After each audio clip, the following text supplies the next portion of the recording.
The child asks if it is too big. The man answers that it is still small, but it is the largest mansion in their village. Besides, it is the first time he sees such a style, but it is built perfectly. The servants were delighted with what they see in front of them. The hero thinks that with such power, he is not useless. Everyone was surprised by the building that appeared out of nowhere. Together, they will make this village prosperous. It's been about 10 years since the hero graduated from high school and moved from the village to the city. Commuting to work in crowded, shaking train cars has begun. There's a lot more work, and all his free time has to be devoted to it. Even on weekends, he has no energy to read his favorite historical novels.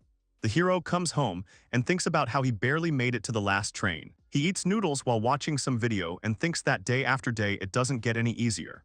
When he lies down on the bed, he thinks that he misses the idol of his native village so much and falls asleep. The next moment he opened his eyes. He was lying surrounded by pillows on a huge bed. There was a strange interior around him and he had strange feelings. Then he noticed his hands, they were small. Had his body really shrunk? The hero decided to look out the window and check the situation. From the window one could see the square of the house enclosed by a fence. In the middle stood a fountain. The hero did not understand where he was at all. Suddenly someone turned to Mr. Van. Van's personal maid, Till, who is 12 years old, told him that it was dangerous. He agreed with her and apologized. The girl froze in shock and amazement. The girl asked the boy if he had really forgotten everything. The boy noted the amazing view of the garden. It simply fascinated him. Till was surprised that Mr. Wang knew such complex words. After all, he was just over 2 years old. The hero sat on the bed and thought that he was not 2 years old but almost 30 years old. He thought about these words again and remembered that he was an employee of the Tokyo company. This body, this maid, what is going on here? He does not understand where he got the memories of this life. Is this really the same reincarnation?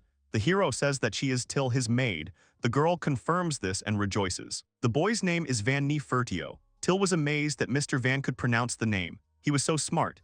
His father was Jalpa, Marquis of Fertio, and his brothers were Marcia, Yardo, and Sesto. The girl was amazed again that he had hardly seen Mr. Yardo and Sesto but knew their names. In the dining room of the Fertio family mansion, the maids are bustling about setting the table and serving dishes for the gentlemen. At the head of the table sits the father, the head of the family, the Marquis of Jalpapul Adi Fertio. He is 44 years old. Sitting nearby are the eldest son, Marcia Alego Fertio, who is 14 years old, the second son, Yardo Guy Fertio, who is 10 years old, and the third son, Sesto Air Fertio, who is 8 years old. Their eyes are glued to the maids cutting, cooling, and feeding little Master Wang. They praise him for eating vegetables well and for sitting quietly without spilling anything. The hero is doing quite well. He's like an honored guest. He assumed that this was a cabaret. He would have given them 30,000 yen each, but he had to stop joking. Apparently, having been reborn in this world, he still retains the memories of his past life. Although he still can't believe what is happening. He thought that this homegrown carrot is good. It is very tasty. Father, head of the family, Marquis of Jalpapul Adi Fertio, asked Yardo what he would be studying today. The boy answered that today he was studying fire magic and battle formation. The brother was nervous while answering. At lunch, the father asks the children up to 10 years old what they will do, and at dinner, he asks how everything went. And so every day. Then the attention shifted to Sesto. He answered proudly that he would study magic. Van thought that he would not be asked as usual, but surprisingly his father turned to him. He scratched his beard and asked his youngest son what he would do today. The boy was chewing at the time. Then with the most serious expression on his face, he said that he knew little. So he would first study the culture and history of this country. Marquis of Jalpapul Adi Fertio, Marcia, Yardo, and Sesto were surprised by such an answer from the youngest member of the family. Surprisingly, the Marquis did not swear, but on the contrary burst into laughter. He said that they spoiled the boy since he was the last child of his wife Myra, but he is a wonderful baby. Jalpapul Adi Fertio assumed that his fire magic was as strong as his and the world's. Their family was in good hands. He would wait for a fair assessment of his magic at the test in 6 years. The Marquis is counting on him. In this world, magic is common. It matters what kind of magic suits him. Aristocrats are required to have 2 kinds of magic of the 4 elements fire, water, wind, and earth to protect the house and territory or healing magic. Father and brothers have the ability to use the magic of the 4 elements.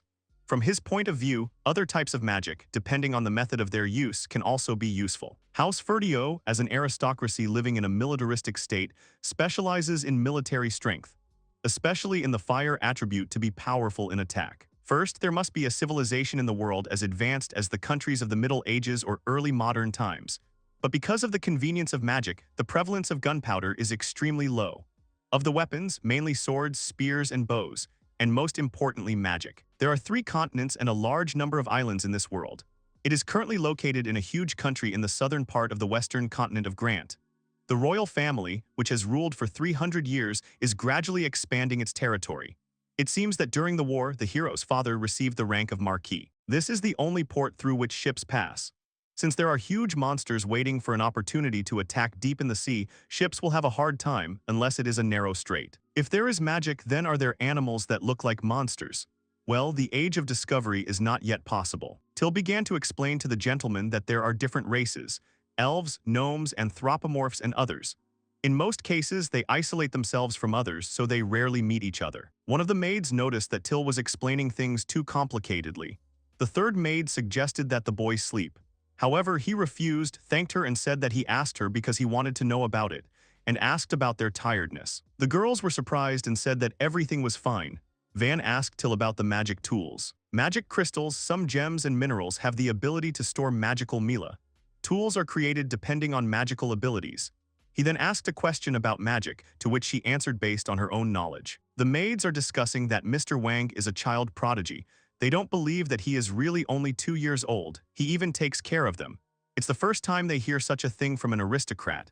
The butler overheard it all. The butler Espada, who is 49 years old, came to Mr. Wang and said that he was 2 years old and was probably learning letters and prime numbers. He asked how much the boy had learned. The hero thinks about Espada, a capable butler who has supported his father for many years. It seems he has never spoken to him before. He frightens the boy. He asked what happened. The butler wanted to know how much he remembered. The hero mentally noted that this was not how to communicate with a 2-year-old. He replied that he was good at speaking and listening. However, the letters are a bit tricky. Then Espada asked about numbers. The hero clarified that he was talking about addition and subtraction. The man shuddered. Van thinks that he wants to escape. Espada showed him that there are barely fingers here, 3 here, and then asked how many there are. The hero answered that there are 5, then 7 fingers on both hands if you remove 2. The youth answered that there are also 5. An awkward silence in the room, and then the butler said that he would study with him twice a week. This is some kind of hell. This is not something a 2-year-old should learn. Too much stuff. These are the thoughts that go through the protagonist's head. The Espada stood there with a stony expression. If he was a demonic creature, he would probably be a golem or an undead. As a result, he continued to take his hellish lessons. Learned to read and write after a few weeks.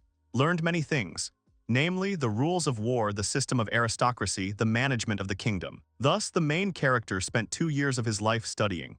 He stood on the training ground and held a wooden sword in his hands. As soon as he swung his stick, the maids immediately began to praise him for his good reflexes.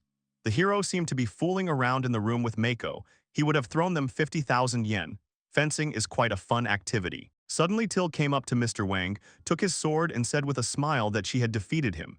He puffed out his cheeks and ran after the girl. One of the maids stopped Till and said that she had insulted the master and should regret it. Another maid suggested that the master punish her. The hero agreed to punish her. Till asked him not to do it. She admits that she committed a mortal sin by insulting him. The boy came up to her and did a shalben. That was all the punishment. As expected, he only fooled around with the maids for half a year. By the time he was 5 and training was done every day, he could already fight with the young future warriors. He took judo and karate at school, so he likes martial arts. He wins if he strikes first. Surprisingly, it's quite entertaining. In judo, it's important to knock your opponent off balance. In karate, you need to anticipate your opponent's movement to deliver an effective blow.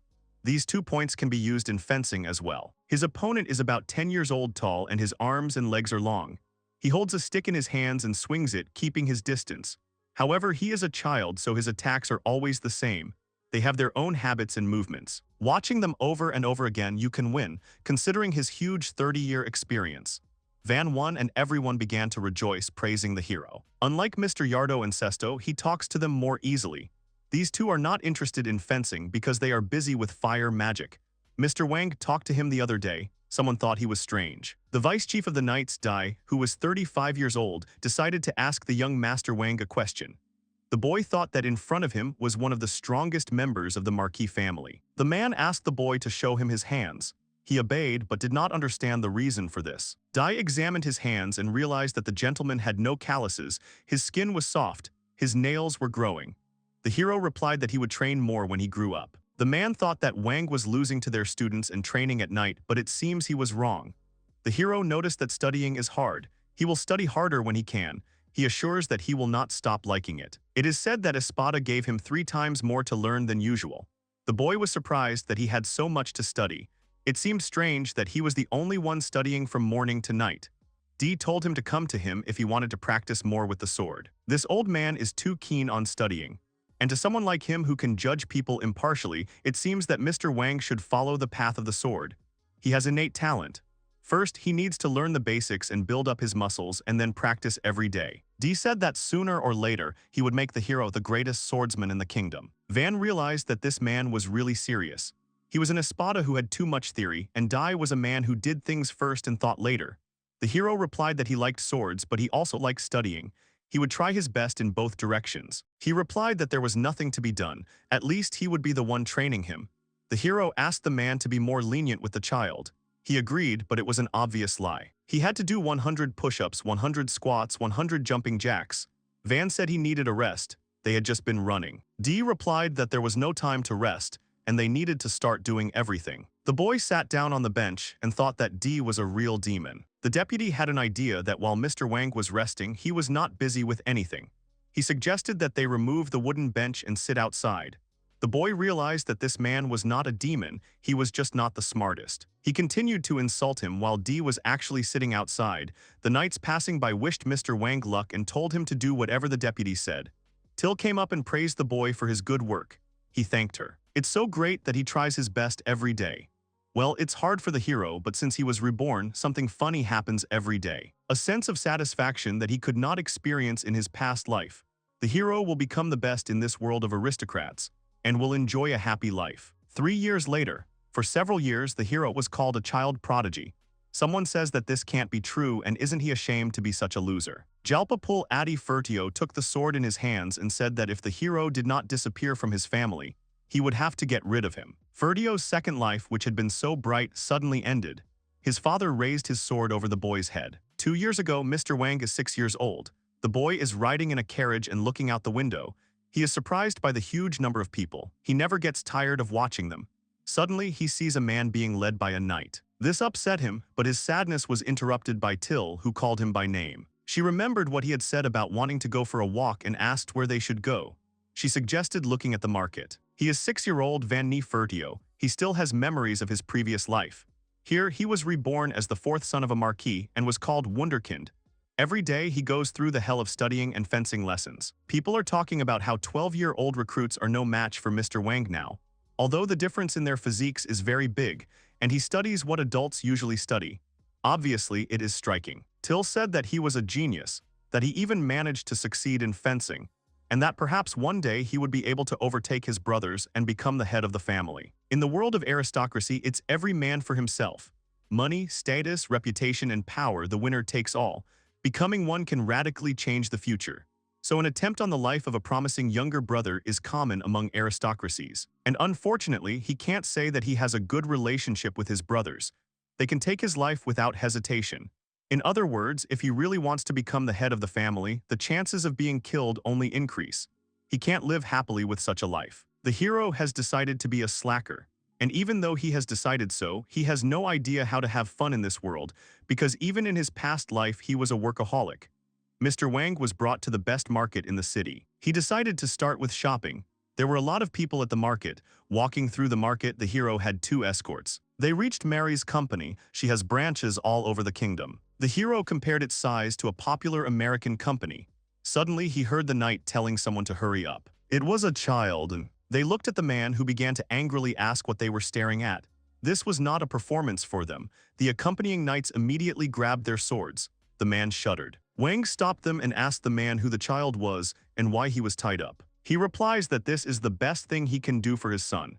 He has debts hanging over him, so he will sell him as a servant. Till explained that the Servant Act only allowed 2 types of servants: service due to debt and service due to crime.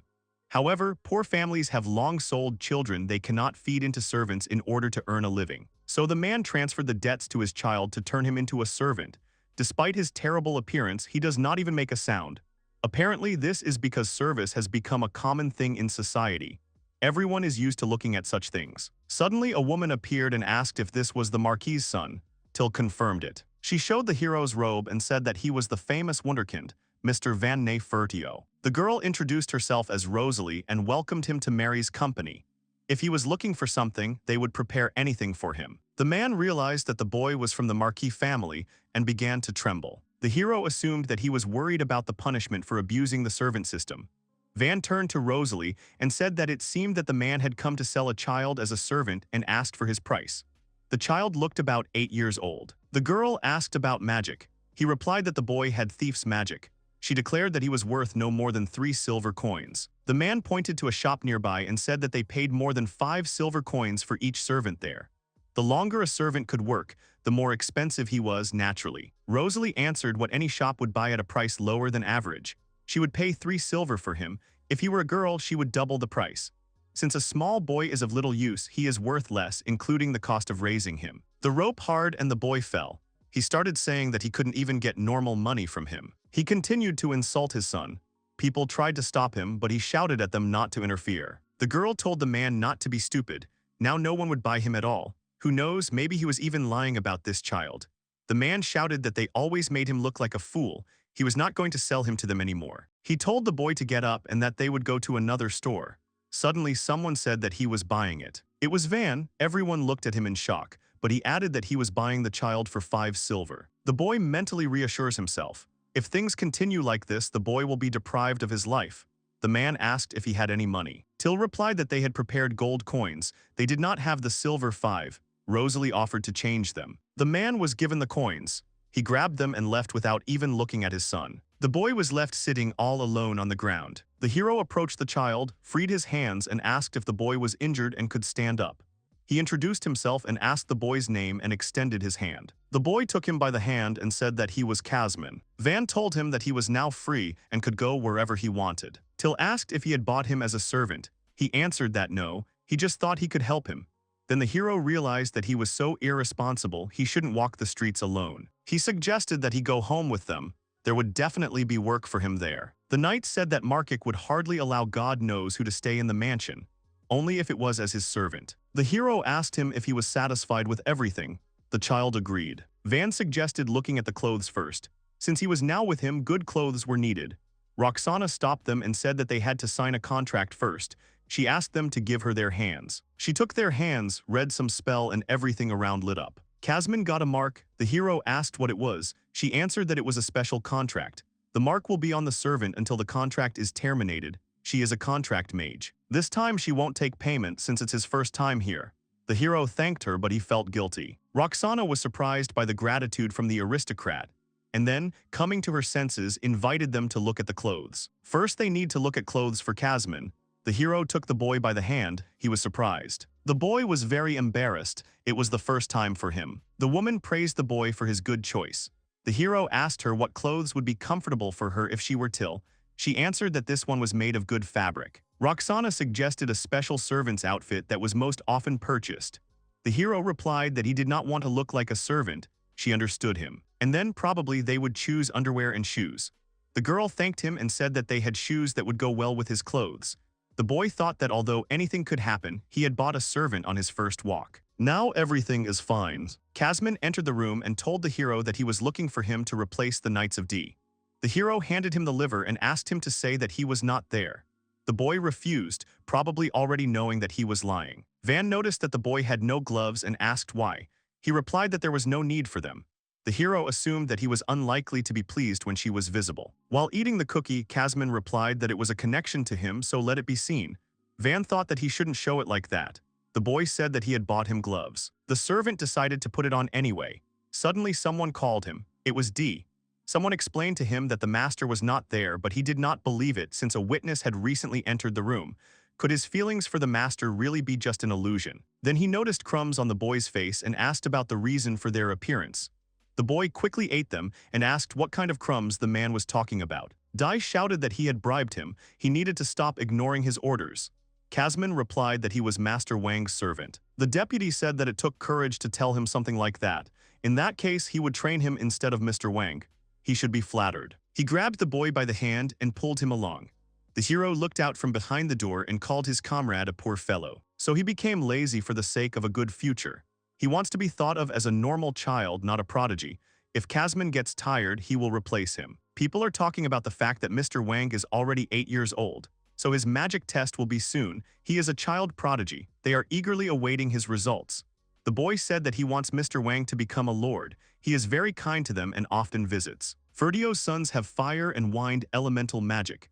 They are all sure that he also has fire magic. Standing in the middle of the room, someone shouts that he does not master any of the elements. The eyes of his father and brothers are on Wang, outraged that he does not possess any of the 4 elements. He has production magic. The brothers laugh at him. It is a magic that allows you to create objects. It is often called one of the most unsuccessful magics. Magic, also known as alchemy. You can prepare materials like iron and copper and then imagine the shape in your mind to create a sword or accessory. It is impossible to create something big with this magic, because even weapons and jewelry require a lot of magical power.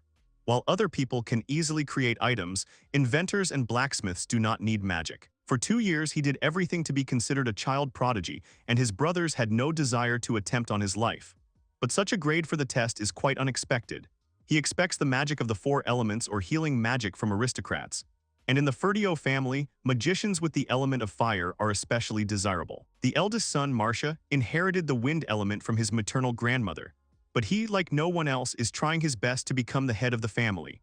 And although the wind element is acceptable for aristocrats, the second and third brothers who wield the fire element mock the eldest. Among the aristocrats, the type of magic is extremely important. Father does not consider Van a child prodigy. He and his wife Myra have the element of fire, so why was a child born with production magic? Her last child. His mother, weak in body but strong in magic, died giving birth to him. His father had high hopes for him.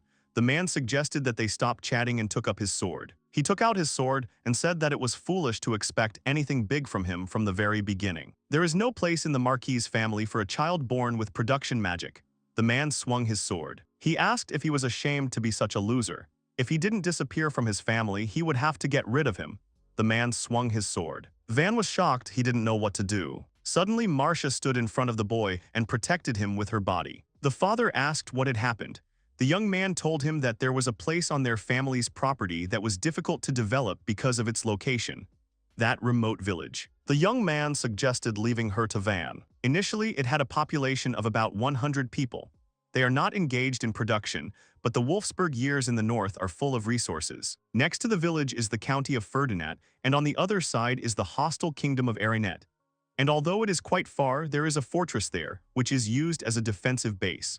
In other words, the village can become a camp for preparing expeditions to the lands of Count Ferdinand. It is part of the territory he received when he became a marquis, and also the place where Count Ferdinand, whose territory had been reduced, sends knights to raid. That is to say, if they send Wang to this village, it would be fine to assign knights to his county.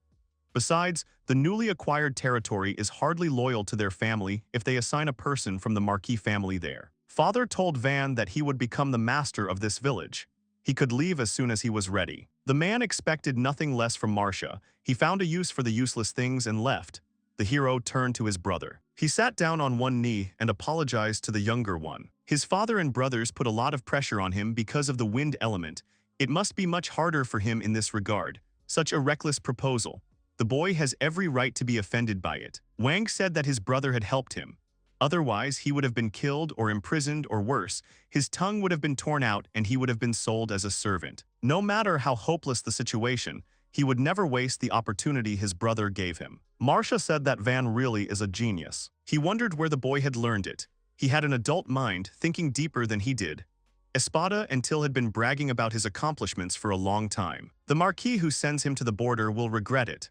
Marcia can do little, but she will do everything possible. He hopes that this will help the hero at least a little. The boy extended his hand to his brother. Van smiled. And then he thanked his brother and shook his hand. Till shouts that even without magic, Mr. Wang is a smart and wonderful aristocrat. And even that wasn't enough for them since they sent him to the countryside. Their master is amazing. Wang reminded her that a non-disclosure order had been issued. But now he was looking forward to leaving. The boy realized something. Away from the strict rules of aristocratic life, he would be free. I would like to think about what he should do in the future. As the owner of the village, he may not do anything outstanding and have a lot of free time. He decided to make the village a place for comfortable and happy life. Now he will be damn busy. Aristocrats are the most ordinary people. Despite their pompous speech and excessive pride, they run with their tails between their legs and give priority to the interests of power, forgetting about the people and their safety. A man with a scar on his face speaks about an escort for a young aristocrat. Maybe he's a nice guy, or maybe he's a headstrong aristocrat who despises their kind. The girl said that's what most people think of adventurers. Then why did they accept the request? The man replied that they had little choice if they wanted to stay in the duchy. Wang approached them, greeted them, and thanked them for accompanying him. The man with the scar walked up to the boy, scratched his head, and said it was nice to meet him. The hero said with admiration that he looked so strong. He's just like a war hero, and his weapon is bulky, it must be heavy. The man confirmed this and said that the heavier the weapon, the more powerful it is. The rest of the adventurers began to get to know the boy and have a good time. After Wang left, the chief adventurer thought about it. It looks like they'll be accompanying an ordinary child. I want to pat him on the head, however they shouldn't forget about politeness. The girl almost called him Wang-kun. The hero sat and checked some papers. Someone said that there is nothing strange in communicating with adventurers. The things are loaded into 3 carts. The knights cannot go with them, so Marcia hired 10 adventurers. The hero mentally thanked his brother. At first, he and Kamzin had only one carriage, but Till joined them. She had said that she had to go with him. She was his personal maid. The fact that his magic was not suitable for the aristocracy was hidden, and everyone who knew about it was ordered to keep quiet. But some people just can't be shut up. Dai said that he would also accompany him. Taking swords with him, he was going to train him. Van didn't like this idea. He can't use knights as escorts, can he? The man shouted that he was hearing about it for the first time and ordered 2 knights, Ob and Ro, to go with him. They obeyed. Espada told Mr. Jalpa that he was retiring a little early. Since his successor was old enough, he agreed. He was already 55 and wanted to relax in the countryside. The hero doesn't understand how the hero could let go of the Espada who worked for him for so many years so easily. It must be hard to find a successor who can replace him. As he got into the carriage, the man said that they would see if he could learn anything from the young gentleman in his old age. The boy mentally asked him to stop. The hero doesn't understand why they both follow him to a remote village. Well, but he is glad that D, who is strong in battle, and Espada, who knows many things, will be on his side. Till asked the boy if something good happened. She noticed that he was smiling. The hero didn't think this would happen, but now this trip to the border worries him. Wang replied that he was glad that they were with him. Smiling, he thanked them. To be fair, Till wasn't the only maid who wanted to go with him, but she was his personal maid. That's what she told Master Marcia when she was fighting for the job. They could take anyone they wanted. Mr. Marcia is a very busy man. He has no time to chat with the maids. And Mr. Yardo and Mr. Sesto don't care about the maids, but Mr. Wang is different from them. Always greets them, treats them sometimes, and even helps with cleaning. They even practice swordplay together. All the maids love him very much. Van said that this also applies to Kazman. If he doesn't want to, he can stay. The service contract can be terminated or changed. He can ask Marcia to look after him. Kamen said that he decided to dedicate his whole life to him, and will always serve him faithfully and truly. The hero felt awkward and asked what he was talking about. Did he really like him that much? He answered that he liked him very much. He literally adored him. The hero blushed very deeply. There is no coat of arms of the Marquis family on this carriage, because the father does not want anyone to know of his departure. He must simply pretend that it does not exist. He had been in the city often for the past 2 years, so it was sad to leave. The daughter of one of the guards called Mr. Wang. He greeted her. She asked him where he was going. The hero did not understand who told her about it. She pointed to the carts that were labeled Mr. Wang's departure. This is an order from Mr. D. He thought it was sad that they were running away like criminals in the middle of the night, so he decided to reveal his departure to everyone around. The hero noticed that his father had told him not to tell anyone about this. Probably, D didn't even know about it. He must be sleeping in the carriage now, but when he wakes up, he will tell him about it. However, Dai himself was shouting at that time that the youngest son of Marquis Van Neferdio was leaving. The boy understands that he must stop him.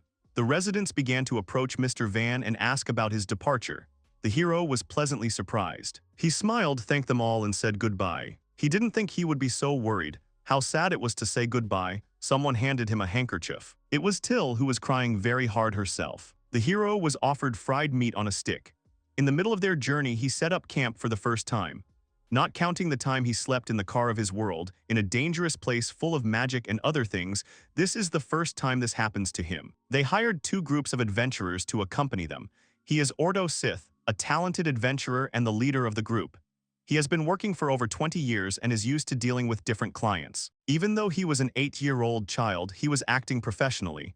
Wang thanked him for guarding the perimeter, but he should not forget to rest. The man looked at the hero intently. He asked him what had happened. Ortho said that nothing like that. He would return later with a report. The hero asked Till what was going on. She answered that even an adventurer could see his kindness. He could name over 100 good things about them. The journey continues.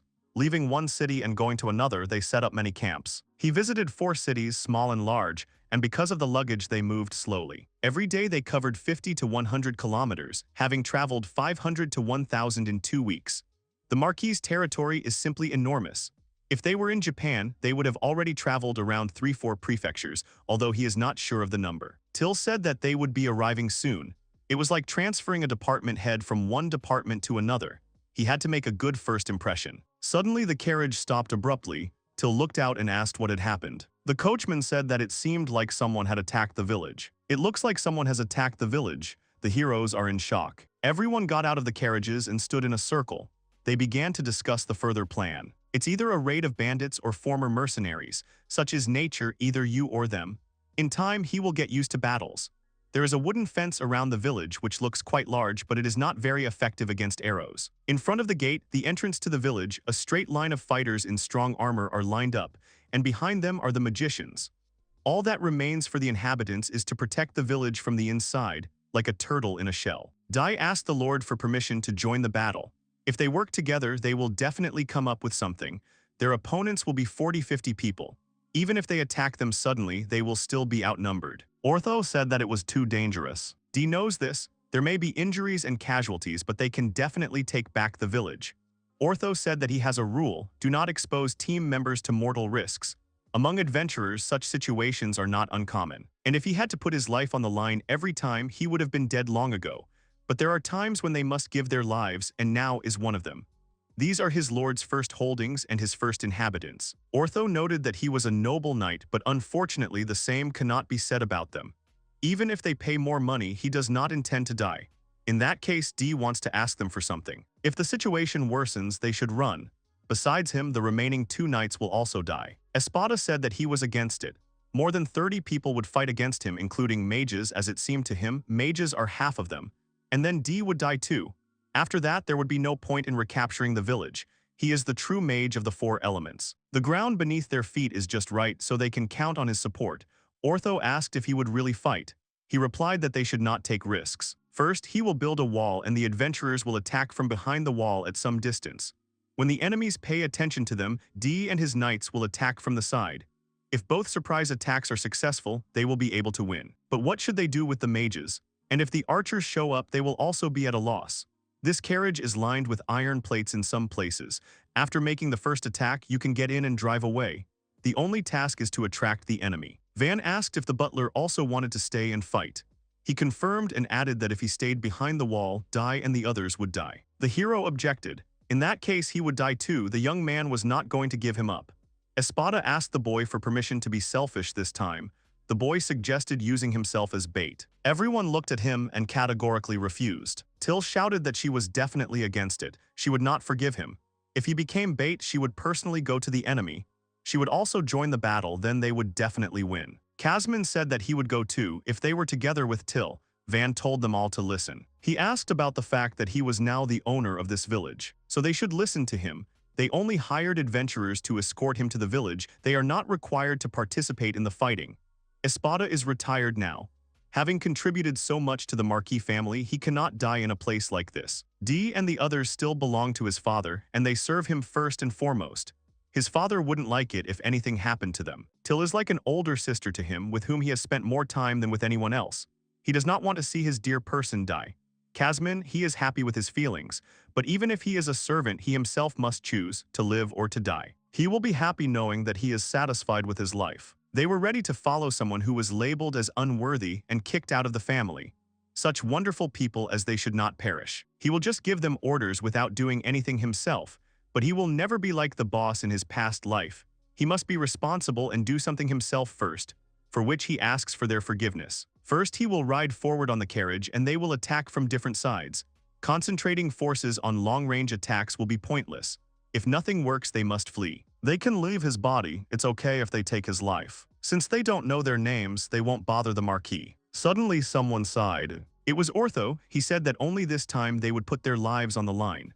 The child said that he would sacrifice his life. If he does it again, they will get angry. To be honest, the girl expected something completely different from the aristocrat. Everyone she met did nothing but scratch their tongues. The boy said the name plural. She laughed and said that he even remembered their names. The girl thinks that she can give her life for him. Everyone else was thinking the same thing. The hero was thinking that he couldn't say he remembered her name just because she was cute. Ab and Ruth said that they were noble knights serving the Marquis. Serving Lord Wang was the same as serving the future heir. And now they would protect him as if they were protecting the future of the family. Espada said that when all this is over, he would like the hero to think about all the responsibility that falls on the shoulders of a candidate for succession. He assures the boy that they will manage in 3 days. The hero thought that he was very tall and scary. The old man suggested using his strategy. First, he would create a wall and attack from a distance. D and his knights will attack from the left, and Ordo's team will attack from the right. The rest who can defend themselves will remain here. The knights rushed to attack. Espada began to create a wall. The adventurers watch what is happening with shock on their faces. They are shocked that he has already created walls. They note that this old man is not a bad mage. It is unlikely that a mage of the 4 elements will work as a butler, but here he is working. The man asked Ortho why he decided to risk his life, because he could refuse the young aristocrat. He answered that he would be a great man, he cannot die yet. If it were possible, he would like to make him king. In the last 2 weeks, he has completely revised his views on adventurers. He had no idea that there were such people among the aristocrats. During all this time, he had become accustomed to Mr. Wang. If the master was in trouble, he would come to the rescue. But then he did not know. The master of a small village escorting whom seemed like a troublesome task, but he put his life on the line when it came to his duties. Not only for the territory and the inhabitants, but also for the knights, the maid, and the servant. Moreover, for the lives of the aristocrats. He proposed a strategy in which none of them would die, but in which the 8-year-old child himself would die. Ortho said that the hero was strange. Very strange. Till and Kazman hugged the hero. The girl cried and said that everything was fine. And the guy said that if he was on the verge of death, it would be better if he covered him and died. The hero looked sad. He thought that they were more like family than his real relatives. The boy stroked their heads and said that there was a battle going on now, he should help somehow. The 3 of them would get medicine and tools out of the carriage. If it gets too dangerous, they'll help. Till and Kazman wiped away their tears and agreed. The robbers let their guard down. Small settlements lack healthy governance, so such attacks end quickly. The bandits discussed how many women there were and that today they would have a holiday. Suddenly one of them was hit by an arrow. And then basically everyone started getting shot at.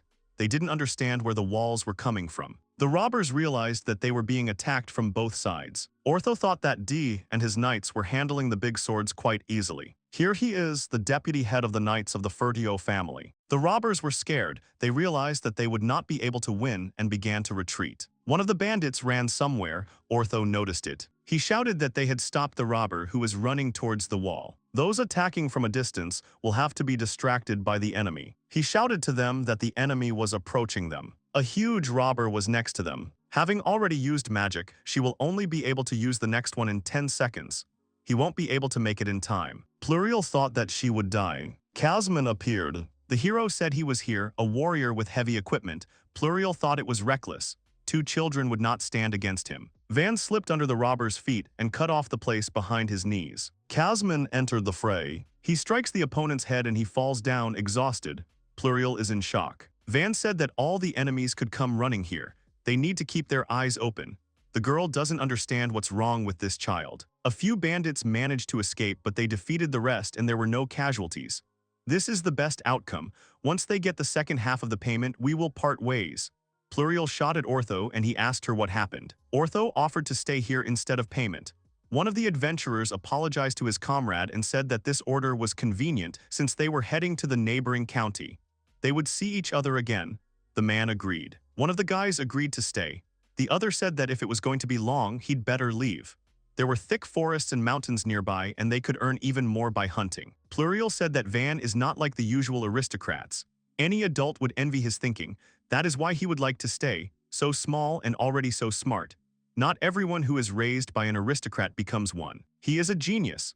Wang seems like an ordinary arrogant aristocrat, but when he speaks, he is a completely different person. Polite and easygoing but cheerful and friendly with the people of the city. Even though he is an aristocrat, he has no desire to look down on them. Ortho thinks that he has never seen such aristocrats. If you think about it, his magic is completely useless for combat. The boy was literally ready to die. Pluriel said that he saved her when she was in danger. She must repay the debt. And he's not even 10 yet. A mystery child. He's the best aristocrat Ortho knows. If he were to become a ruler one day, he'd like to see how big his territory would be. He offered to help him. The other adventurers agreed with him. Till told Mr. Wang to start putting his life before theirs. The hero said he understood everything. The girl asked him to repeat it. Kazman understood that he needed to make an effort. Pluriel approached them and asked if everything was okay. He is so young and he has already brought a girl to tears. Van said that he tries to be honest with girls, especially with those who are dear to him. The adventuress asked if the gentleman was an elf. As children, they are not particularly different from humans. Both then and now, she is not very polite to the aristocrat. The hero said that Till has been taking care of her since childhood, so he is an ordinary person. The girl realized that he does not care about impolite treatment. She asked about fencing. Wang pointed at Dai and said that he trained him even though he was too small. Said that he was training him to become stronger than him. Pluriel suggested that his butler Espada was training him. The hero confirmed this. His way of thinking is formed by the people around him. The adventuress bowed her knee and head before the boy, and said that his actions and swordsmanship would save her in a moment of danger. She thanked him and said that she would never forget it. The hero smiled and said that everything was fine. If you think about it, as an aristocrat, he is very charismatic. He has already managed to win the hearts of adventurers. Espada said that it looked like the villagers were gathered at the gate. Till noted that while it wasn't what they were expecting, they had finally arrived. Wang said that this was their first meeting, and they needed to make a good impression. The villagers looked very shabby and their houses were in disrepair. The hero introduced himself to them. He said that he was sent here by Lord Foltio, who has recently been ruling this territory, including this village. From now on, he will rule this village. An elder came forward and said that his name was Rhonda, and that he was very grateful for their help to the village. The hero heard rumors that in this village neither the owners nor the soldiers take command. He wants to protect this village, so from now on he takes on the role of the leader. He hopes for his understanding and help. It was too formal an apology. Ortho tried to hold back his laughter. Rondo remarked that it was very kind of him. He invited him into the house. He tells him that once upon a time, 150 people lived in this village. 6 months ago and last month, the village was attacked by bandits, so now only 100 people are left. And today was the third attack. Each one was different. The boy asked why they were their main target. He thinks it has something to do with the kingdom of Gerinetta. It's close to the village. The knights of the border guard patrolled the border during the time of Count Ferdinand. But now that the Lord has changed, the border has been abandoned. Simply put, the village is in danger because it now belongs to Lord Foltio. The Lord's influence. Other aristocrats would have cut off Rhonda's head. The former ruler, Count Ferdinand, had supporters in every city. It turns out that his father, Lord Fertio, appointed governors only for the big cities, and the situation in the small villages is still unknown. A small village is a village that does not need to be protected and pays almost no taxes.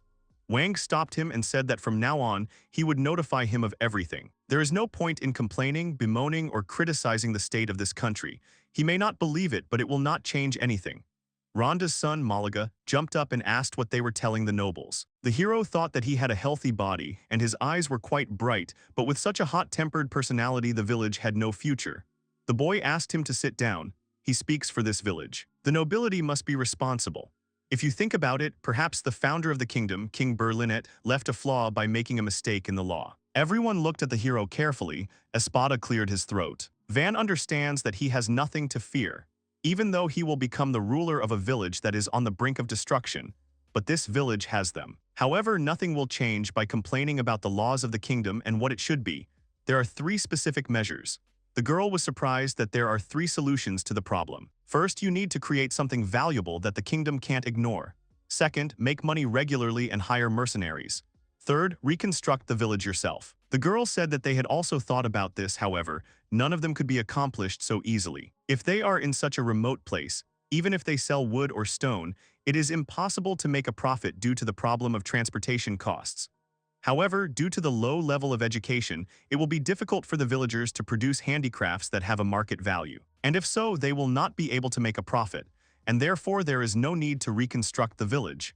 However, they appeared in this village. The hero knows that they were not easy, but now he has come having received the necessary education, and he will do everything possible for the defense and development of this village. They were silent. Espada decided to intervene. He introduced himself as the butler of the Ferdio house. Master Wang, despite being only 8 years old, was entrusted with the management of the land. Many people consider him a gifted child for this reason. Although it was too bold of him, but therefore, he and the deputy leader of the knightly order, Dai, came to faithfully befriend them. The villagers do not understand why such high-ranking officials are in their village. It is like a dream. Malaga asked if they really want to help. They asked him if he really possessed the 4 elements. He said that he did not possess any. Therefore, they should not expect fighting power. The residents were despondent. Wang said that, first of all, they should strengthen the walls so that no one could get through. The fence is strong enough, but it is made of wood and vulnerable to fire. Same with the houses. He asked Espada about the fact that the stone remains hard.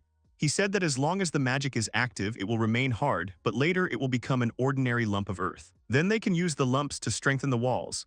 Any size will do. He is confident that they will have time to make a strong wall. They could use a ditch, it would help keep out the bandits.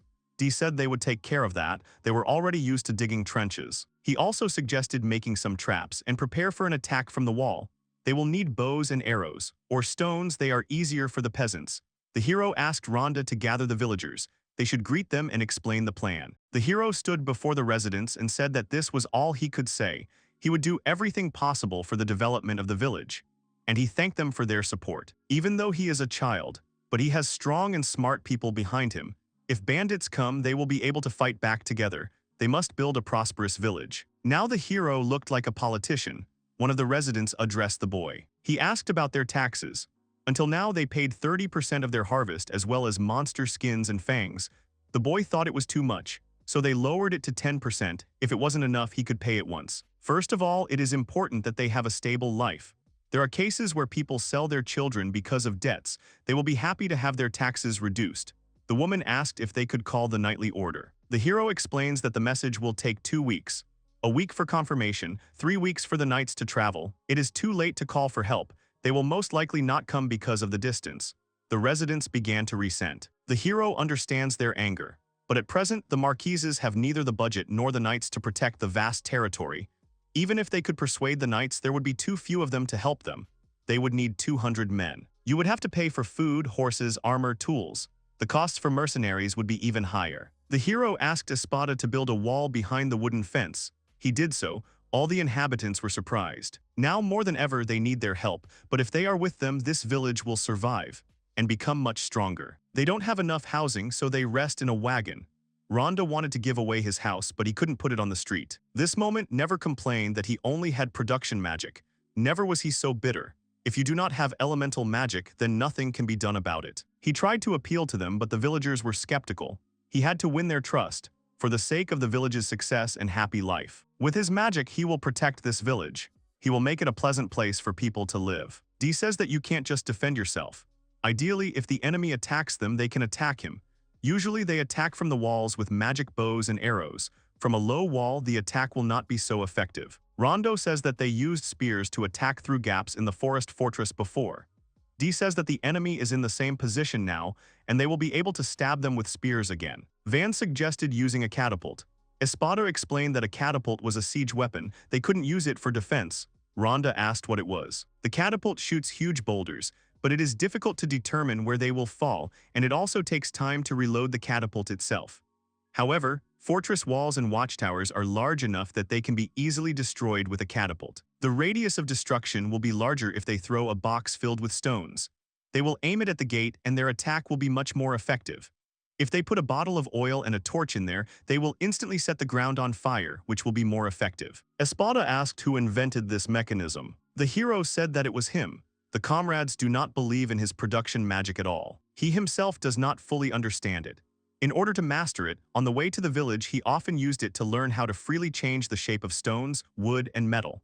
And now is the time to show everyone what he has learned. The hero asks Ort if they can already occupy the village, since the opposition party has left. He replied that he would stay in this village for a short time to earn some money by hunting mythical monsters. He said that it looked clean here. He senses monsters here, so he tells them to hurry.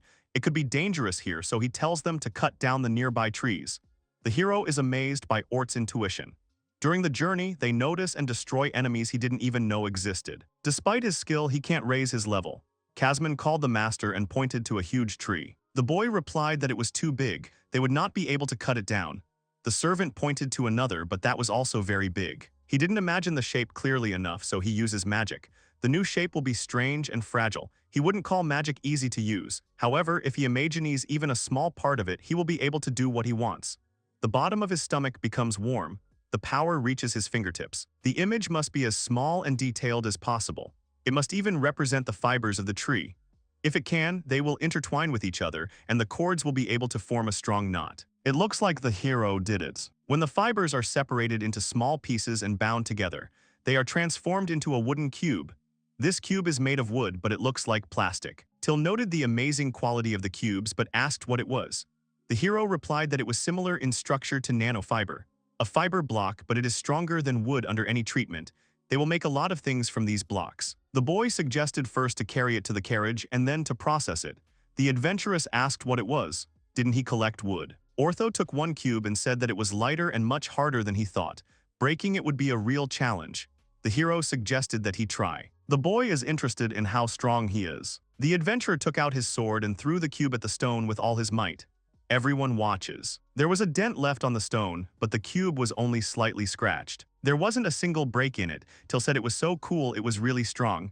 So strong that he broke the stone. The hero asked what was harder, stone or wood.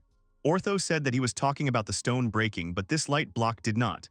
So the hero found something very useful. During the ride in the carriages, Wang realized that his magic power was exhausted. This has consequences. He heard that magic is complicated but has logic.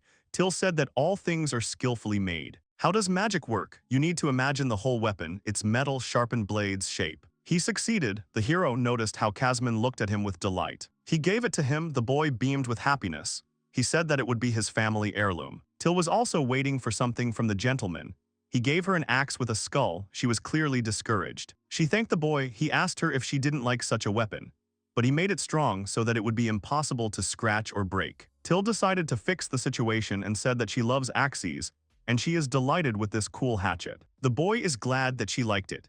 He apologizes to her in his mind and says that he will make her an ornament, but a little later. He is not sure how much magic power is consumed, but wouldn't it improve his production magic? Looking at all the things he had created, the hero thought that all of this could be used in an unusual way. Espada began to build the wall. It takes shape once every half day. Ordo says that this butler is a little crazy but a very good mage. The hero is glad that they put him on the same level as Espada. The mage is a good butler. He supported the Marquis in difficult times. The adventurer also finds it strange. Such mages are usually attracted to the army. If he was an adventurer, he would be of the highest rank. The hero says that he is glad that he followed him, even though he was going to retire. The future is as important to him as the past. He hopes that Espada will have a happy old age. Espada appeared next to the Lord and said that he was growing up before his eyes. Now, as a lord, he would have to accept all the responsibility and weight of this title. He said that there had been no progress in the last 3 days. Now it was more important to strengthen the village's defenses. He would work on strengthening the gates. The butler asked if the master would have time to strengthen them. Then D appeared and said that he would help to dump the stones into a pile. Van said that he was here to do something with magic. Dai was surprised and said that he admired him. No matter how hard he worked, he couldn't do anything with magic. The boy realized that this was wood and the process was similar to making regular wooden blocks. The only thing that worried him was the weight. This was the key to defending against the enemy. For now, this was all they had. Everyone watches in shock what the main character does. They don't believe what's happening. The hero was able to transform the gate. It became large with the coat of arms of the duchy. Everyone looked at it with their mouths open. The boy asked Ortho to cut this door with his sword. If he does this, he will be restored, so he can spare no effort. The hero wants to test the power of the wall, so he asks him to do his best. The adventurer struck the first blow. He continued to strike. Everyone covered their ears. The man stopped and was in shock. There was a scratch left. Wood is not a very suitable material. People asked him how he did it, why wood is so hard. Van thinks with pride that he was able to help them. At least he hopes. In the morning, the hero woke up in a carriage. Sleeping in cramped quarters with only a sleeping bag is uncomfortable. And you can't even wash yourself properly. On the way, they stayed overnight in camps and carts. Even upon arrival in the village, they have to sleep in the carriage. He is a nobleman, but now he feels like an adventurer. As Till and Kasman stepped out of the carriage, they greeted him. He's doing fine, but these two and the others are doing much worse. They're too exhausted, this can't go on. Before the village can be defended, it must be provided with food, clothing, and shelter. The boy decides to try to create a house. He ordered Kasman to bring wooden blocks. He agreed. Rhonda looked at the pile of stones and asked what it was. Van replied that he wanted to build a house on this site. He asked about safety. Is this area suitable? The hero replied that this was the center of the village, and Van's mansion would look just right here. A square could be built nearby. When they have free time, they can organize some festival. He is strong enough.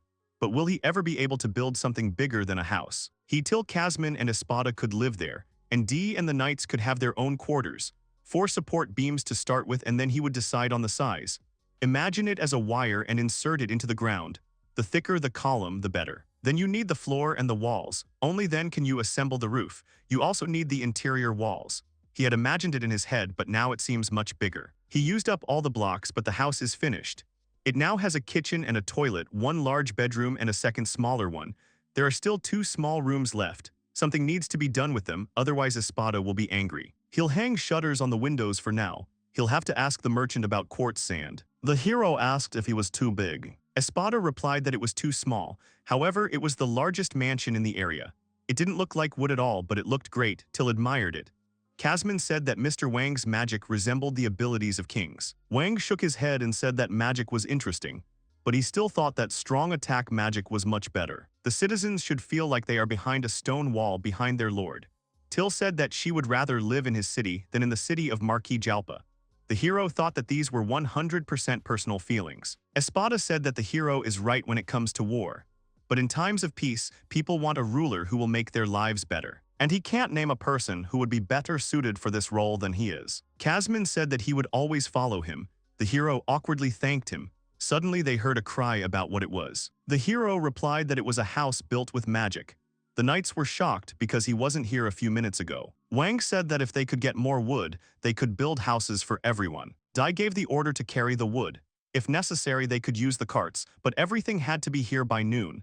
The knights obeyed the order. The hero had never seen such speed. Where was the usual relaxed atmosphere? Ordo said that they were also going into the forest right now. He would chop, and they would transport everything on carts. They must not let the knights overtake them. The hero thinks that they live in a village. Why do they need a house? Residents looked at the house in shock. Rhonda said that he was told that he could build houses. People started complaining about their homes, as he thought one house wouldn't do, but their houses are really flimsy. He told them to stand in line. They will provide them with new housing. The residents were genuinely happy. If his magic can make these people happy, then he has no choice. Espada and the villagers build barricades. Dee, along with Mr. Orto and the others, gather wood. And the hero took Till and Kasman with him to build houses. He's already gotten used to his powers, so he can handle creating these kinds of things. He really would like to be able to design his own interior. He feels like he's taking orders from someone else. And it's depressing because it brings back memories of his corporate days, but once he starts, he can't stop. Dee said it was a masterpiece. He was amazed. In essence, the buildings are grouped in 4s, and the alleys and streets are arranged in a grid. This type of development is called block. In the future, it will be expanded. The houses of the common people were built uniformly so that there were no special differences. For now, this is enough, but when they have enough building stone, they will rebuild these houses individually for each family. Although they are extremely grateful even without this. In addition, he also built a small, simple bathhouse near the main mansion. The girls were happy. The hero just wanted to wash himself, but he's glad that they're happy. Pluriel used her water magic to purify the water, and her retro alternative for heating water with fire. Till and Pluriel invited him to the bath with them. The maid said that Kasman looked quite grown up, so that 10-year-old Kasman would go with the adults. He was only 8, but he should not be mistaken for a little child. In fact, he is over 20. Van said that he is actually an adult too. The girls laughed at him and agreed. However, later the hero deeply regretted it. The hero took a bath and was glad that he finally had a place to sleep. When he went out into the room, he noticed an empty room. He mentally asked himself what kind of sadness it was to use sleeping bags indoors. He had to hurry and make beds for everyone. He would at least make simple beds from the hay and straw that the locals had shared. The bed turned out soft and fluffy. The hero is happy. I wished myself good night and fell asleep. In the morning, the boy has breakfast and says that it is delicious. After a good night's sleep, he is full of energy. Till said she was a little worried because they didn't have enough ingredients. How wonderful it is to have a delicious breakfast in your own home. And laugh carefree with Till. Defending the village is also important, but in addition to that, they need to find a way to get regular income. Espada said that they were currently arriving once a month or so. As far as he could tell, their only contact with the outside world was through traders. The hero thinks about how Espada speaks in such a serious tone, even though he has an omelet on his mustache. The boy believes that he can manage the house, furniture, clothes, and other household items. They have plenty of provisions, so perhaps they should focus on building up their defenses. The butler said that they don't have any seasonings. In addition, they also don't have the ingredients for his favorite sweet pastry. The hero was surprised and looked at Till. She looked away. He decided to make something to sell in this village right now. He asks her to give him an idea. Kasman suggested wooden blocks made by the master. Van rejected the idea as he was the only one capable of making them, Till suggested going hunting and getting some useful materials. The proposal was rejected. Espada said that the solution should be to sell the harvest, but given the peculiarities of this village, there are difficulties, and this method will not bring in income in the short term anyway. Someone asked about Mr. Wang being in love. Keisara said that he had already offered to try it out to see how it worked. He may be a scout, but he was actually responsible for disarming traps. But they are worried that they might easily ruin Mr. Wang's precious gift. The hero tells Till and Kasman that he appreciates their gratitude, but everything will be fine. Oak Knight's shield. It is tightly covered with leather on the inside and along the edges, which makes it strong and elastic. Kasman hit the shield lightly. Keisara said that he understood that he didn't want to hurt him, but the blow was too weak. However, Kyusov flew away from the shield. Everyone is in shock. The adventurer started crying and saying that he had just received it. It was brand new. Van came up to him and told him to hold the shield for a bit. He would make it stronger than before. The shield became whole again. Keisara was happy. Ortho asked what all the fuss was about. He noticed that they were just in time. He asked if they could sell the ore. There are quite a lot of powerful evil spirits in the depths of the forest. He believes that it is because of the Wolfsburg Mountains nearby. Either way, they can extract rare minerals without going deep into the mountains. It's iron ore, but there's also silver and copper. He even managed to get some gold. He showed it to Mr. Wang. This is mithril ore. The hero is very happy and surprised. Ortho has a suggestion. Until now, the problem of extraction was the great remoteness and difficult terrain. It seems that the only thing that was undertaken was nightly expeditions, but for them, herbs and minerals are of no interest. For experienced adventurers, this is a good chance to set up ore mining. And if there are such rich deposits in the foothills, then in the Wolfsburg Mountains themselves, you can definitely find even more. The hero decided to process the iron ore first. In the case of wood, the processing process occurs evenly, distributing between the layers. But in the case of iron ore, magic penetrates gradually, and there are those that it copes with instantly. The hero got a cube. Keisara suggested he try to forge a sword from it. A thin double-edged sword would be just right. Ortho didn't understand whether he liked swords or iron weapons in general. The young man offered to make weapons for all the adventurers since they had brought them. Keisara asked to make him one dagger and one long sword. The hero began creating the first iron weapon. He managed to create a sword in a short period of time. He handed it to Zara and said that he would be their first client. He was very happy. People watch and discuss how the hero creates weapons. Having improved the sword, the hero hands it to Zara. He cries with happiness. The other adventurers ran up to the gentleman and asked him to create weapons for them as well. The boy was surprised that his weapons were in demand among professionals. Pluriel said that it could be sold for quite a lot of money after it was tested in the case. Espada said that this was indeed a novelty. Ore deposits in the middle of a forest, not in the mountains, this is rare. The exceptions are golems made of stone, iron, and other ores. So if there is a dungeon nearby, that explains everything. The adventurers said that they had not come across anything like that. They haven't explored the area enough yet, so it's likely that there's a dungeon somewhere. Espada said that if the dungeon was discovered, their affairs would change dramatically. This village would start a rich trade turnover. Wang said that if they found a new dungeon, the importance of the village would greatly increase. Dungeons are a real treasure trove of resources. Most of the country's weapons, jewelry, and other artifacts were taken from underground. That's why they are so important. Finding a dungeon is a great achievement for adventurers. If this village reports the dungeon, it's unlikely they'll be able to accept guild members. There's simply a shortage of food and other resources. There is also the possibility of an attack by a neighboring country. Since the hero is an obstacle for the Ferdio family, if they have the chance, they will immediately get rid of him. Therefore, it is necessary to expand and develop this village first before declaring the dungeon. It is not profitable to announce the dungeon now. The dungeons are important for both the country and the aristocracy. His family considers him useless, and they have no plans for his future. If he declares the dungeon now, it will simply be offered to one of his brothers. Therefore, he must use force to ensure that this village does not fall to anyone. So far, everything is fine with housing. Next comes financing and ensuring defense. We need manpower, but there are few who can work with their hands. We would like to stock up on weapons and shields before the merchants arrive. Defense is no less important. The outer side is almost ready. He laid out the stones and managed to make these walls as strong as concrete. Of course, all this was not without the help of magic. At first, there was not enough height and thickness, but he solved this problem. And on the wall itself, he placed simple ballistas. He used leather in production. It is equipped with a large shield at the front, allowing it to fire huge bolts without fear of enemy counterattack. He placed heads around the perimeter of the village on which he mounted ballistas. He praised Kazman for his work. He said that he simply gave him stones, and he transformed the village with such ease. He replied that he was a lord, so he was obliged to work for the good of the village. He asked Kazman what he was striving for. This is a question that could very well be asked of him. He replied that he wanted to protect him. Wang thanked him but asked him not to overdo it. Kazman was always so straightforward and caring about him. Next time he would make him armor. His dear knight needed a beautiful armor that would protect him in difficult times. The hero worked hard for the next 3 days. Espada said that this can no longer be called a village, more like a small fortress. Bandits will definitely not be able to get past these walls. And if only Jalpa had realized the power of Lord Wang, the house of the Marquis would have quickly prospered. Espada said that the head of the house considered the ability to fight to be of primary importance.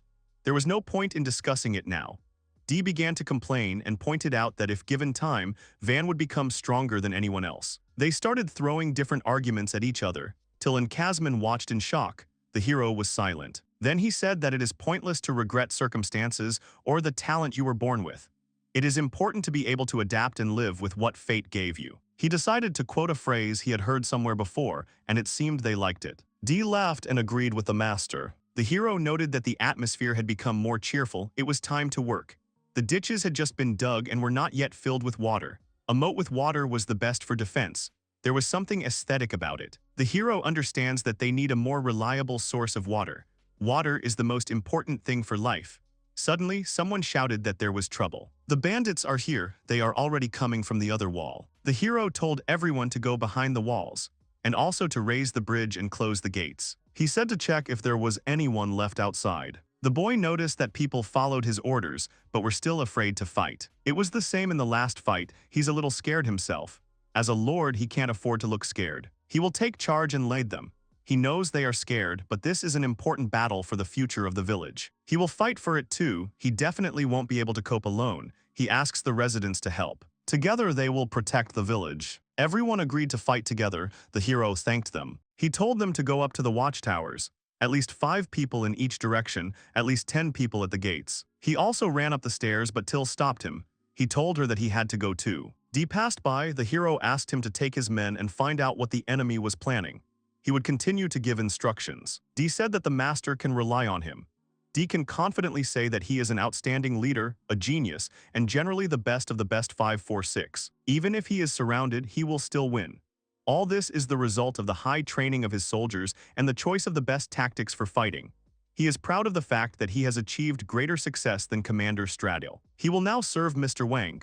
All this time, Mr. Wang surprised him again and again. He will trust him and risk his life. What happens next? What a sight. It finally became clear who that group was in the distance. It looked like bandits. The hero asked what was going on. He said that there were about 50 or 100 of them. The distance to them was several hundred meters, and it looked like they were confidently running towards them. They needed to prepare for defense. The boy assumed that they were being followed by someone. It seems the scout noticed the tail. The bandits were being chased by an armored dragon, and it wasn't alone. There weren't even 2 of them. This is bad. Experienced knights have a hard time fighting armored dragons, and there is not a single experienced fighter in this village.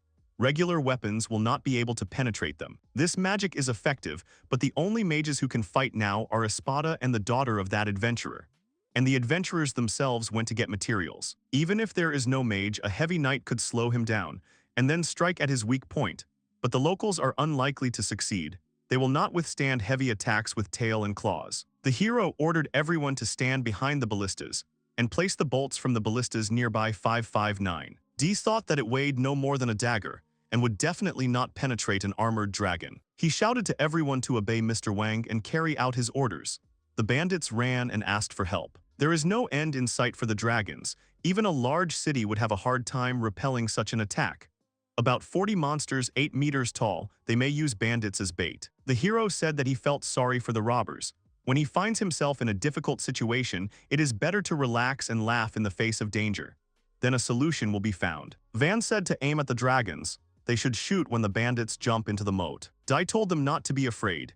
If they hit the eye or the mouth, that would be just fine. They would have a better chance then. Today, none of them Mr. Wang's subjects would die. They would win this battle. They have to show what they can do. They have dragon shashlik for dinner tonight. Frightened people ran away, breathing heavily. They were being pursued by a whole crowd of armored dragons, who were trying to reach the moat and hide from danger. The bandits began to slide down the slope. One of the fugitives fell. Then one of the monsters grabbed his cloak with its claw. Screaming, the man found himself in the air near huge, toothy mouths. The rest of the robbers were very frightened by what they saw. The defenders of the fortress also trembled with fear at this sight. At that moment, the knight shouted that everyone needed to get ready. After this, arrowheads emerged from the ballista. At this time, the bloodthirsty monsters were finishing their meal. Assessing the enemy and clinging to the weapon, D thought that this would be even harder than he thought. The taut bowstring indicated that the device was ready. Then the man shouted for the defenders to open fire. At that very moment, a multitude of arrows rained down on the dragons on the other side of the ditch.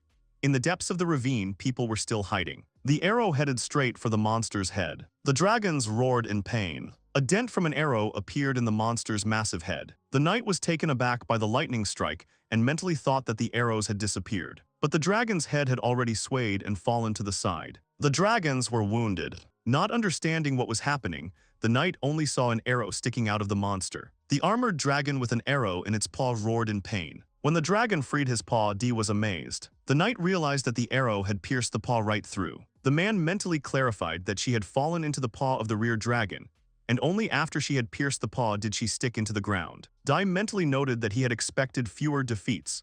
At this time, Wang on the other side shouted to the knight, asking how things were going. A startled knight called out from the wall. According to the knight, about 10 dragons were defeated with one volley. The residents were pleasantly surprised by this news. But D was worried because there were no more arrows, and they needed to bring them from other ballistas that they weren't using. The defenders rushed for arrows. At that moment, the protagonist plunged into memories of solid wooden cubes. Having analyzed his past experience, the aristocrat suggested that he could make wooden arrows instead of iron ones. D gave the order to load the remaining iron arrows and cock the ballistas. The defenders, tense, aimed their weapons at the enemy. As he continued to ponder, the knight noticed that the men on the towers had taken up positions. D was confident that they would win, and the second volley would be even more accurate. Under a barrage of arrows flying at the dragons, the knight shouted that now the monsters would see the full power of this village. Under the roars of the monsters, D ordered to open fire. The knight was amazed. Many more dragons were killed by wooden arrows, which greatly surprised D. The knight mentally noted that the result was different from the iron ones, but he managed to pierce such thick scales. The man immediately ordered to use wooden arrows. At that time, he thought that the master was right and they could cope without iron arrows. He gave the command to aim. D shouted the command fire. Finally, all the monsters were defeated. D and the other defenders looked at this sight in surprise. The knight shouted joyfully that they had won. The protagonist and his maid were shocked by this news. At that very moment, the villagers shouted with delight about the victory, and the happy Van was embraced by his maid with tears of joy in his eyes. D smiled at the people's jubilation. He noted in his mind that the enemy had been destroyed, while they did not even have any wounded, and they had spent about 60 arrows. The knight said out loud that if he had told Commander Stradil about this, he would definitely not have believed it. With a gentle smile, the man thought that such a result seemed simply impossible. Turning to Stradil, he noticed that Wang had grown noticeably. While the happy protagonist rejoiced next to his friends, the knight said that it was hard to even imagine. After a while, Wang went up to Dai. With his arms spread wide, the excited knight showed his master the results of their battle, happy that they had succeeded. The boy approvingly patted the knight. He noted that it was all thanks to D and thanked him for it. Looking at the battlefield, the hero was perplexed. The amazed Wang counted 44 monsters and praised his men. The knight laughed good-naturedly, clapping the boy on the back. He replied that it was all thanks to the nobleman's ballistae. The man was amazed that simple wooden arrows were able to pierce the steel scales. With a good-natured smile, Dai praised the ballistas and patted Wang on the back too hard. Wang, horrified, asked him to stop or he would fall. When the knight stopped, the hero turned his attention to the ditch. There were still bandits in it. He noted that about 30 people survived. D had completely forgotten about them. At that moment, a rope fell towards the frightened people. The knight threateningly ordered them to tie each other up, warning that otherwise they would be hit by the same rain of arrows. The people in fear immediately agreed. When the bandits appeared before Van, they swore that they would change. They begged him not to hand them over to the authorities, otherwise they would be made slaves or simply imprisoned. The aristocrat, surrounded by a crowd of citizens, pondered their words. They asked to be allowed to work for him. At this time, an old man stepped forward. The village elder said that these people often robbed their village. One of the villagers came out of the crowd and grabbed one of the bandits by the collar. He was indignant that they seemed to have forgotten that they had taken the lives of his parents and taken many lives from this village. Enraged, he shouted that he would kill him and prepared to hit the thief, but a small hand stopped him. Holding the attacker's fist, Wang apologized and asked him not to dirty his hands with it. The main character said and asked to leave it to him. With tears in his eyes, the man agreed. Addressing the crowd of tied-up people, he said that they would still have to face the law, and as soon as someone arrived here, they would be taken away. Wang ended by saying that for now they would work for the benefit of the village. New workers worked on the dragons. The frightened robbers meekly agreed. Van and Ortho stood on the wall watching them work. The adventurer noted how many surprises there had been this week. Van just chuckled good-naturedly. Pluriel noted how many swords were in perfect condition without espada magic. Another adventurer questioned how difficult it was to deal with even one dragon. The girl noticed that even if 30 people used Master Wang's excellent swords, they would still only be able to handle 5 to 6 dragons at most. Ortho replied that we need to do it while everything is fresh. The next day, Ordo, Dai, Kamzan, and some of the villagers joined in butchering the carcasses. Wang changed the material of the stripping knife, and it became sharper. All teams completed the task in 3 days. Then the next night, in front of his estate, the aristocrat addressed the residents with a speech, noting the improvements in the village. The main character organized many fires and assured that now you cannot worry about money and enjoy delicious meat. Wang allowed everyone to drink as much sake as they wanted, but no more than 2 glasses per person. He himself raised his mug and congratulated everyone on their great victory. The residents raised their mugs and drank to the health of their master. The boys' friends were also there. The crowd roared, happy that they had managed to do it. People were happy with drinks that they had not had for a long time. The main character really liked the meat. Ortho noted that dragon meat was delicious. Van agreed. The adventurers who were involved in selling dragons explained to the aristocrat that the meat was so soft because it was protected by a hard shell on the outside. Ortho said he had verified that the ballista arrows were as powerful as the weapons Wang had made for them. The knight did not know that the Lord had given weapons to the adventurers, and he was upset that he had not given him the sword. The adventurers praised their swords, which suited them perfectly. D and the villagers surrounded the protagonist, bombarding him with orders for swords. The man asked not to take payment for the weapon because he was his loyal subject. When Ordo also asked for equipment, Van couldn't stand it and ran away. The residents began to treat the main character kindly. The bandits surrounded Van, caring for him. The resident noted the strange behavior of the robbers. After all, despite the fact that the enemy was right in front of him and a hard life awaited him, he still went over to the side of the main character. Next to him sat a man who tried to hit one of the thieves. Clenching his fist, the villager was grateful that Wang had not allowed him to become like them. Filled with determination, he turned to others to make the village a better place for the sake of the families who had died. Raising his fist to the sky, he decided to try some meat for now. The elder and his children, sitting by the fire, rejoiced that the days had come again when they could laugh and eat delicious food. The girl noted that even an aristocrat was with them. The son gasped at this. At this time, Espada, Till and Kamzan came to them, standing up for their master and dispelling the worries of those sitting. The girl assumed that Master Wang was going to do many more amazing things. The villagers continued to enjoy their meals with lit fires. At this time, Ortho discussed how much he could get for the dragon. According to the adventurer's calculations, about 20 gold coins. Van was surprised by such a large sum, but the man did not take into account the expenses. Together with them, one monster could get about 8 gold. However, the aristocrat was satisfied with this amount, since they had 40 such dragons, so they would receive more than 300 coins. Having converted it into yen, the boy was amazed at the sum of 300 million. The butler approached and congratulated Van on his successful defense. The boy thanked him and offered Espada some meat, since he had also helped with the protective barrier. But the butler looked excited. He noted that this was an excellent result, but there were some difficulties. After clearing his throat, Espada disappointed the young man by telling him about the 50% tax they would have to pay to the Marquis's treasury. Van was not happy with this news. He remembered the tax system of his world and was mentally upset that even here it existed. The protagonist anxiously asked the butler if there was a way to hide their victory, but Espada doubted that it was possible with such a number. Van was very upset. Besides that, he remembered something. The nobleman was horrified and realized that they would learn about the state of the village. Wang thought that it would be difficult to keep it a secret. However, at that moment, a thought flashed through his mind. The protagonist reasoned that he did not know anyone who served the Marquis with such devotion for decades as Espada. He kept thinking that he would have to hide the truth, and that would be a betrayal of his father. But the hero had doubts because the butler had previously preferred a peaceful life with the protagonist rather than his father.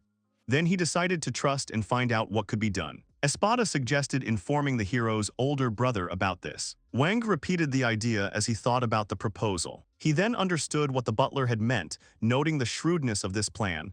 The credit for the dragons must be attributed to Marcia. The aristocrat thought over the details of the plan. He decided that they would stumble upon the herd in the forest, destroying them separately. This idea, as the boy noted, was convenient for both of them. In this fight between the brothers, Van wants Marcia, who supported him in many ways, to win. Then the protagonist looked at Espada with admiration, and then he praised the butler for his idea. The next day, the residents wished their master good morning with a smile. Many people thanked the hero. He mentally noted that they had become benevolent. Someone shouted for the master to allow him to marry Till. At this, the maid next to Van was embarrassed and indignant. The aristocrat only smiled softly, but suddenly the boy became serious and grabbed the girl's hand. The maid, not expecting this, noticed with a smile that Mr. Wang had not held her for a long time and asked if he wanted affection. The main character, frowning, remembered that in the situation with the bathhouse he behaved like an adult. But he was 8 years old and this was a child's privilege. Kamzin followed them and the crowd of residents were touched. Suddenly Van let go of the girl's hand, to which she gasped. The maid did not understand why the protagonist let her go. The aristocrat reflected on the fact that he was, after all, a milord. The boy mentally noted that affection was important, but dignity was also worth a lot. Van thought that Till would leave him someday, but her happiness comes first. After that, he turned to the maid. The aristocrat began to say that if a man appeared who would interest her, but then the girl interrupted him. Putting her hand on her chest, she answered with feeling that she wanted to take care of Vanya, so she hadn't even thought about it. She sincerely wanted to continue being close to him. The hero became embarrassed and took Till's hand again. Together with the girl and Kamzin was climbing the steps. Suddenly, someone called out to him. It was one of the defenders. The man saw the traitors. The boy leaned over the wall, trying to see them. The man clarified that they were Mr. Bell and Mr. Lango. Seeing two small dots in the distance, he was surprised by the defenders' abilities because he could barely make out their silhouettes, let alone their faces. Glancing at his companions, Van noticed that they were also looking questioningly into the distance. First of all, the aristocrat suggested raising the bridge and preparing the ballistas. The protagonist explained his behavior by saying that there could be bandits in and around the wagon. He said that one should be skeptical if they want to protect the village. After this, he ordered his companions to call Ortho and Dai. As he reflected, Wang noted that there was much to do, and it was up to him to make the most of each opportunity. He said out loud that the opportunity had finally arrived. The cart moved across the field, its wheels creaking. The two carts, with riders surrounding them, were slowly moving towards the village. The man driving the horses noted with concern that this time they were in trouble. One of the people in the cart continued the thought, saying that the cart had been damaged along the way, so many of the goods had become unusable. And then there were the costs of repairs, the cost of the stay, and the convoy. The seated man continued his disappointing conclusions that even after returning to Hashimura, they had not earned much money from selling, and they would not be able to buy elsewhere. This brought the driver to tears. He shouted in despair that there was a huge shortage. Then one of the riders called out to the crying man, asking if it was Hashimura. At this point, the cart stopped near a giant gate, to which the writer rightly noted that in terms of scale, this place did not at all resemble a village. The amazed man looked and agreed. Then the writer suggested that they were on the wrong road. to which the man driving the horses objected, but was himself surprised by the improvements in the village. At this time from the wall, someone shouted the suggestion that they were traders. The visitors were presented with a majestic sight of a massive fortress. Wang emerged from the peaks of the tower. He introduced himself and said that he owned this village. He asked them to confirm that they were indeed merchants. The man sitting in the carriage turned to his brother in surprise at this news, explaining that this was the same fourth son of Marquis Fertio, who was rumored to be a child prodigy. The bald rider looked surprised.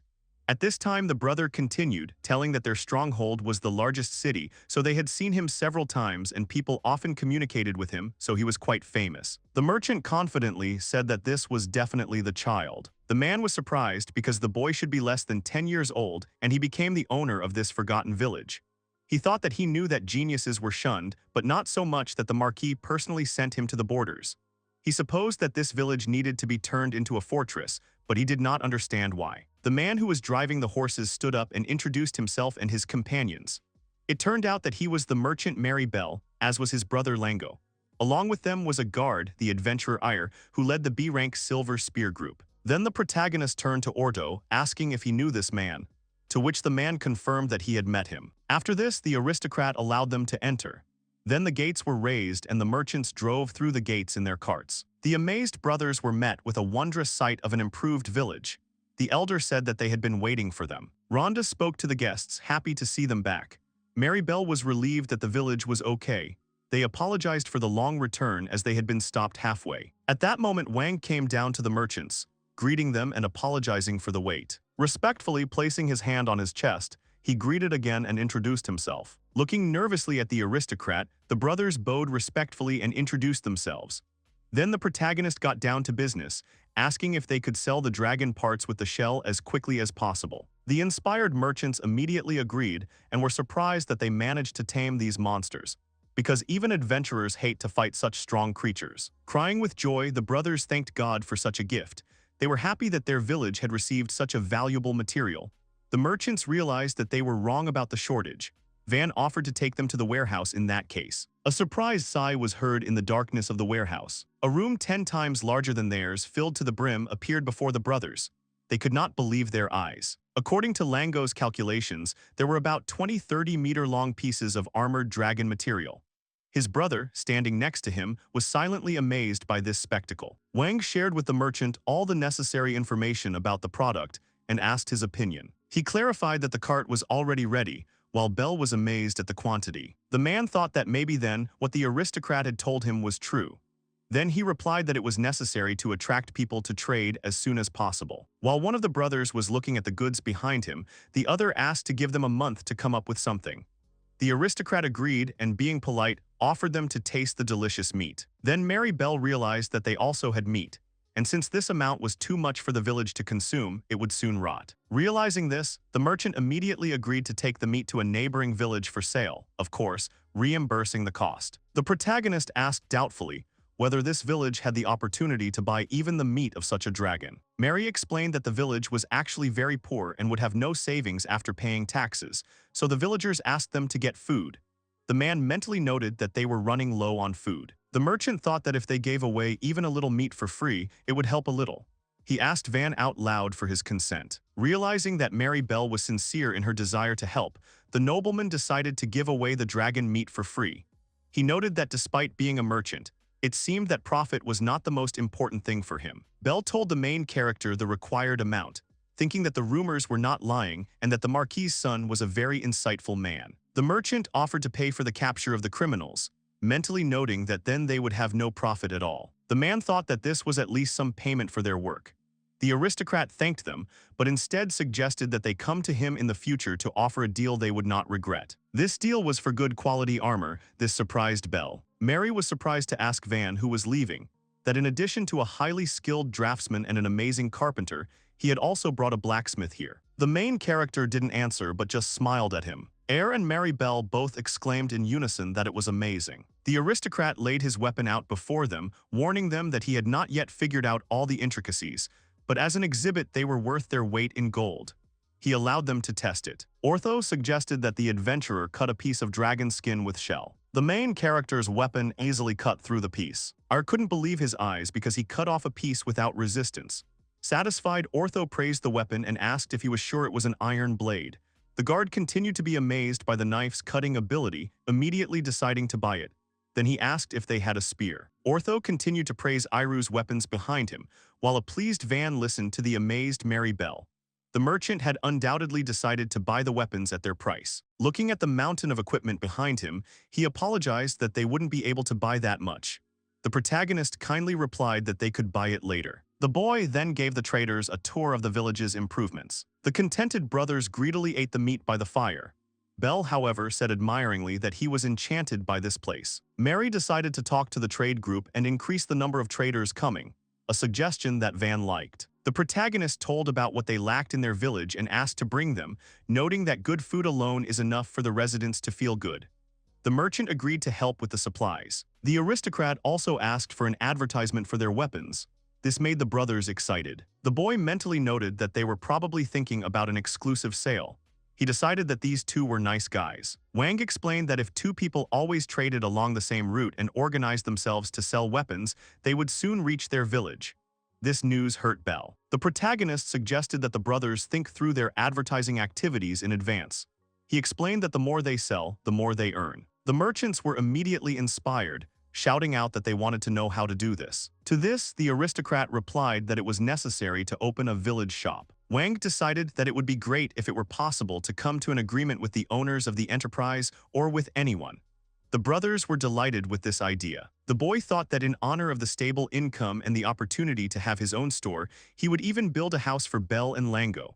While the brothers were in the background, they were happy about this decision. The protagonist thought that if they agreed, the shop would save him time since he wouldn't have to negotiate with various merchants.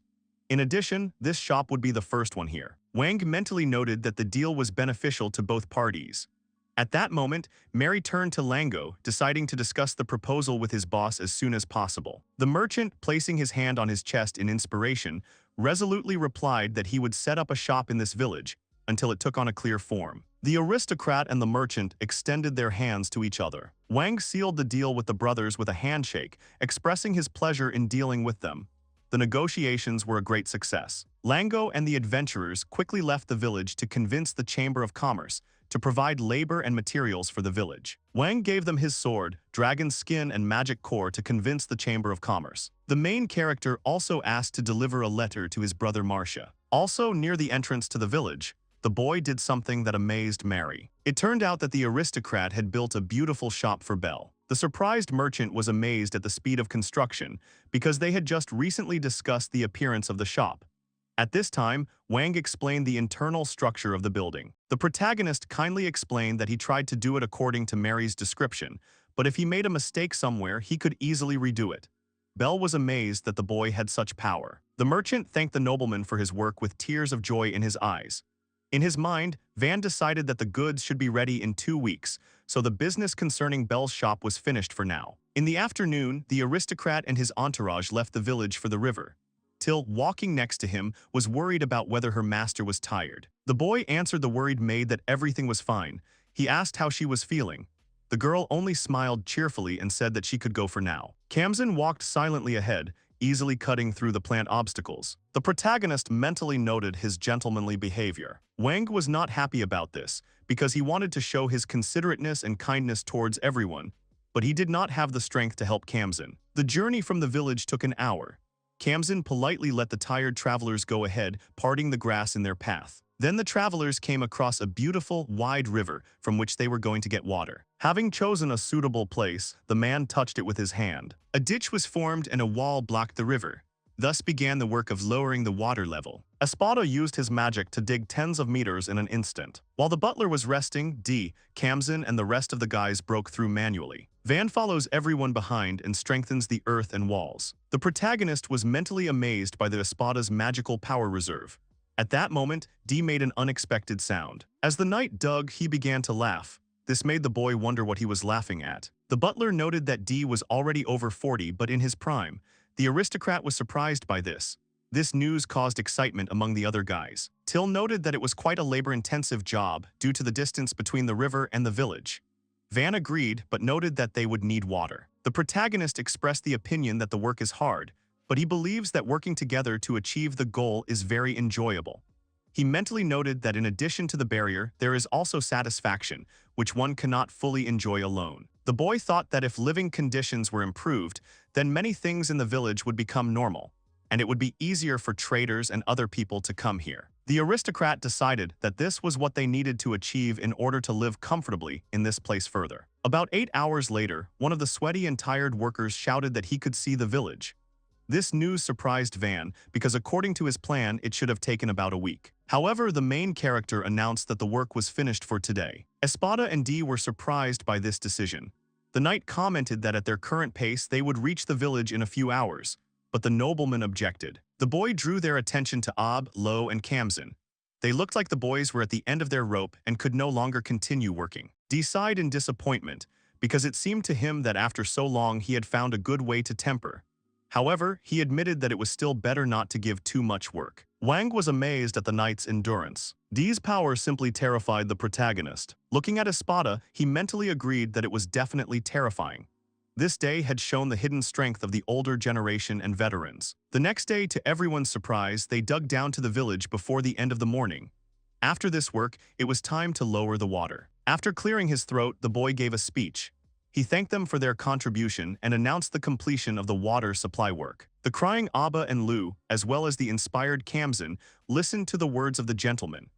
Meanwhile, the main character said that he understood the difficulties they had faced in a day and a half and he was very grateful to them for that. Wang waved his hand, signaling that the time had come. The aristocrat excitedly announced the discovery. At that very moment, the wall collapsed from the pressure. The water spread across the moat with lightning speed, taking your breath away. The boy himself was amazed by this event. Everyone clapped joyfully. While resting, people watched the flow and noted how quickly the water moved. The villagers were also curious and amazed by the newly arrived water from the river. Small children ran along the edge of the ditch after the water current.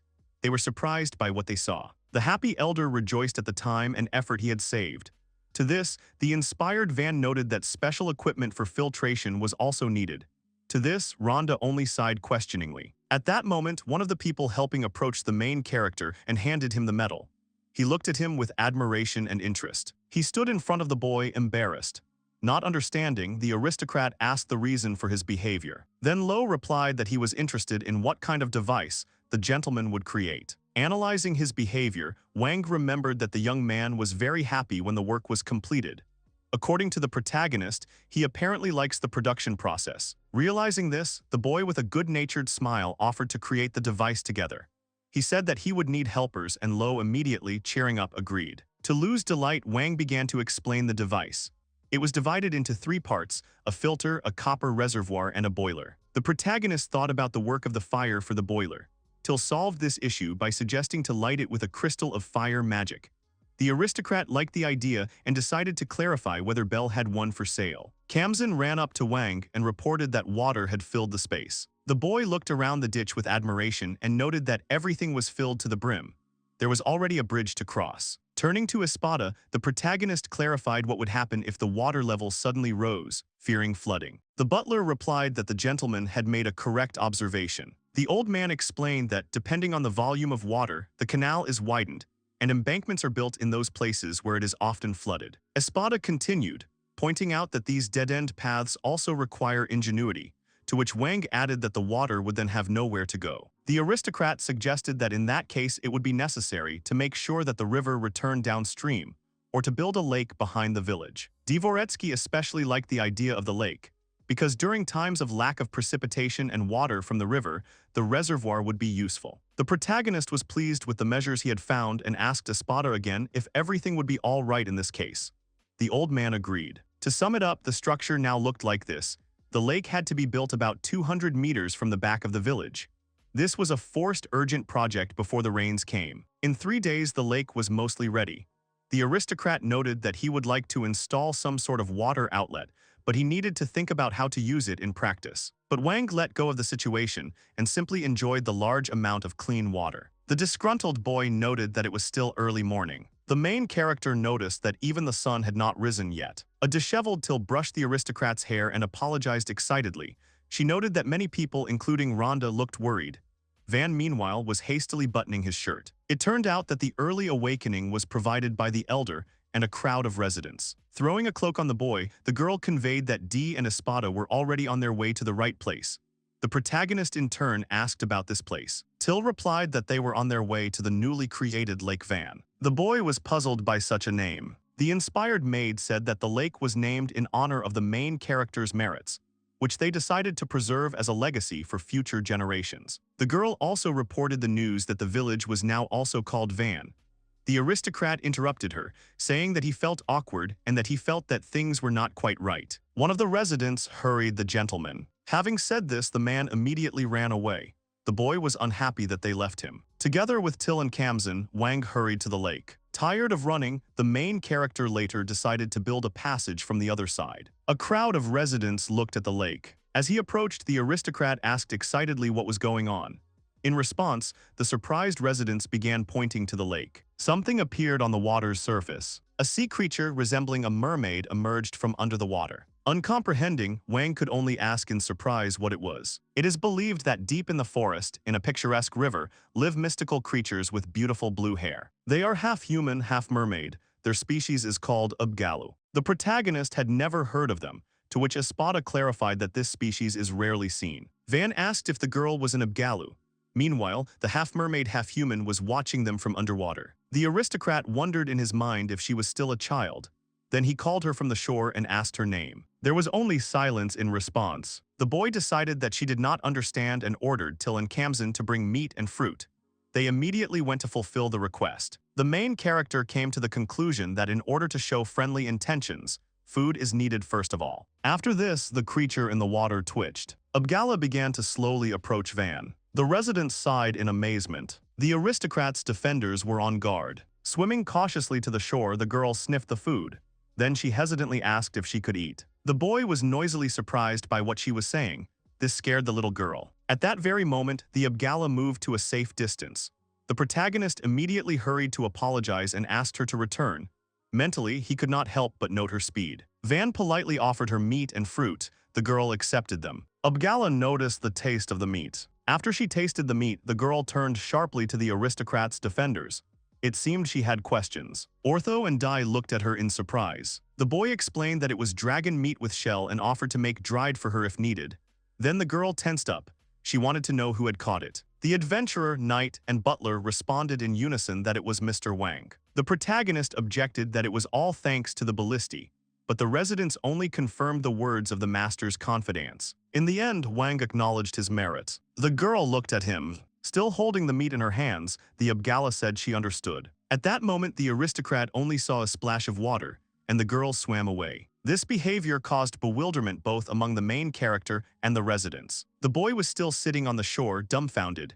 Everyone around him was wondering what had happened. The next day, the main character woke up from Tilla's screams. The girl apologized and explained that the villagers had reported the attack.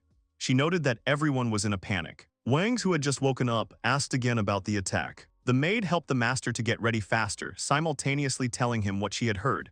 According to her, the enemy had already besieged the water channel. The aristocrat was not pleased by the enemy's proximity. He wondered whether the ballistas would work to intimidate. He knew one thing for sure: this situation was dangerous. The boy was unhappy with the stolen hours of peaceful sleep. The protagonist threw open the doors in irritation and thought with rage that he would not forgive them. At this time, the people on the wall were engaged in defense and preparing for battle. Many Ubgalas were sticking out from under the water. The boys and girls watched the people on the fortress with all seriousness. Di and Lo readied their swords. The Ubgalas clearly had no intention of leaving. They looked tense. The people behind the ballistas were in a state of great excitement. Trying to find the reason for their appearance, Wang wondered if the shelled dragon was their deity. The boy thought that yesterday there was a child, and today there are men and women of different ages. The Ubgalas addressed him. It was a strong man with a crown on his head. He wanted to talk to the young man. The protagonist tensed up from the terrible gaze of this sea creature. Playing it safe, the aristocrat decided to take strong people with him. Then a merchant approached him. Mary Bell was delighted to suggest that the Ubgalu had brought in a lot of rare raw materials. He said that doing business with them was a great commercial opportunity. The man enthusiastically asked to come with him to take a closer look at them. Van allowed it. Together with his people, the protagonist went down to the Ubgali. The man who called him said that his daughter was grateful to them. The boy asked if they were talking about the girl from yesterday. With ferocity, the Abgal continued that he had heard of the dragon being defeated at the hands of Van. This excited the boy. The man was convinced that it was indeed him. Behind him, the other Abgalas were surprised by this. The sea creatures were amazed. Looking at his companions, the aristocrat thought that thanks to the atmosphere, they realized that they were strong. The chief Abgala admitted that the protagonist was a brave man. After this, he gave his approval for the marriage between Van and Lotta Priola. The boy was surprised, and then he asked about it again with indignation. Wang, becoming agitated, began to clarify the situation. It turned out that this Abgala is Priola's father. His name is Vesta. He began to praise her appearance, not understanding why the main character refuses. The aristocrat asked where she was, and Vesta pointed to her. The girl was playing with her friends at that time. The protagonist noted that she was still a child who did not understand anything, and asked when the conversation about marriage had even been raised. Vesta clarified that Lotta's family had not previously maintained contact with humans, but in recent years, the river where they lived became a watering place for shelled dragons, causing them to lose many of their comrades. Therefore, the father is looking for a strong groom for his daughter, who can give a peaceful life to his family. Van realized that for the sake of safety, the chieftain's daughter would have to marry as a condition of the contract. The boy remembered that political marriages were not uncommon among aristocrats. He told Vesta that Priola could marry whoever she wanted in the future. The protagonist promised that they would protect them regardless of this condition.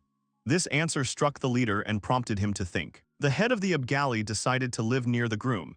He specified who owned this reservoir. To this, Wang asked them to move to the lake behind, since there were bridges there and merchants or guests might scare them. The boy, stunned, realized that Vesta was calling him her fiancé. He shouted after the sea creatures as they swam away that he had not given his consent to the marriage. Turning around, Priola waved goodbye, shouting that she and the groom would see each other again. The aristocrat awkwardly continued to insist that he was not her groom. At that moment, a merchant approached him. He asked Wang to bring him a rare material if he could get one. Wang agreed if it worked out, of course. Espada noted that the protagonist was very lucky to have established good relations with the Abgalu. But there was a nuance here. The butler continued that he could not believe that Mr. Wang's bride was an Abgalu. Even Espada could not predict what kind of reaction this would cause. To this, the boy only sighed wearily. On the other hand, Till, hesitating, thought that if this is the master's choice, but she did not finish the sentence. The old man noted that despite the refusal, Van's rebellion had failed. Sea creatures rested peacefully on the lake. Adults were relaxing by the shore, and children were splashing in the water. The protagonist was devastated by the thought that the lake was now occupied. He wondered out loud whether he, as the owner of the territory, should keep an eye on them. After thinking about this, the aristocrat built 2 buildings, similar to boathouses, as a recreation area. The houses were a favorite among sea creatures. Van was pleased that the place had become popular. Espada noted that he had not heard of buildings of this kind in the Scuderia. The old man assumed that the boy had a store of knowledge that even he did not have. He explained that the protagonist had learned a lot without realizing it. Wang quickly closed the topic, saying that it was time to move on to the next stage. The aristocrat decided to build a gate and a drawbridge in the backyard. The inhabitants gradually began to interact with the Abgalu and share food. In return, the sea creatures brought them various ores, which they took to Bell. The main character could not help but rejoice at the established contact. Wang decided to build a second wall, not only improving the village's security, but also protecting the sea creatures. In the aristocrat's office, he and Espada were discussing strategic issues. The butler advised building fortifications for a city of 10,000. The boy hesitated, but Espada explained that even that was not enough, given the pace of development of the village. The old man said that if the wall were built, a significant number of people would have to be placed for protection. Therefore, the butler advised building a city for the same number, but a little smaller in size. But the aristocrat liked the village life, so he offered a maximum of 2,000. Espada protested. He firmly explained that this had to be planned in advance, otherwise it would take more effort and time. Wang remembered that the butler was known for his stubbornness and just sighed. Even with his father having expressed his opinion, Espada did not back down. The old man calculated that taking into account all the structures, the length should be no less than 600 meters. This thought horrified the main character, because he wanted a height of more than 10 meters and he would have to build all this. The butler decided to postpone serious construction of the fortress until there were enough people. Now he proposed a wall that could be improved later. This did not please the boy. Wang shared that he is considering the option of non-square fortification of the city. Espada was critical of this idea, thinking that he was talking about a round city.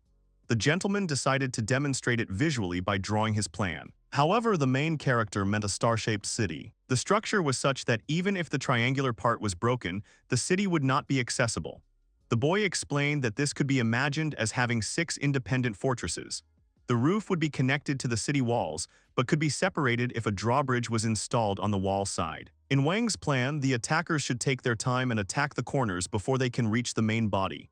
When they try to attack, they will be attacked from 3 directions. The protagonist used a form of fortification from his world that was invented on Earth when guns were available. Espada thought seriously about this decision. The butler acknowledged the form as good, listing possible successful outcomes.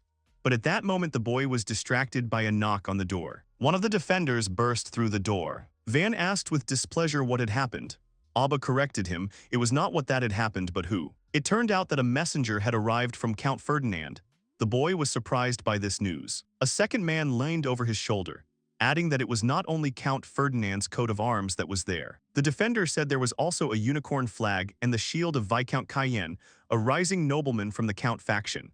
Lo counted 3 wagons and about 100 soldiers. The protagonist asked if this was the same count who had originally ruled this village. The man answered in the affirmative. Wang assumed that he had come to retake the village. After that, an awkward silence reigned as everyone took in what was happening. The wheels clattered across the clearing. A woman's shoe stepped onto the ground. The girl stepped out of the carriage, looking at the fortress. The woman thought that she did not like the authenticity of the rumors about the child prodigy. The confident stranger decided to verify the authenticity of the genius herself. A company of unexpected guests, a shy girl and a confident woman of nobility. The cart was approaching the village. When the girl heard that they would arrive soon, she started shaking. Then the woman patted her on the head, reassuring her with a promise to be there. The girl hesitantly agreed. The girl's cautious eyes looked at the luxurious estate. She said that first they needed to see who they would be dealing with. While urgently getting ready, Wang was surprised by the sudden arrival of messengers from the Count. The protagonist's confidants were hurriedly preparing for the arrival of the guests, till prepared snacks and tea, for which the boy thanked her. At that moment there was a knock on the door. The aristocrat mentally decided that whatever would be inside. Out loud, he allowed the people to enter. The door creaked open. At first, an uncertain little girl appeared in the doorway. A woman walked in confidently behind her. Wang was surprised. For a boy, this combination of 2 girls was difficult. He expected middle-aged men. The protagonist mentally noted that one of them was a child, but assumed that a simple child would hardly have been sent as a messenger. The aristocrat politely introduced himself to the guests. The woman introduced herself in response. She is Mura. Carrera Cayenne had recently been promoted to the rank of Viscount. The boy couldn't help but be impressed by her appearance, mentally noting that she looked like the American dream. With a confident smile, Mura also made it clear that she belonged to the parvenu of chivalry. Then hesitantly the girl introduced herself. She was Harut on Ferdinand, the youngest daughter of Count Ferdinand. The girl, curtsying, quickly explained the reason for the visit. They learned that Marquis Ferdio had come to the village, and her father had suggested that they go and greet him. Wang wondered in his mind that Ferdinand had sent his youngest daughter. In his mind, he assumed that Mura was an escort. At that moment, she glared sternly at the hero. Frightened, polite phrases poured out of the aristocrat. He invited them to sit down. While the guests were sitting down, the boy was thinking that going from a knight to a baron, much less a viscount in one generation, was not an easy path. He assumed that this beautiful girl was an influential person with a clear head. At this moment, the woman spoke, turning her attention to Van's appearance. Mura suggested that the protagonist was younger than Harut, but had better self-control. After that, she asked the aristocrat directly what he thought about the reason for their visit. The boy mentally noted the straightforwardness of the question, deciding that they seemed to want to find out his true intentions. Van thought that the Count, whose territory had been reduced, would be angry and reverent towards the Marquis at the same time. And with his arrival in this village, the Count might have come to the conclusion that the Marquis might be planning a surprise attack from the border. Maybe that's why Ferdinand sent a strong man with many years of combat experience and his daughter. After that, the protagonist decided to answer the messenger. He voiced his assumptions out loud. Van believes that they are here to clarify the situation of the opponents and then to reach an agreement with him. After this, Mura laughed, surprised that he, a boy of 10, managed to see so deeply into the root of the problem. The woman openly confirmed the protagonist's speculations. Mura was embarrassing both the boy and the girl who had arrived with her straightforwardness. She explained that during the search for a worthy heir, Van's name had often come up in the last 2 years. She also noted that after the ritual of determining magical abilities, the ceremonial opening of the boy genius's abilities did not take place. The Viscount assumed that perhaps it was not the magic of the four elements, but it was still unclear to her how an aristocrat could be made the nominal owner of a fiefdom where there was absolutely nothing to do. Mura continued that it was rumored that Wang was a child prodigy, and that usually fief owners had to be educated enough to work for the development of the territory. The envoy made it clear that for these reasons, the Count wondered why the protagonist had been entrusted with lands bordering Ferdinand's territory and the kingdom of Gerinet. With a stern look, she finished her explanation, trying to uncover the aristocrat's true intentions. Wang thought about how in this country, a fight between aristocrats was forbidden and stating something so bluntly could be punishable. He assumed that they took these risks and gave him the information to see his reaction. The protagonist decided that there was no point in hiding it and confirmed that he did not have the ability to use four-element magic. With calm confidence, the aristocrat declared that the rest of the fears were groundless and that he was simply sent away. Mura looked at her interlocutor with distrust. The messenger was dubious about his words, expressing the absurdity of this act. The Viscount decided to clarify the veracity of the rumors that he was a child prodigy. To this, Van asked what exactly she was talking about. Mura said she was told it was a village of only 100 huts. She noted that in 1 or 2 months the main character managed to erect such a fortress wall, and the buildings were reconstructed using unprecedented materials. The woman also highlighted the presence of an experienced butler and a master knight. Looking at Ara, the Viscount noticed how she was trembling with excitement. To calm the girl down, she took her hand and made a suggestion. Mura calculated that the main character had at least 5,000 subordinates. This surprised the boy. The Viscount noted with all seriousness that the technology that allowed them to lead their troops undetected was a threat to them. However, in her opinion, Van had done all this knowing that he could be seen. The aristocrat shook with surprise at this suggestion. The woman waited for an answer. The messenger continued that this apparently meant turning the border into a new military base. At this time, the protagonist, covering his mouth with his hand, tried not to laugh. Wang thought that from an outside perspective, it actually made sense since he had been kicked out of the house so quickly. While he was trying to hold back his laughter, the girls looked at him in surprise, waiting for an answer. Mura became serious, not understanding what was funny. From the sight of her, the boys' defenders sensed danger and reached for their swords. But the aristocrat only laughed innocently. The protagonist laughed at this serious atmosphere, apologizing. The Viscount looked at him in bewilderment, and Tense still did not take his hand off the sword. Calming down and raising his hand in a gesture of reconciliation, Wang apologized for laughing and offered to prevent this misconception. Mura could not believe that it was a misconception. The aristocrat explained that all his father had allowed him to take was Kamzana and the luggage for one carriage. Kamzana, meanwhile, still had his hand defensively on the hilt of his sword. The protagonist explained that even his family did not see him off and he was ordered to leave the city quietly and unnoticed.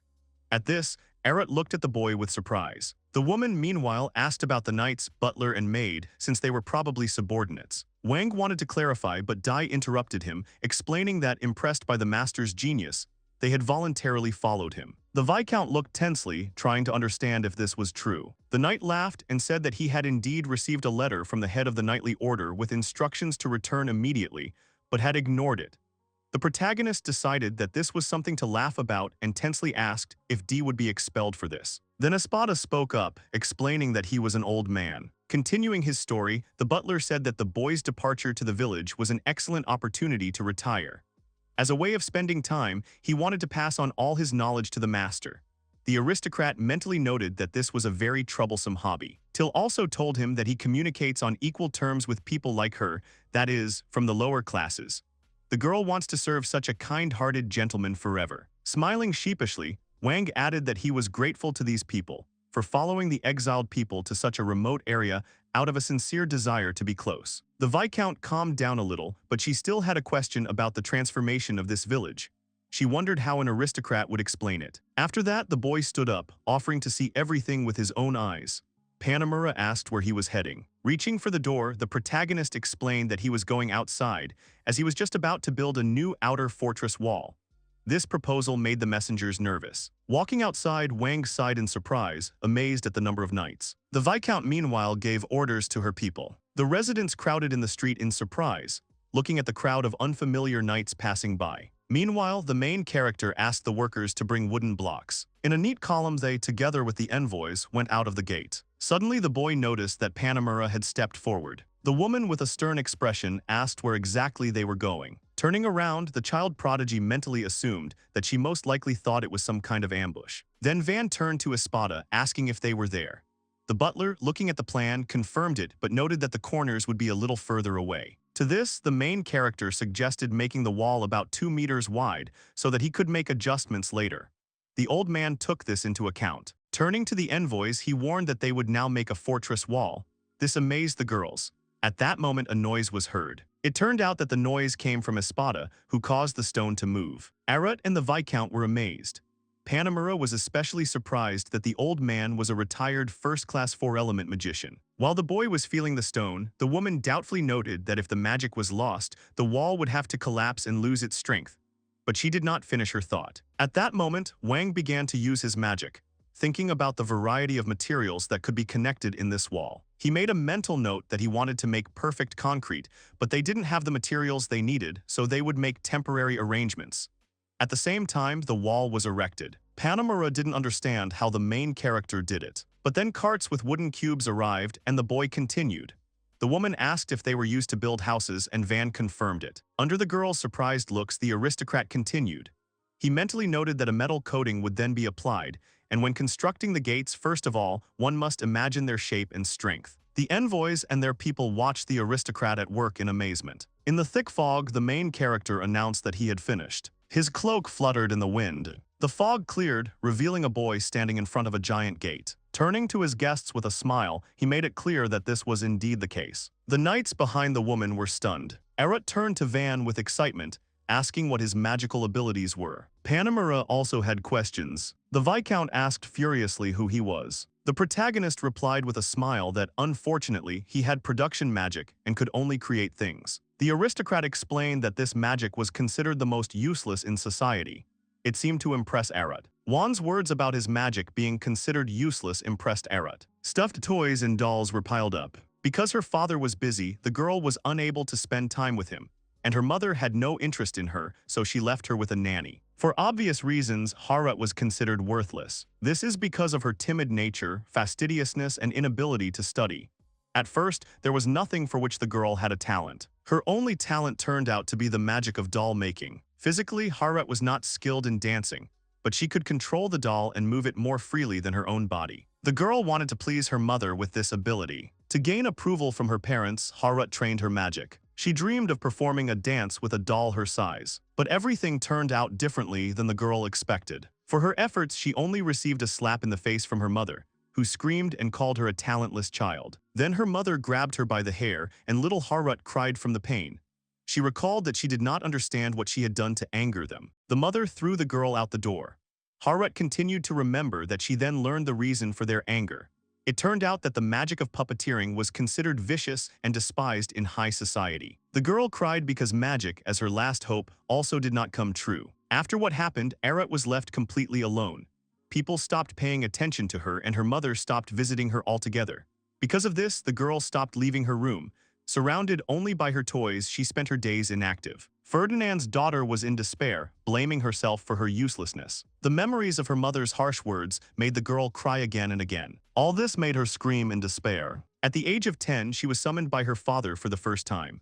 With tension in her voice, Harut noted that she had not seen him for a long time.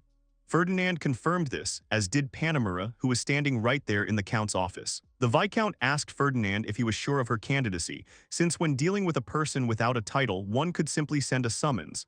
The Count objected and asked to do as he said. All this time, his daughter stood uncertainly in the office. Arut mentally wondered who this woman was. Mura understood the Count, clarifying that their return would depend on the other side. The Viscount then turned to Ferdinand's daughter. Mura leaned towards Harut, introducing herself and asking if she had heard about her future marriage. The girl, perplexed, shrank uncertainly. The girl, almost crying, explained that she had not been told anything about this. The Viscount said that the marriage would be considered if the groom was capable. To this, Harut despairingly suggested that she was not needed here. The girl thought that she was being kicked out because of her uselessness. The woman objected. Mura said that her brothers and sisters already have spouses, and she is the last one left. With a joyful smile, the Viscount ruffled Harut's hair, saying that she would be lucky if the man turned out to be good. The girl did not expect this from the woman and, stumbling, could not utter a word. Ferdinand's daughter remembered the powerful, gentle hand that touched her. She looked at the woman smiling at her with joy and embarrassment, thinking that she had met a person who cared about her. The subsequent carriage ride of about 3 days proved to be the most joyful of Harut's life.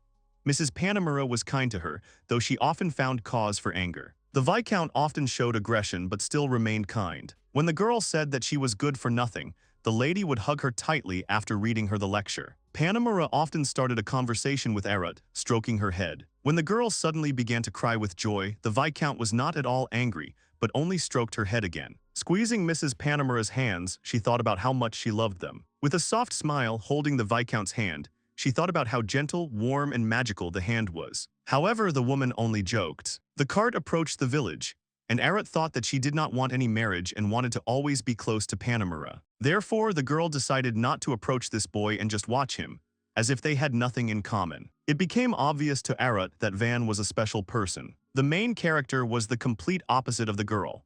The aristocrat amazed her with his confidence and the presence of subordinates who respected him. Despite being younger than her, he already has so much going for him. He is talented and self-confident. Harut had no doubt that he would definitely live up to his parents' expectations. She wondered why he was so lucky until he told her about his relationship with his parents. Then the girl realized that he was treated the same way as she was, but she did not understand what the difference was. Watching and listening to Van, Arut's feelings slowly changed. She became very interested in the boy. The girl thought that if she hadn't stopped her training after her mother's words, she might have become like Van. Ferdinand's daughter, having gathered herself together, decided something. Looking at the new gate, Arut decided to try her hand as well.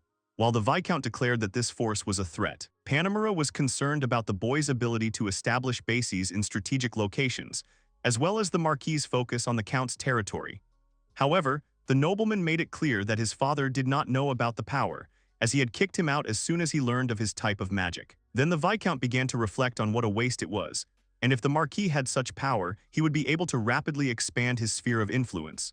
However, she then corrected herself, realizing that even she would not have thought that industrial magic had such potential. The protagonist suggested that they postpone their departure, as tomorrow they would again begin building the fortress wall. The woman agreed. Then on the way back, Panemura kept asking Van about his power and the results of his magic. Having answered the girl, she understood, but did not agree with everything. The boy happily decided in his mind that the misunderstanding had been successfully resolved. After that, the Viscount brought up the subject of marriage with Aruth. Then the boy realized that this was most likely the reason why the girl was sent here. He mentally assumed that they sent their daughter to eliminate the feud. The nobleman replied that this territory was still poorly protected from magical beasts. Wang made it clear that they intended to continue to develop and strengthen the village not for the sake of competition, but for the sake of security. He said that an arranged marriage was not necessary in such a case. Panemura agreed that the village would continue to develop, but now she had an interest in more than just the village. The woman also became interested in the main character. It turned out that the Viscount was personally worried about Harut, and she was against her marriage. Panemura said that the girl was expected to marry into a potentially hostile Marquis family, and that her partner would be the youngest child who had become a border feudal lord at a young age, regardless of the reason for that person's expulsion. The woman believed that under such circumstances, Harut would likely be unhappy. Van agreed with the Viscount's assumptions. By listing the possible disappointing outcomes, the boy frightened Ferdinand's daughter who was standing nearby. Panemura summed up that this was precisely why she was traveling and thinking about how not to marry the girl off. After the story, the aristocrat understood why Harut looked so gloomy from the very beginning. He wondered what she felt. Wang thought he could understand her, as he had been in a similar situation himself. At this time, the woman, smiling sarcastically, explained that her mood had changed greatly. Panemura, thinking about Harut's happiness, decided to support the idea of marriage if she married Van. The Viscount listed the advantages that she saw in the main character. The boy, meanwhile, looked at her in surprise. The woman especially highlighted his strength. Panemura said that if they were the same age, she herself would consider him as a groom.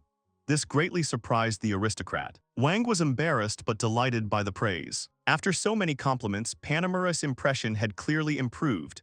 Van didn't want her to stop, mentally reminding himself not to reveal his emotions. Then the Viscount turned to Harut, asking her opinion. The woman let the girl decide for herself. to which Ferdinand's daughter hesitated, not knowing what to say. With tears in her eyes, she agreed that Wang was a good man, but she wasn't sure yet. The worried protagonist at this time replied that he himself was not ready for marriage yet, but was not against Arat settling in the village without marriage. He reflected on the fact that a child at such an age does not know what he is signing up for. Turning to the girl, the aristocrat said that this was an important decision, saying that she could take her time and think it over. However, Mura did not understand the reason for Van's refusal. Taking a keen look at Wang, the woman noted that his strength was a rare thing that could become a target for other countries, so he should strive for greater protection for himself and his territory. Then the protagonist asked about the advantages that this marriage would bring for development, to which Mura explained that after marriage he could count on the support of Count Ferdinand and above all on her own support. With a good-natured smile on her face, the Viscount noted that she shouldn't say this, but the marriage would eliminate the possibility of Count Ferdinand's knightly order attacking in an attempt to reclaim the territory. The boy, worried, mentally noted that she had said it anyway, and it all sounded very much like a hoax. Thoughtfully pondering the proposal, Wang, however, found no advantages for the Count himself. The protagonist could not find any benefit for this man. At this point, Mura, smiling, noticed that the positions had changed places. The woman expressed her intention to stay the night and gave the boy a whole day to think everything over properly, and if anything happened, he could talk to her or Harut. The shocked aristocrat asked again, to which Mura only snorted. Laughing, she was glad that she was finally able to see the real boy, noting that he made a much better impression this way. The Viscount said that before that he didn't look like a child at all. Van asked if her soldiers would also stop. She reminded the noble that they were in enemy territory, and for a fragile woman it was dangerous, so she wanted her people with them. In his mind, the protagonist argued that Mura was fragile, ranking her among the strongest people he had ever met. The woman suggested that if they stayed, Arat would stay in Van's mansion, which greatly embarrassed the girl. Ferdinand's daughter was horrified that she would have to share a bed with a boy. The main character was also tense about this situation. He was mentally surprised that there was a readiness for such a decision, considering that Arat was only 10 years old. While the girl was dying of embarrassment, Mura chose to let Arat settle in with her this time. She asked if there were any more rooms in his mansion. Wang asked them not to worry about it as he would immediately begin making the inn. Laughing, the woman thanked him for this. After this, the aristocrat built a hotel for his envoys. The guests did not expect that he would actually do this. The main character made rooms for the soldiers too, which made them happy. They invited the girls to dinner, and until then the envoys were to rest in the house. Till asked the boy if the scaly wolf meat would be suitable. Van saw no reason to refuse it. Orto and his Luli hunt mythical monsters that keep appearing in the area. Scaly wolves have recently appeared, which makes Mary Belle very happy. The maid firmly stated that she would try to make the food tasty for the sake of the main character's marriage to Mrs. Harut. The boy was surprised that she was not against their wedding. She replied that she was certainly sad. But despite the attachment, the girl was ready to serve such a couple, believing that Arat would always support him. The protagonist was amazed. Till continued that if the master's wife turned out to be a kind girl, then it would be easier for her. From how perfect the girl was, Van even became a little confused. Kamzin said that he was not against this girl either, but if there was a chance, he would like someone stronger for the boy, capable of protecting the aristocrat, for example Mura. Mentally, the protagonist was surprised that Kamzin liked women who were strong in spirit. Espada decided that the Viscount's words were true, but from the Count's point of view, this marriage would have no meaning. Considering that he had originally sent her for the engagement, his daughter most likely did not have the four-element magic. Wang noted that it was difficult for the butler to say that Harut, like him, was kicked out of the house. The old man reflected that it was quite possible that Mura had genuinely recognized the hero's strength, but they could not ignore the change in circumstances that would arise if he married Ferdinand's daughter. The boy continued Espada's thought that after the marriage, the Count and Viscount would have access to the village and questions would arise about ballistas, weapons, and other things. Van also noted that one should not forget about the relationship with the Ibgalu. The butler also informed that the protagonist would have to talk to his father, as his relationship with Ferdinand had not worked out. Looking to the future, the Marquis might break off the relationship altogether, and this could be a decisive factor. Wang clarified whether there was a possibility that his father would target the Count's territory. The protagonist reasoned that the kingdom of Scuderia had been expanding for over 10 years, but because of this, the neighboring states were afraid and hostile. Therefore, the king did not like the idea of discord among his own people the most. The boy asked if this was even possible now.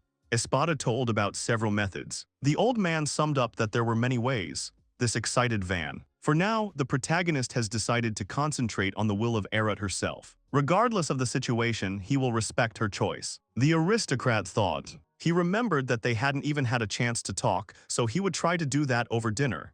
It was getting on for the evening. Everyone gathered for dinners. Van turned to Erot, asking how she was enjoying the food. The main character good-naturedly noted that when they had more ingredients, they would be able to cook sweets too. The girl was embarrassed that the boy spoke to her. She felt she had to answer properly and, embarrassed, admitted that the food was very tasty. Till was pleased with the compliment on her cooking. Even though the girl was getting used to it a little, she still stuttered because she hadn't spoken before without a special need. She was ashamed of it. However, the boy did not look at her with contempt. Mura also recognized it. Erot couldn't believe she had met such a person. Van asked her what she was interested in. The girl hesitated and then replied that she liked cute things. The aristocrat suggested that she liked small animals. Then Erot said that she liked dolls, but animals only if they didn't move. The boy noted that he had not seen dolls yet. The main character asked to show them to him next time. Surprised, the girl agreed. Erot noticed. She was struck by the calm atmosphere that Wang managed to maintain despite his age. She was glad that he was not rushing her and offered to bring the dolls tomorrow. The protagonist thanked her for this with a smile. Erot was charmed. The girl noted a strange, joyful feeling that arose in her. Mura noticed these changes. Erot was very embarrassed, and the Viscount looked at her with a smile. Then the aristocrat spoke to her some more. The girl began to get used to Van, and mentally noted that she wanted to continue talking. However, she was still troubled by her own insecurity. She wanted to ask for something during dinner herself, but she failed to act more confidently, which upset the girl. After dinner, Mura, turning to the main character, noted the peacefulness of the village. The woman praised the food. The Viscount also noted that the residents respect the aristocrat. The boy couldn't help but agree with this. Mura noted the modesty of the main character, because in his place she would have declared her exploits, because this would have given publicity outside the village. Wang said that the residents provided the materials themselves, and he simply adapted everything. The aristocrat noted that it was too early to make a list of reasons to be proud, but when the population was more than 1,000, it would be possible to think about it. The woman laughed, saying that she would wait for that. Then she turned to Erot. With a wave of her hand, the Viscount said goodbye to the boy. Erot hesitated awkwardly in front of Van. The protagonist assumed that she wanted to say something. He clarified this with the girl. However, even after 5 minutes, she could not utter a word. She was very worried. The boy did not know what to do with it. Erot tried to speak, stumbling. Here the girl blurted out everything she was thinking. She thanked the aristocrat and explained the reason for her tension, which was that he could become the man she would become engaged to. Erot made it clear that thanks to Van's kindness, she was able to breathe a sigh of relief. Then she wished the boy good night and ran away embarrassed. The bewildered aristocrat decided that he had made a good impression. As she ran down the street, the girl thought that she had spoken too quickly towards the end. She also blamed herself for not listening to him to the end. The residents parted in surprise before the fleeing Erot. The girl was worried that Mr. Wang now thought she was strange. When she ran to the hotel, Erot didn't even know where her room was. Then one of Mura's soldiers escorted Ferdinand's excited daughter. Tired Erot finally reached the room. When she went inside, she was very embarrassed to see Mura without clothes. The girl could not help but notice the woman's attractiveness. Sitting down next to Erot, the Viscount asked what had happened when she left and whether the girl had an answer ready. Ferdinand's daughter was very embarrassed. Looking tenderly at the girl, Mura suggested that she stay for a few more days. Erot agreed. The woman explained all the details while the girl was thinking. Erot looked embarrassed. After taking a bath, the girl decided to try to talk to Mr. Wang on her own tomorrow. She thought that the aristocrat would probably listen to her. For the first time in a long time, Ferdinand's daughter looked forward to tomorrow. The next day, the main character was giving orders regarding the construction of the fortress wall. The boy asked everyone to be careful, hoping that they would cope without any problems. Wang announced that Team Dai would be happy to have some laborers. The main character noticed something. It turned out that the adventurers from Orto had come to the morning ceremony. The aristocrat asked him what he was going to do, to which the man good-naturedly replied that he was only interested in this spectacle. Ortho noticed that recently the residents were lining up just like soldiers. The adventurers went hunting again, praising their weapons. Wang promised them more swords if they could get the materials. The main character wished everyone good work and promised a big barbecue. The upcoming barbecue has excited the residents. The aristocrat noted that many previously serene residents had turned into party animals. Panamura appeared and noted that this was a great way to lift the spirit. Descending from the platform and wishing them good morning, the boy replied that he could allow them such freedom. He shared another motivational method with the woman. At this moment, Erot joined the Viscount and the aristocrat. The girl looked at Van with excitement. The main character felt a little awkward. Erot decided to wish the boy good morning. He responded kindly. Ferdinand's daughter desperately tried to start a dialogue. The aristocrat gently supported her efforts. Van was surprised by her talkativeness. The girl was thinking. Harut decided that she wanted to see the world through Mr. Wang's eyes, so she asked if she could watch him work. Wang and his company moved to the water supply. Panamura asked what they did when they weren't building walls. The protagonist replied that they were cleaning the drain then. This left the woman puzzled.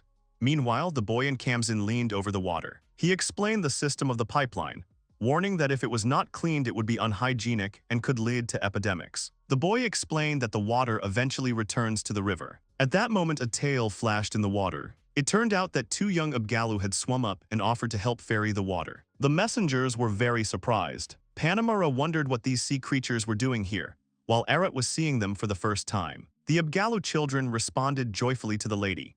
With him was Priola, who, as usual, declared herself Van's bride. The boy felt awkward at this statement. The girls could not believe that he was marrying an Abgala, but the aristocrat made it clear that it was a misunderstanding. The main character once again made it clear to Priol that they were not engaged. Offended, the girl swam away, and the other children were horrified by his actions. They announced that Van was cruel to Lada. However, the aristocrat bribed them again with fruits, and they stopped their exhortations. The boy shared with the Abgali that they were having trouble getting the waterproof slabs out from under the water. The sea creatures immediately helped. After some time, the main character asked to close them. The boys suggested doing this every day, and Wang happily took advantage of the opportunity. Panamura asked about the Abgalas. The boy replied that they had joined the inhabitants. Taking up the materials, he said that they were now going to the city walls that were being built. The Viscount noted that they are considered a ghost race. Aruth also commented on the Abgala. The construction work was in full swing, as expected from Espada. Wang clarified how construction is progressing, noting the speed of work. The main character immediately found a solution to the problem with the corners. The boy ordered that this wall be built as well, and Espada took note. The aristocrat admired the butler's immediate acceptance of the unprocessed instruction. Wang continued to think about what was the best course of action. Panamura approached him, asking about the fortress. The woman offered to help, choosing a fairly effective method. The Viscount left with her soldiers without listening to the main character. Then Arat came up to him. The boy became worried that they had left her alone. He asked the girl, she nodded awkwardly in response. Then the aristocrat decided to improve relations. Van took Ferdinand's daughter to see the ballistas. The girl was very surprised by this huge weapon. The boy explained to her what it was and how it worked. The surface of the wall was made wider, the ballista larger. Arrows the size of a man's hand were lined up in 2 rows. The main character wanted to do something new, but being afraid of being embarrassed, because it might not work the first time, he decided to create a proven ballista. Van wanted to surprise. The boy decided to test the weapon with Kamzin. Pointing the ballista towards the forest, a powerful blow of arrows passed through the trees, breaking many of them. Looking into the distance, the aristocrat admitted that the blow was not bad, till an Arat were amazed. Arat was amazed that a bow could be so powerful. Panamura ran up to them, alarmed by the noise. Van clarified the situation, and the Viscount was also surprised by the bulky weapon. Panamura had an idea. She asked about the presence of ballistas on the other wall. The Viscount began to ask in detail about their production and quantity. Wang mentally noted that this felt like an interrogation. The main character apologized but refused to tell since it was a military secret. The refusal upset the woman. Then Panamura wanted to buy ballistas. The aristocrat again politely refused, but agreed to give in if he received proof that they were on their side. It was difficult for the Viscount to find evidence, but she couldn't help but notice that the boy never ceased to amaze. She reflected on the amazing results he had achieved. Panamura mentally noted that even the timid and withdrawn Arat had begun to show initiative, thanks to Van. Having analyzed everything, the woman seriously promised to officially enter into an equal union with him. To prove her seriousness, the Viscount announced that she would send a letter to the capital that very day. Her soldiers looked astonished. Continuing, Panamura promised to gain fame among the royal titled nobility as a loyal friend of Van. In case of betrayal, it would be the end for her as an aristocrat. The protagonist mentally noted that this situation would certainly puzzle the aristocrats, but for him, it was a unique opportunity, since he had almost no connections with the nobility. Bowing, the boy accepted the offer. After this, the Viscount's soldiers and Wang's confidence bowed. Arut began to look around, trying to figure out what to do. With embarrassment, she decided to bow too. The protagonist mentally noted that he didn't have to bow to her. The woman raised her hand to celebrate her first collaboration. She offered 100 of her soldiers for 2 weeks in exchange for the ballista. The men lined up and saluted, ready for duty. However, the woman did not accept if she found a deficiency upon her return. Wang mentally rejoiced at the opportunities that opened up with trained people. Then he clarified all the details of the transportation. Kamzin exchanged glances with Till and then approached the Viscount.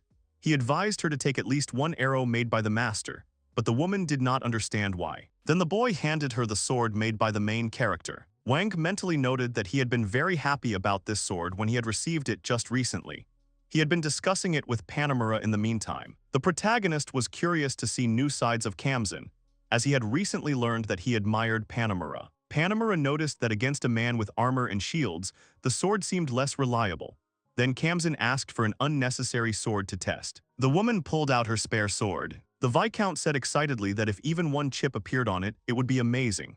After that, Kamzin took out his sword, apologizing in advance. The boy struck with a light movement. Looking at the intact sword, Panamir thought the blow had slipped. But at that moment, the sword split in 2. The second half of the Viscount's reserve broke off and fell. The soldiers were amazed by what they saw. The woman, scattering her guesses, could not find an answer.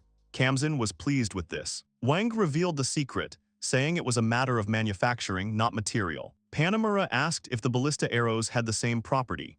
The protagonist replied that they could pierce 2 or 3 armored dragons. This astonished the soldiers and the Viscount. They looked at the ballista with horror. After this demonstration, Mura decided to buy the arrows regardless of the price. Van happily thanked her. Night fell. Harut was surrounded by drunken, joyful residents, asking him to take care of their master. The embarrassed girl listened to him say that she was a great match for the main character. She listened awkwardly to the drunken men arguing. At this moment, Wang clapped his hands. He dispersed the people who were pestering the guests. The men began to behave disrespectfully, laughing. The protagonist mentally noted that the problems with drunk men are the same everywhere. As punishment, he forbade them a second helping, which they were not happy about. The aristocrat will invite the embarrassed Harut to eat with them. The drunks were whining behind them, causing Till to glare at them. The men immediately fell silent. Kamzil and Van were discussing at the table how long it would take to complete the construction. Arut asked what part of the wall was finished. The main character answered that it was all of it. This surprised the girl. The boy noticed that it was not being built according to the usual order and time frame. In this regard, he remembered that it took 3 years to build the royal capital. The nobleman thought that even with a large group of people, such work could take a very long time. The main work is done by slaves and prisoners, and influential 4-element mages are sent to the battlefield. Van noted that even if you build a wall out of earth using magic, it will still end up as a block. The main character wanted to finish the construction before Lango arrived. Arut inquired about the reason, worried that this man was dangerous. The boy just smiled at this. He made it clear that he really wanted to surprise him. The adventurers ran away quickly. Someone was following them. Panamura's subordinates proved to be very useful. The construction of the foundation of the fortress wall could not keep up with the Espada's magic. Van put the finishing touches on it. After dinner, the main character was dragged off to study by Espada and D. In less than 2 weeks, the 2 fortress walls were completed. New double-barreled ballistas have appeared. Panamura noted that they have already helped so much. She lost count of how many times Van surprised her. The protagonist couldn't help but mentally note the Viscount's form, but he almost blurted it out loud. He quickly covered his mouth with his hand. The boy told her about his immediate plans for development. Panamura envied the aristocrat because having territory was her dream. She told Van that for military exploits in the next battle, she would try to get territory for which she would not have to pay. At this time, people were running towards them. A terrible rumble was heard in the forest. The creature was breaking trees. The adventurers running out of the forest ordered to hide in shelters. It turns out that the dragon was very close. To everyone's surprise, a giant dragon flew out towards the fortress. People were scared. The adventurers decided to delay him and buy time while the others fled to the village. Wang was thinking about what was the right thing to do. The protagonist thought that everyone was in danger.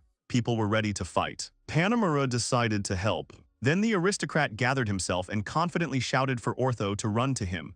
They would strike with the ballistas. Van gave instructions. The Viscount made it clear that their enemy was a forest dragon.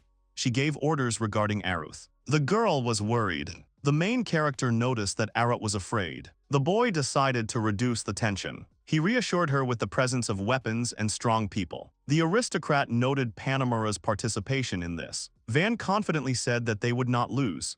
Aruth excitedly wished them luck. The protagonist asked Till to go with the girl. The maid agreed. The adventurers with the enraged dragon behind them approached the gate. Wang gave orders, but mentally noted that it was difficult to fight a flying enemy. He ordered to aim at the wings to deprive him of the ability to fly. The girl fell. The adventurers turned to look at her in shock. She told them to run and not think about her. Ortho tensed. To give Pluriel time to escape, the adventurer began to distract the monster. But the dragon was not interested until one of them attacked him. This made him angry and he chased after the man. With tears in his eyes, he asked his comrades to run. The adventurers listened to him.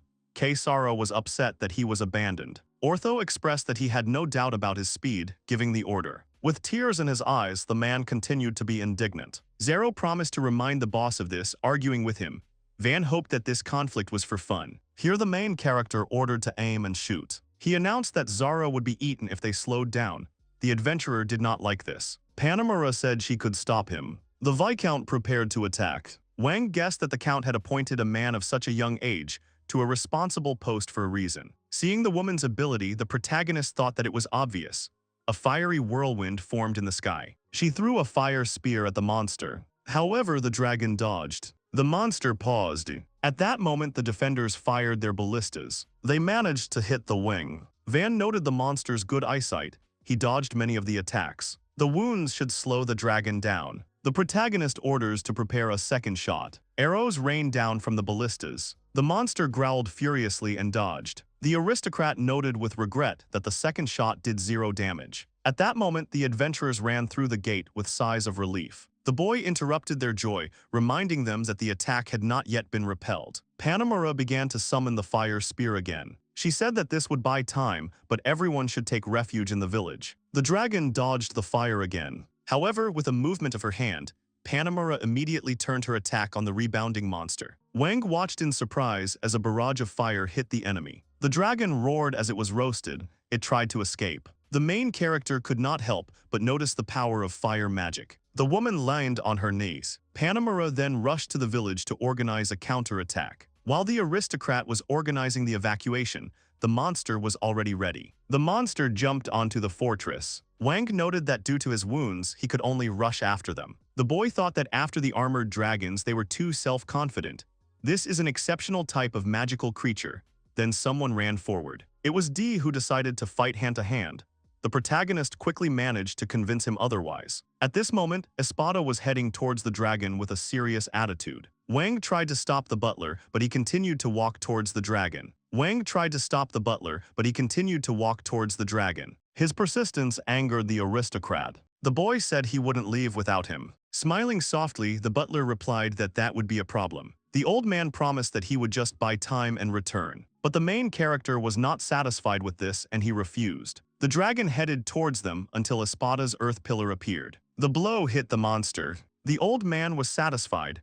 Wang couldn't help but be amazed at his abilities. But the boy noted that it was already too late. The main character tried to urge the butler on in every possible way. He noticed that running was difficult for the old man, so Kamzin volunteered to help. After this, Wang entrusted the butler to Kamzin and ran ahead. The aristocrat looked at the fortress. There was still a long way to the village, no matter how hard I ran. Wang thought about how to help people whose stamina was running out. Meanwhile, Mura and his men took up positions. Wang continued to run and gave orders. On the move, he managed to encourage the shooters. Then the Viscount asked him what she should do. The boy was amazed to realize that Mura was waiting for his instructions. The protagonist asked the woman to restrain the dragon with her magic and direct a volley of ballistas. Smiling, the Viscount replied that she couldn't come up with a better plan. She happily noted that this was the first time she had been given instructions on magic. Van only apologized nervously. The dragon emerged from under the rocks. The monster rushed forward. Wang was thinking about how to buy more time for the evacuation. At that moment, a cloak flashed in front of him. It was D and his knights. He decided to buy time. Wang was amazed by the courage of these three. D approached the monster. The dragon saw him and roared, and the knight screamed. The knight slashed at the monster's paw. The monster's claws flew off. The dragon roared and tried to hit the attacker with its tail, but his assistants were already ready with shields in their hands. The monster targeted people. Espada and Wang exchanged glances, after which the mage attacked the monster. The butler covered the dragon with a stone again, thus saving the knights. This time the monster cut off the attack. Worried, Wang asked Espada and Kamzin to hurry. The butler and Kamzin quickly left. Dai rose and ordered a retreat. Wang was amazed that despite their injuries, they quickly ran forward. Suddenly the dragon chased the knights. Having come close enough, the protagonist gave the order to Panemura. The fiery spear rushed towards the monster, but the dragon managed to defend itself with its wings. The fire raged. The aristocrat ordered a volley from the western side of the village. The monster dispelled the fire from the previous attack. A barrage of arrows rained down on the dragon. Most of the arrows missed, but those that did caused significant damage. Waiting for the right moment, Wang ordered everyone to fire, and the dragon roared in pain. Everyone watched the monster with hope. The monster fell. The protagonist noted that he protected his head, but the arrows still passed through his body. The wounds must be fatal. Just in case, the aristocrat ordered more volleys to be prepared. Panemura looked at him tensely. Wang asked Dai to check. The knight carefully approached the dragon. People watched fearfully as D slowly approached the monster. Pointing his sword, the knight saw an open eye. At that moment, the Toshi mouth opened, trying to eat D. The man managed to dodge the closing jaws. After this, the knight finished off the monster. The dragon was defeated. The knights began to rejoice in their victory. Having assessed the danger, Wang sighed. The main character confidently turned towards the fortress. He informed the defenders that the enemy had been defeated. The people greeted the victory with an enthusiastic cry of victory. The main participants in the battle breathed a sigh of relief. The residents rejoiced at the victory. Arut until worriedly asked if Van was okay. He replied with a smile that he was fine, but he singled out those who really needed to be checked. The boy was exhausted. Panemura approached him. She praised his leadership skills. The Viscount congratulated the aristocrat on yet another dragon conquest. Wang objected while the villagers behind him discussed the battle. The protagonist made it clear that he was lucky, and without all of them he would not have succeeded. The woman agreed with this. However, she pointed out that the Count's area would have suffered much more in such an attack. The aristocrat believed that the defense there was much better. Panemura replied that such heroic people could not be found there. D and Espada were just resting behind. Smiling, Wang said that everyone on their team is something to be proud of. The Viscount particularly highlighted the combat power of the ballistas. The protagonist replied that they still had room for improvement. The woman suggested holding a celebration to celebrate the achievements of Dai, Van, and Espada. Wang was amazed by the knight's new title, Dragon Slayer. Van announced the victory from the balcony of the estate. On this occasion, the main character decided to reward people who played an important role. The first was Panemura Karura Kaien. Under the stern gaze of the Viscount, the people fell silent and stood at attention. To the surprise of the people, the woman noted that another village or city would have been destroyed. But thanks to the help of everyone present, they achieved this result. Panemura highlighted the absence of casualties and minimal damage. The residents were inspired.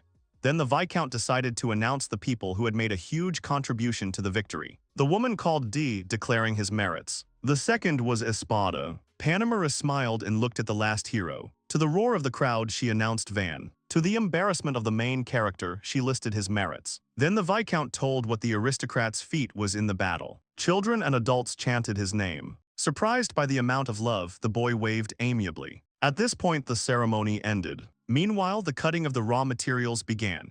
Panemura was still amazed by the sharpness of the weapon. The Viscount, amazed, counted hundreds of such swords. But the aristocrat cooled her down, asking for 5 gold pieces for their manufacture. This upset the woman. Thanks to the Viscount and her soldiers, they quickly collected material. But the warehouse was full. Then an even larger warehouse was built. When most of the fortress wall was completed, the merchant Lango returned to the village. The man was certainly amazed by the changes. Then his brother made it clear that this was not the only problem. Wang greeted Lango. The man brought with him a large group of traders. Mary Belle asked to accompany her brother to the new warehouse. The protagonist politely invited the merchants to get into the carriage. The merchants couldn't believe there was a dragon inside. While the merchants were amazed, the boy blissfully talked about future profits. Bell counted at least 100 white gold coins. Wang was amazed at the huge amount. He then asked the merchant about the trades he had mentioned. The man explained that this was a public auction in the capital for particularly expensive items. The protagonist made it clear to Bella that he and his brother would also profit. The merchant praised the boy's intelligence and empathy. Mary noted that he was ready to put his life on the line for such a profit. The aristocrat proposed to organize a trading company. This proposal struck Belle as a shock. The merchants were amazed at the improvements in the village. They showered the boy with offers. One of them suggested opening a store. It was a merchant from Mary's company. Wang clarified how much they were willing to buy it for and how much it would be sold for later. So one of the merchants asked for a moderate price for the dragon with the shell, giving them future advantages in return. However, the main character understood what this conversation was really about. The results of this battle are perceived as something special, and no one seriously thinks about further relations. If we assume further development of the village, they would buy raw materials at a higher price. In fact, they have no interest in such a distant village, and all they care about is profit. After analyzing this, he thanked them for the conversation. Wang started to walk away when one of the merchants said that there was no point in counting on those two. They tried to prove to the main character that they were the best option. To get rid of them, he loudly announced so that the brothers could hear the price that the merchants had offered them. At this, Lango was surprised. The man made it clear that the price should be higher. At this, the traders pounced on Lango to shut him up. The merchant was upset by such anger. Then Bell stood up for his brother. Under the angry glances of the traders, Mary revealed the scheme. Mary Bell continued. The merchants were unhappy about this. One of the merchants tried to bribe Bell. Wang noted that he could hear them perfectly well. But the brothers proved their honesty. Honesty was much more important to Mary. It is trust, according to the brothers, that will bring the greatest profit in the future. One of the traders went on to threaten to expel him from the trading company. After the altercation, the boy asked if everything was okay. The brothers were unhappy with the greed of the merchants. Bell decided to continue as an independent trader. The merchants took up their goods and began to clarify the details. It turned out that to create a trading company, you need a recommendation from an aristocrat. However, in return, aristocrats receive a large profit from this. Such nobility can get money without doing anything. Then Van asked about the collection. Mary Bell made it clear that everyone has their own. The protagonist asked who had recommended Mary's company. The question excited the brothers. Mary's recommendation came from the Berlin royal family, which rules the country. The boy noted that this was bad. The brothers agreed. In the background is a tall, beautiful building with columns, belonging to a trading company. Wang reasons that the higher the title of the aristocrat who supports the foundation of a trading company, the stronger and larger it is. The hero notices that such a trading company receives all sorts of warm welcome, as well as brand image and patronage from an aristocrat. Wang sits on a wooden bench, crossing his legs, and does not quite agree with such rules. The boy rested his chin on his right hand and said that it was unfair for the king to have a favorite. Opposite Van are the manager and his brother. The former says that Mary's enterprise can open a store in any city on favorable terms. Feudal lords become customers because of the rare materials, slaves, and other things obtained by the knightly order. He adds that Mary Triumph, the company's chairman, is rumored to have been the king's own concubine. In the background is an image of a woman in a hat with roses. His brother is surprised by the words about a concubine. Wang says with concern that things are getting worse and worse. The hero reasons that if an influential trading company notices that the people they are in conflict with are organizing their own enterprise, no one will support the latter. He imagines the mustachioed traders whispering. Wang said that the Merchant Guild, however, is a huge organization that exists in many countries, including theirs. The head office is in another country, so the guild can approve the establishment of a company if the conditions are acceptable. The manager agreed with Wang's words. He said that they were very much obliged to him because they were getting their own store and there were no problems with money. The boy was worried about the support of the aristocracy. Wang immediately indicated that his family would not be suitable for this. The boy thought that his relationship with his father was definitely broken and that his older brother, although he liked him very much, did not have a title. He thought of only one aristocrat who could provide support. Wang sighed. He said he would try to ask Viscount Panamura for patronage, since she was the only aristocrat with whom he had any contact. His interlocutors beamed. Wang assured that he would ask the Viscount convincingly and wanted to continue his thought. But the merchants did not listen to him, they cried from happiness and hugged each other. Seeing the violent reaction, the boy said he would just talk to her. The brothers continued to rejoice and Wang asked if they could hear him. The hero thought that this would probably be very disadvantageous for Mrs. Panamura. When Wang came to ask the Viscount herself about it, she replied that she had no objection. The boy couldn't believe it. His reaction made Mrs. Panamura laugh. She began to explain her decision with a smile. In the background, knights are training, they are fighting with swords. The girl said that it would not be a detriment to her, as a rising aristocrat, if she approved the creation of an enterprise, however weak, under the leadership of only two, and even more so if such pressure was exerted, the authority of the royal family would be shaken. Wang thought about her words, and agreed that it was indeed about the honor of the royal family. He thought hard that this seemed like a hidden hostile attack, and guessed that such thoughts might be because he was originally a commoner. Mrs. Panamura noted that she also had neither a fief nor a knightly order, so if she wanted to advance, it was important for her to behave outrageously so that the common people would talk about her. The Viscount concluded that this proposal was advantageous to her. She said about herself that after all, some upstart with a personal army of 100 people, after defeating the dragon, was going to go to the royal capital. Mrs. Panamura added that this event would undoubtedly be the subject of discussion among many. It dawned on the boy that, indeed, no one would think that in a border village there was equipment capable of exterminating a dragon. Wang happily exclaimed that this was very good, because if he pretended that this was the work of the Viscountess, he would be able to avoid the attention of his family. The girl responded that he was thinking very strangely. She says that the overthrow of dragons is rare. Details and guesses will reach the high aristocracy. They will learn about the raw materials, how to defeat it, how many people there were, about the place and the damage. Acceptance into the groups and the royal order depends on success. Mrs. Panamura added that even if she was declared the one who had defeated the dragon, various checks would definitely laid to Van. The boy was not pleased with these words. Van was upset by how much trouble this was causing. He had been kicked out of his home and now they could call him back, and he liked to develop the village. The girl said that he was worried like a child who had run away from home, then she remembered that Van really was a child. Mrs. Panamura leaned over and said that if the boy asked, she would tell him how to make sure he was never returned.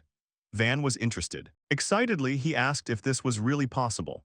The Viscount replied that it was as easy as pie. She looked at the boy with a confident grin and told him to get a title, as it would make him independent and allow him to start a new family.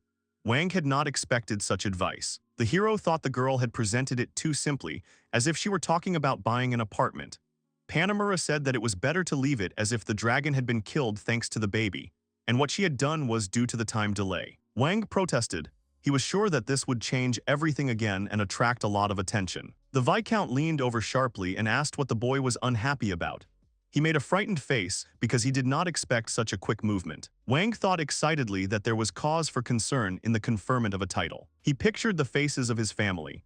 He didn't know how his father would react and assumed that he should expect hostile attacks from the second and third sons. The boy also imagined his older brother's face and thought that, besides everything else, it would be awkward if he became an aristocrat faster than Marcia, with whom he had developed a good relationship. Seeing Van's dejected expression, Panamura continued her thought. She reasoned that he would receive the nickname of a dragon slayer at the age of only 8, and for that, he would surely be given a title. The hero was tense about the Viscount's words. The girl said that he would receive a lot of money and a trading enterprise that she would support from the very beginning, and here one could only talk about advantages. But she also understood his excitement. Mrs. Panamura shared her experience. Immediately after receiving the title, the number of her enemies and comrades who tried to take advantage of her increased. A sinister smile appeared on her face, brought on by the memories. The girl menacingly declared that she had turned them all into ashes. A magical flame blazed in her hand. Van, shocked, loudly asked about the ashes. Panamura laughed and said that if he had enemies, he should use ballistas. If the number of those overtaken by the punishment was large, no one would go against Van anymore. The boy shuddered at such advice on survival. The hero carefully said that if all the merits were attributed to him, the Viscount would have no steps for his own advancement. The girl grinned and asked if she had heard correctly that the boy was worried about her. Panamura Carrera Cayenne. She did not think she led a life that would make an 8-year-old child worry.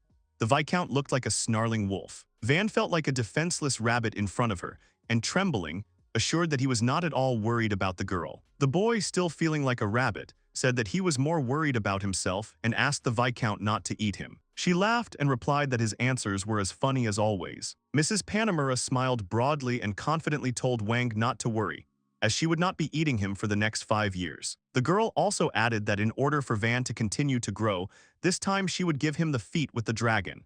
The boy froze in confusion and could not understand whether she was serious. 2 days later, Lango excitedly asked Wang if he would agree to a price of 130 pieces of white gold. The boy agreed with a smile, and the two people in front of Wang let out a sigh of astonishment. The deal was done. The hero thinks that the agreement to create a trading company was concluded with the condition that he or Mrs. Panamura would give a recommendation, while receiving 10% of the profit. Wang also thought that Lango had returned to the royal harbor to sell the raw materials of the forest dragon and the shell dragon. Suddenly, someone shouted, asking if the merchants had simply left. Workers all around.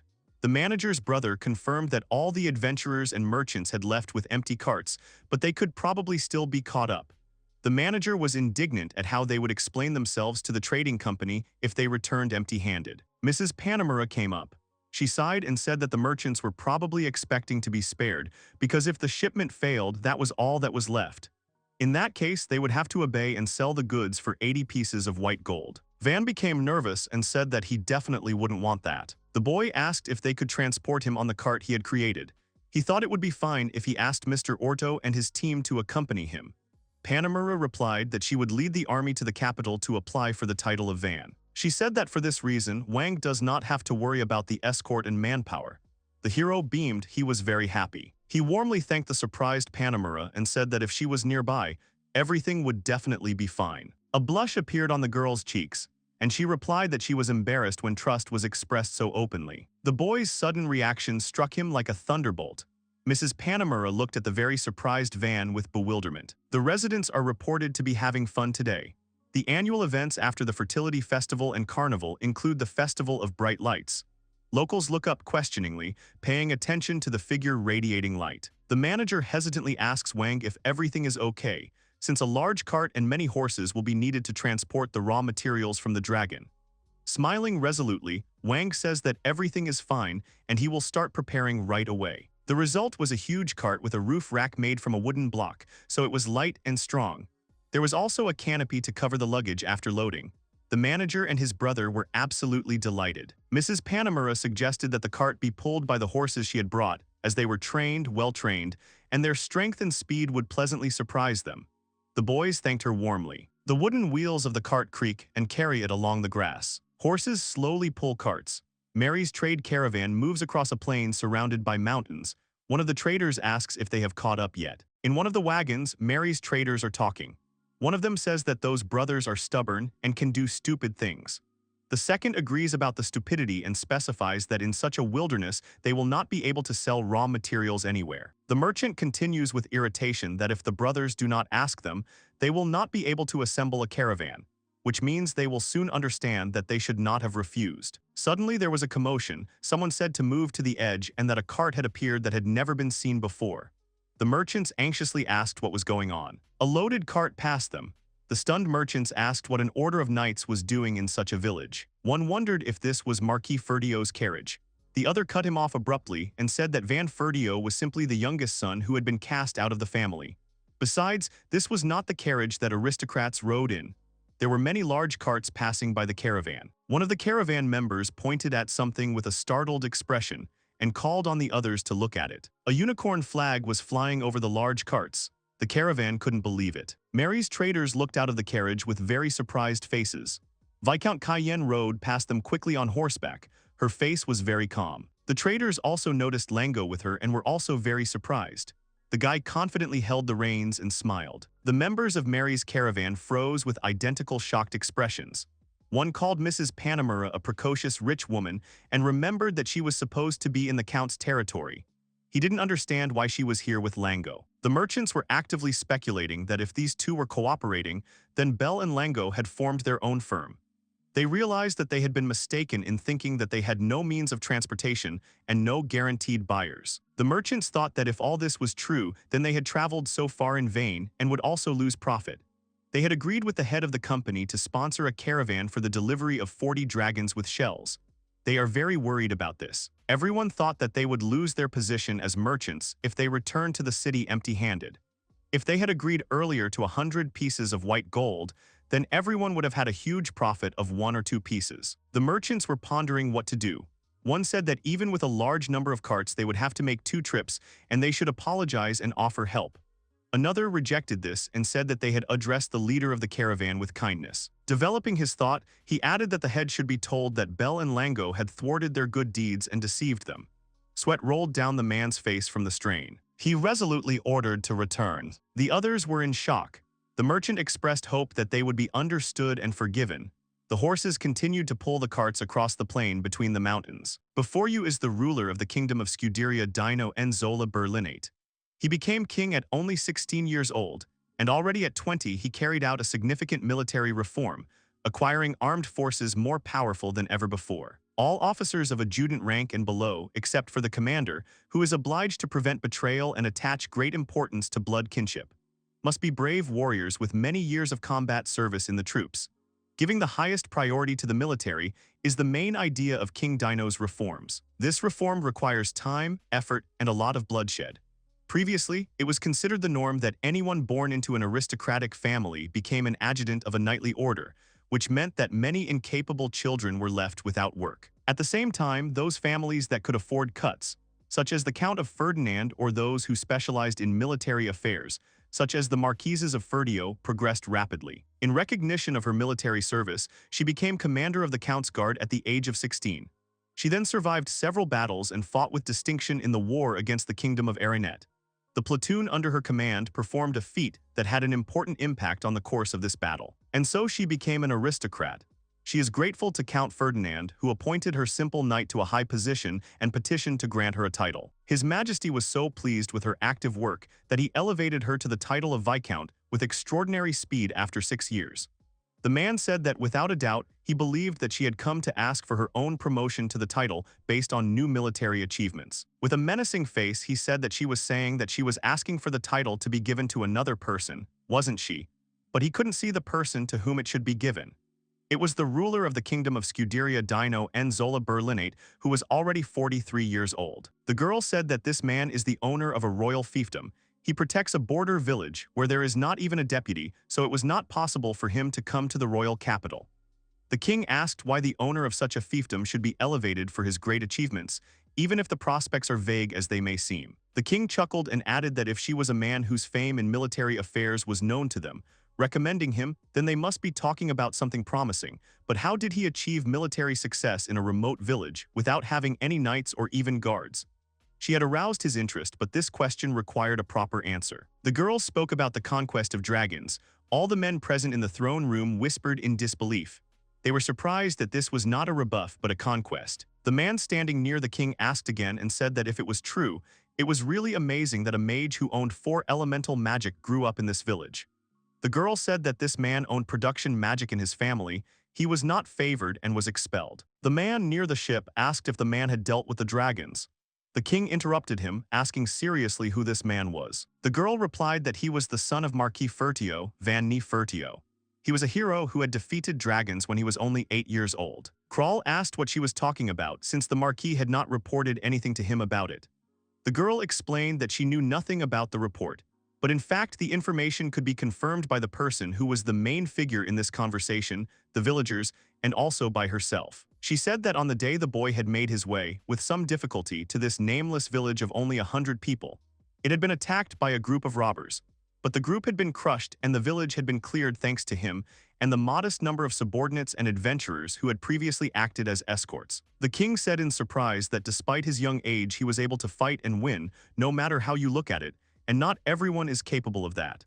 The girl thought that she had aroused the king's exceptional interest. She said that the first thing the boy did was to build clay walls to strengthen the village's defenses and restore the destroyed houses.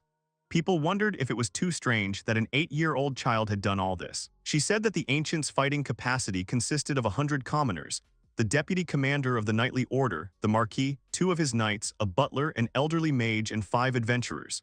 She also took part in the battle with one of the dragons, but only to the extent that she held the enemy back a couple of times. She added that in the end, thanks to the feudal Lord Van Nie Fertio and his subordinates, the battle was won without a single casualty.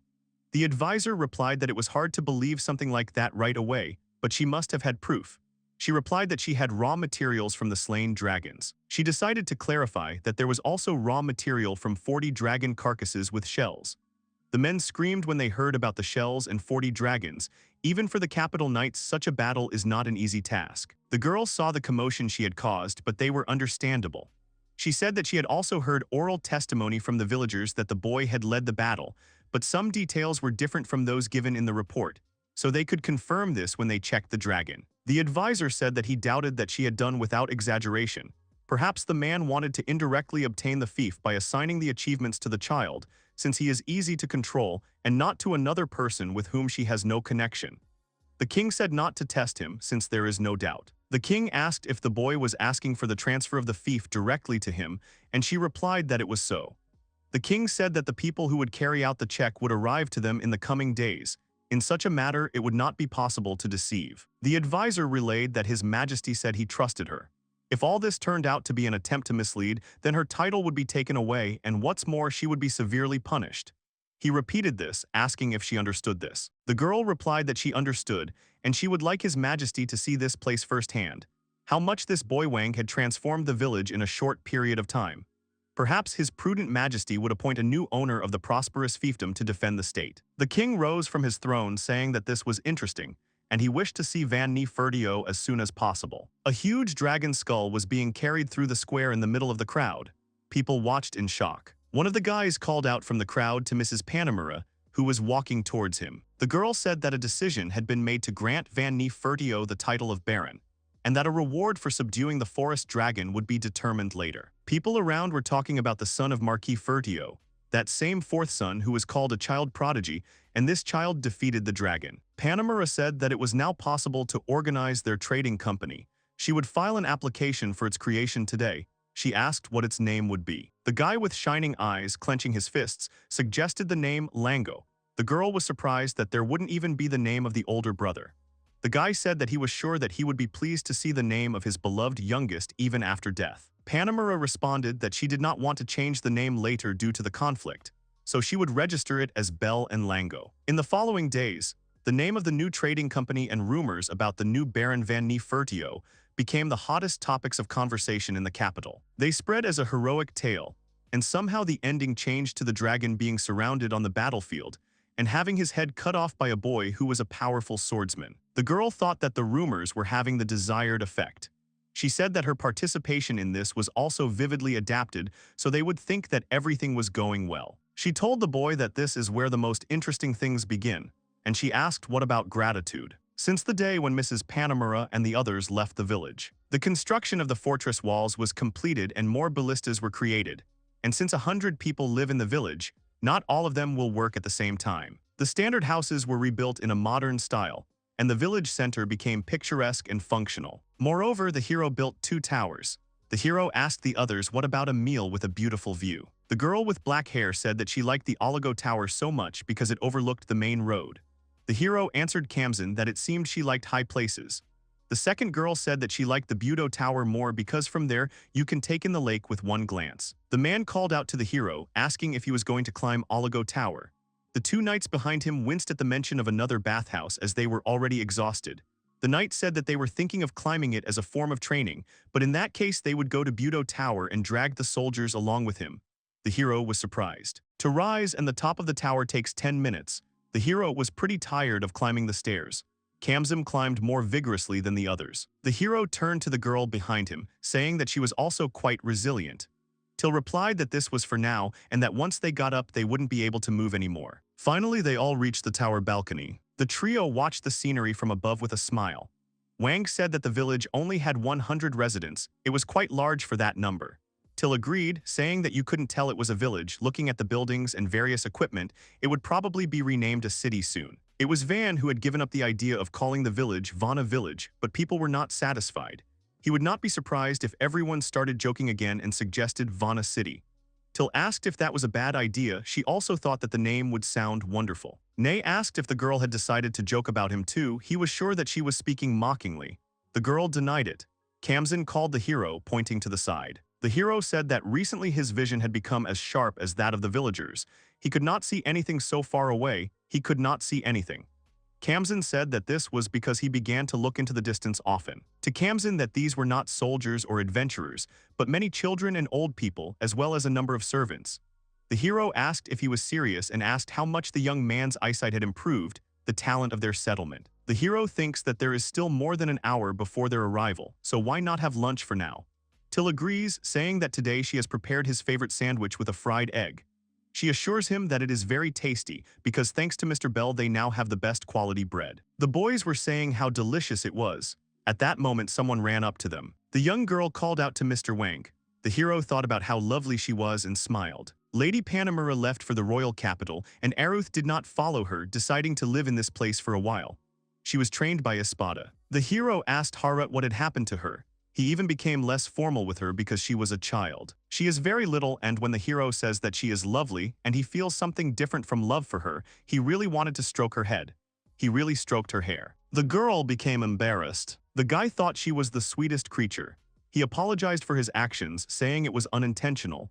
Stuttering, she asked to listen and said that if he didn't mind, he could just call her Arut. The hero thought how cute it was and asked if it was really possible. The girl shyly said that she just thought it was easier for him. Then the hero, calling her Arut, asked if she had come to tell him something. Stammering, she wanted to tell him that wanted people had come to this village. The hero noticed to himself that she had pronounced village questioningly. She said that there were a lot of people and asked what to do since there was nothing from the fortress walls to the village itself. She asked if he wanted to talk about it in Mr. Wang's house. The hero noticed that she had begun to get used to him and was capable of normal conversation. But he still felt shyness in girls, but now she was taking a pose in which it was immediately clear that she was addressing him. The girl continued to babble about how many villagers were talking about something, and she wanted to tell the hero about it. The hero replied that in that case they would continue the conversation at his house, but first they needed to find out if their guests were on a friendly wavelength. Till said that Orto and his team had set out for the forest before noon. Then the hero ordered to call back D and his men, as well as Espada, to be present. Kamzen raised his hand and said that he understood and ran around to call them. He ran to the opposite tower. The hero was surprised at how much energy the guy had. The hero thought that he, too, was training one way or another during construction. Kamzen's strength of spirit and efforts amazed him. Kamzen himself challenged and overcame D's hellish training. And although Kamzen himself does not realize it, when it comes to fencing he is one step ahead of the hero. Abu and Ro are also overworked due to impatience and rivalry. The hero felt a big difference in physical fitness. Arut said that Mr. Kamzen is amazing. Even in this world, among children, the hero will be the fast child, the one who is good physically. A crowd of people came to the hero. The butler said that he believed that these people came from other villages. Their representative was waiting at the door. The hero asked to let them in. An old man entered the office. He apologized, asking if this was the village of Seat. The hero repeated his question. The old woman said that they thought they had reached the village of Seat. But what kind of amazing city was this? The hero asked about the village of Seat and asked Espada if he knew anything about it. The butler replied that the village chief told him that the so-called Seat people used to live in this place, and it seems that because of its remains, some people call the village Seat. The hero cried out that it couldn't be that the village had a name. He believed that he had been tricked. Mr. Wang, an innocent 8-year-old boy, had been deceived. An incredible scam had been carried out behind his back. The butler realized that the hero had not been told that the village would be named after him. He was curious to see how things would turn out. The old man said that, be that as it may, they were probably not mistaken, and this was the very village of Seat. The hero asked the old man why they came to this village. The old man said that it had changed so much that he couldn't believe his eyes. Of course, he had been here in his distant childhood, but not to such an extent. The hero shouted again why the old man had come and then remembered what he had said. The old man said that if he saw that they were on their way from the neighboring village, there were fewer young people, and taxes were collected strictly and they could not resist on their own. So they decided to go to this place to discuss whether they could accept them. The hero asked if he was talking about resettlement. In this regard, one can encounter various obstacles. He asked why there were so few young people. The hero dared to suggest that they had gone to earn money in the city and then settled down. The old man said that they had not left the village of their own free will. The old man said that the young people were taken into the army. People were being gathered in case of war.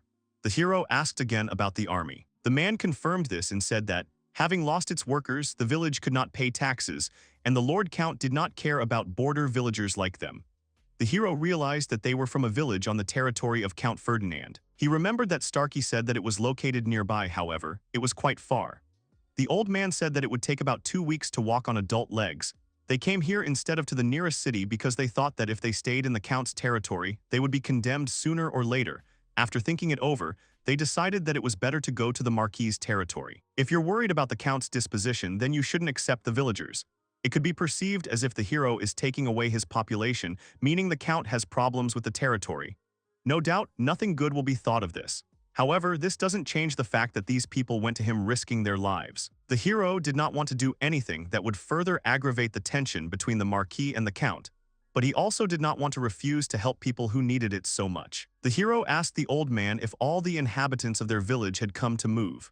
The old man, shuddering, asked if the hero would accept them. The hero replied that while they could live without paying taxes, they would provide them with food and shelter, and they should try together for the good of this village. The man asked if they had reached paradise. The hero asked how many residents they had, and the old man replied that 13 people had come today and another 300 people remained in the village. The hero asked about one house for one family, right? He asked not to expect too much. The old man happily answered that they did not dare to dream of more. The old man asked if it was okay that the hero was so kind to them and asked what about his granddaughter being his servant, although she was only 3 years old but would become a beauty with age. The hero told him not to sell his grandchildren. The hero was surprised by the people in this world.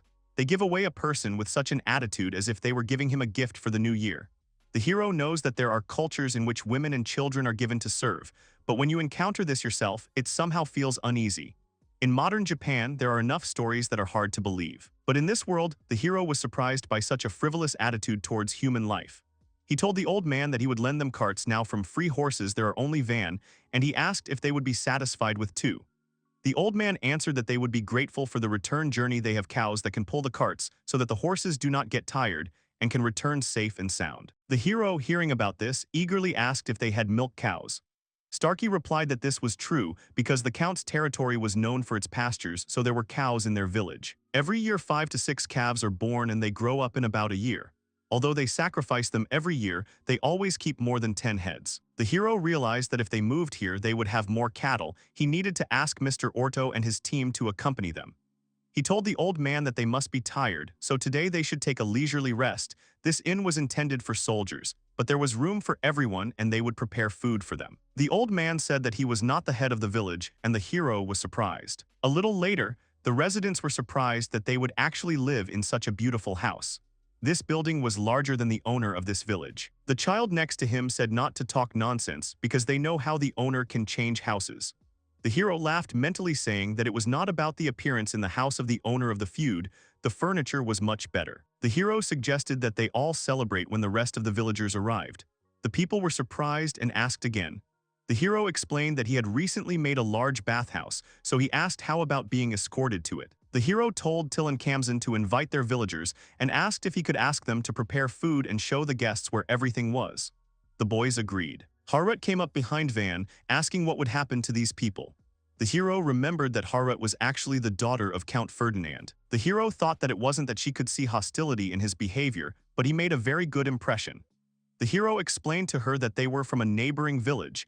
It wasn't very safe there now, so they ran away to this place, and he wanted to provide them with food and shelter. Arut said that he was doing a good deed, and she was sure that a good life awaited them here.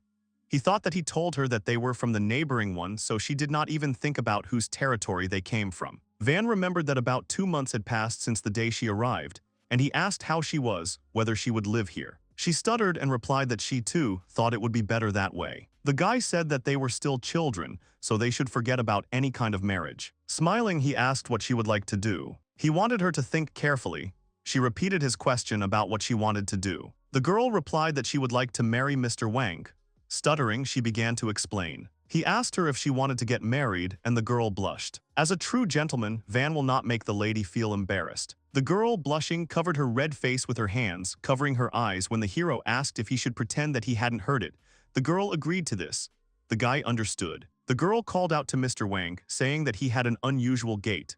The guy, smiling, replied that she imagined it. When a man understands that he is not indifferent, he is at the height of bliss. People crowded around the tables. Mr. Wang was called, saying that they had returned. The boy congratulated Ortho on his return. Seeing the state of the people, he asks what happened to them, because they are all covered in blood. He said not to worry because it was the blood of monsters and asked for forgiveness. The hero did not understand what he was apologizing for.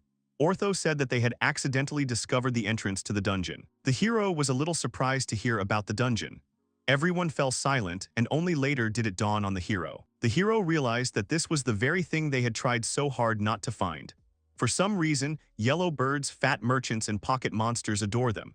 When Espada was nearby, he called the gentleman and he shuddered in fear. The man said that since they had discovered the dungeon, they needed to report it immediately and send a messenger to the capital.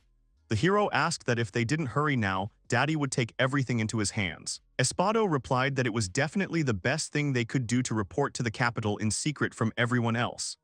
Ideally, the hero would like to first receive the title and this village as lands, and only then tell about the dungeon, but there was nothing to be done about it. A branch of the Adventurers Guild will appear here, so a weapons shop and an inn are needed. They have a character, so an entertainment place and a gambling house would not hurt either. To maintain public safety, a nightly order will be needed, and we also need to prepare for an influx of new residents and livestock from the village. Ortho called him. The hero said that they had already found him so that he could wish for nothing. He would give him a horse, so he asked him to go with a report to the capital of Kesar. He was surprised, crying out whether Van really wanted to send him alone. The hero asked if he, as a lookout, had found that dungeon. Clutching his heart, Kesar asked how he had guessed. Ortho didn't argue that Kesara could handle such a task, but said that it would be better if they went too. The hero said that the problem was that they already had a task to escort residents from a neighboring village. As for the reward, it would most likely take them about 2 weeks, so he asked how about a large gold coin. Ortho immediately, without thinking, wished Kesara to be careful on the way to the capital. He shouted that they have no conscience.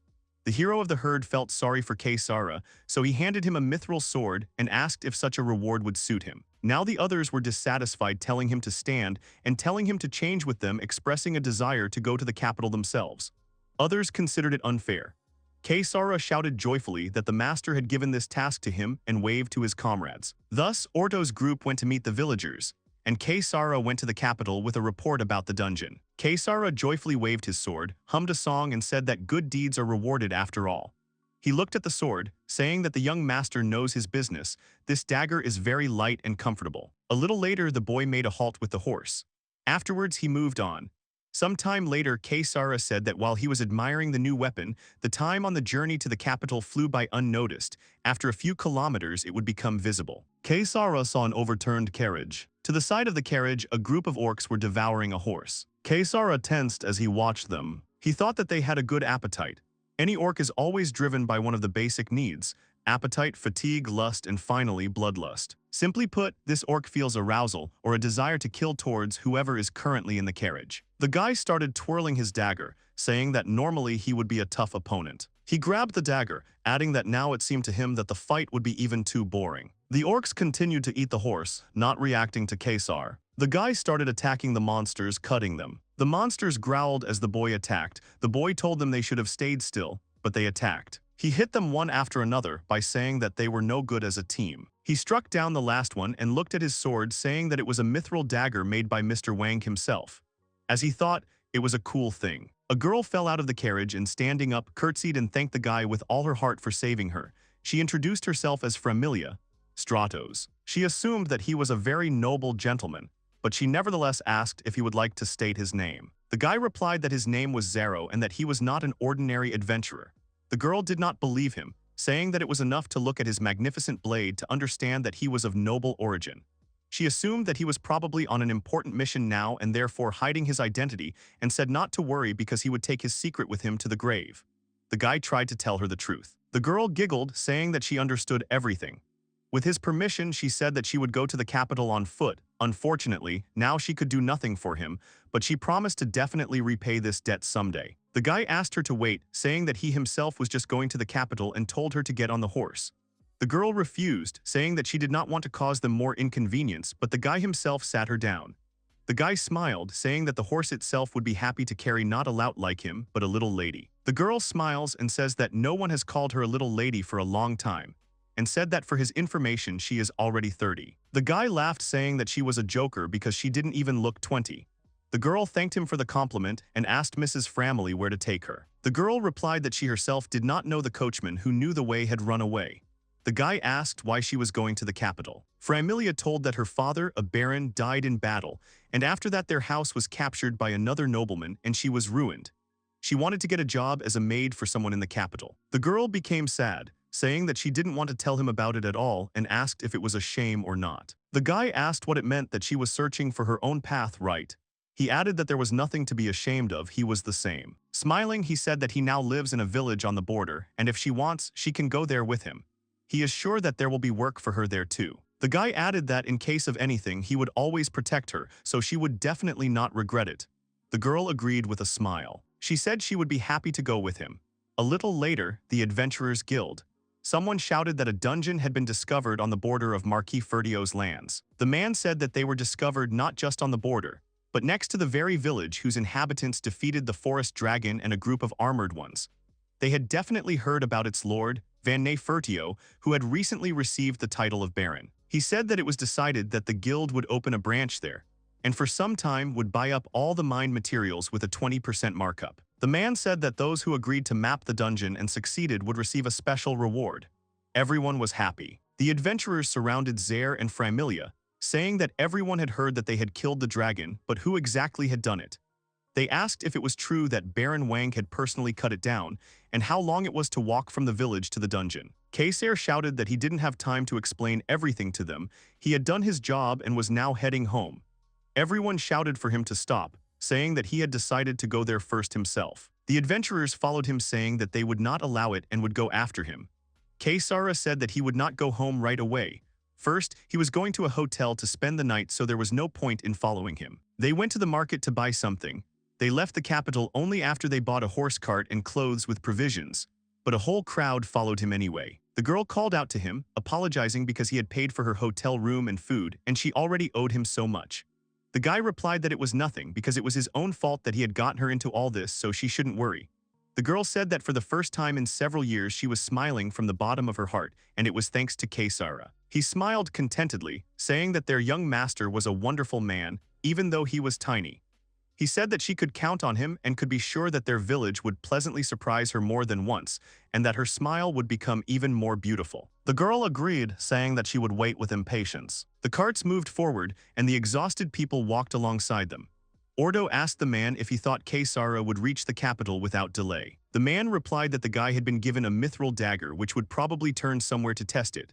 The girl said that there was not much left, but let them finish their job to the end. Last time, when they were chatting about all sorts of nonsense, a forest dragon attacked. Pluriel had been too strict lately. Ordo was surprised to learn of the number of refugees from the neighboring village, but was even more surprised to see that even the elderly had decided to move. Many people in such places live their entire lives knowing almost nothing about the outside world. Whatever the situation, they continue to endure until eventually the village dies of starvation. Ortho had seen this many times. It is not so easy to decide to leave a village that is your whole world. Ortho said that they must have had a really bad time. He noticed a woman who was barely able to stand on her feet, but still refused to get into the cart, giving up her place to the elders. Ordo asked her if she was okay and that there was only a little time left. She said not to worry. To tell the truth, she was against their village being so far away and moving to an even greater wilderness. Ordo said that she was right and their village was even further from the capital.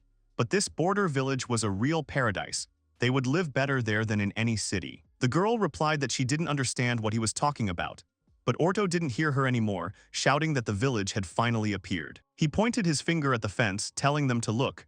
They were already very close. Guests were greeted with snacks and drinks to welcome them to the village of Seat, to make them feel at home. The hero said that everyone was probably tired from the road, so he suggested that they all enjoy a barbecue together and then go to their homes and get some sleep. He announced that the welcome dinner was about to begin. The man bowed, thanking Van for taking them in. He introduced himself as Super, the village chief Fabia. The hero replied that it was nice to meet him and introduced himself in return, hoping that they would get along. The hero praised Ortho, saying that he was also a good man. Thanks to them, all these people are alive and well. Ortho said that they were just adventurers doing their job. He would even say that his reward for it was too generous. Pluriel called Mr. Van whether he had prepared some magical beast again. The hero said that yesterday they were attacked by 10 huge three-eyed boars. They appeared near the lake, so he was even scared. Ordo said that these creatures use special magic. When you get too close to them, it's as if you are paralyzed, your body stops obeying. The The hero didn't know that they were so dangerous. The hero said that it was good that 10 shots from the ballista were enough. They laughed and Ortho said that he himself had not been taking monsters seriously lately. A child approached the hero and stuttered and asked if they could eat. The hero replied that of course it was possible and told Till to give them the soup he had spoken of and some finely chopped meat. Till asked them to rely on her and told the children to come. She told everyone else to come and eat slowly, there was no need to hurry. The children were surprised at how much food there was. The hero said that they could set such a table for them every day for a whole week. The children asked if it was true that they could eat it all. The hero shouted to everyone not to be shy as there was enough food for everyone.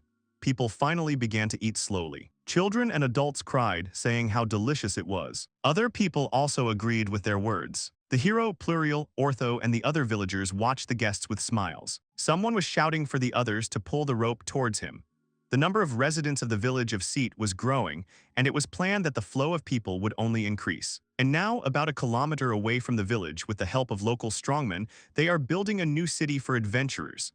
Espada announced that there was a small detour to the right. The hero commanded the people to go to the right. The old men of the neighboring village were used to taking care of the cows and the farm. Abgalu provided water and grass to help take care of the animals. Surprisingly, the old men and Abgalu seemed to have a good chemistry. The children from the neighboring village were delighted to see the new houses. In addition, in awe of the size of the fortress wall, they explored the inner territory of the village together with the children from Seat. The hero thought about how incredibly happy he was that it was so crowded. He was casting a spell when someone called him. Dee approached him asking if he needed more logs. The hero replied that he really needed another 100. Dee said to rely on him and promised that he would prepare 100 today. Dee shouted to the people, calling them to get into the carts and go to the forest. Everyone supported him. The hero was surprised, thinking that he could collect a knightly order like that. Recruitment to the ranks of members of the order. Everyone fell silent. One of the guys raised his hand, saying, frankly, that he had already been invited by Mr. Espada and now he needed to sign some kind of agreement about joining the ranks. Dee cried out in surprise. Espada also called the other guys. Dee cried out if Espada was serious. The hero thought that he could have guessed earlier that he was late. The other guys waved, saying that they were still free. The hero was happy, saying how great that was. Then the hero decided to appoint Dai as the head of the order, and Aba and Ro as his deputies, and so it would be possible to form an order of about 20 people. The hero shouted that this was not enough, and they were building a new city. If so, they would create an exclusive squad for this village and let the Espada be stunned. Kamzin ran to the hero, calling out to him. He said that there was a medium-sized cart with one horse to the side and that Mr. Kesara was there. He had finally returned. It was quite far, but many more carts were following him. The hero thanked him, saying that when the distance was decent, nothing could be seen. Till replied that everything was fine since she couldn't see anything either, just like Arat. The guy thanked her dryly, saying how kind they were. Finally, the hero saw a guy accompanied by a girl. The hero was surprised, asking who it was. Till screamed that it couldn't be either. Till suggested that perhaps he had saved this girl from danger in the capital and fallen in love. Harat thought it was delightful, like a tale of heroes.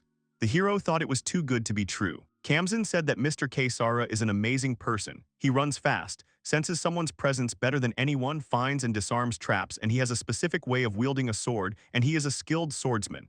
In addition, he seems to be a master of throwing stones and knives. The hero was surprised that he is so omnipotent. There was a short conversation about how cool or uncool Kesara was.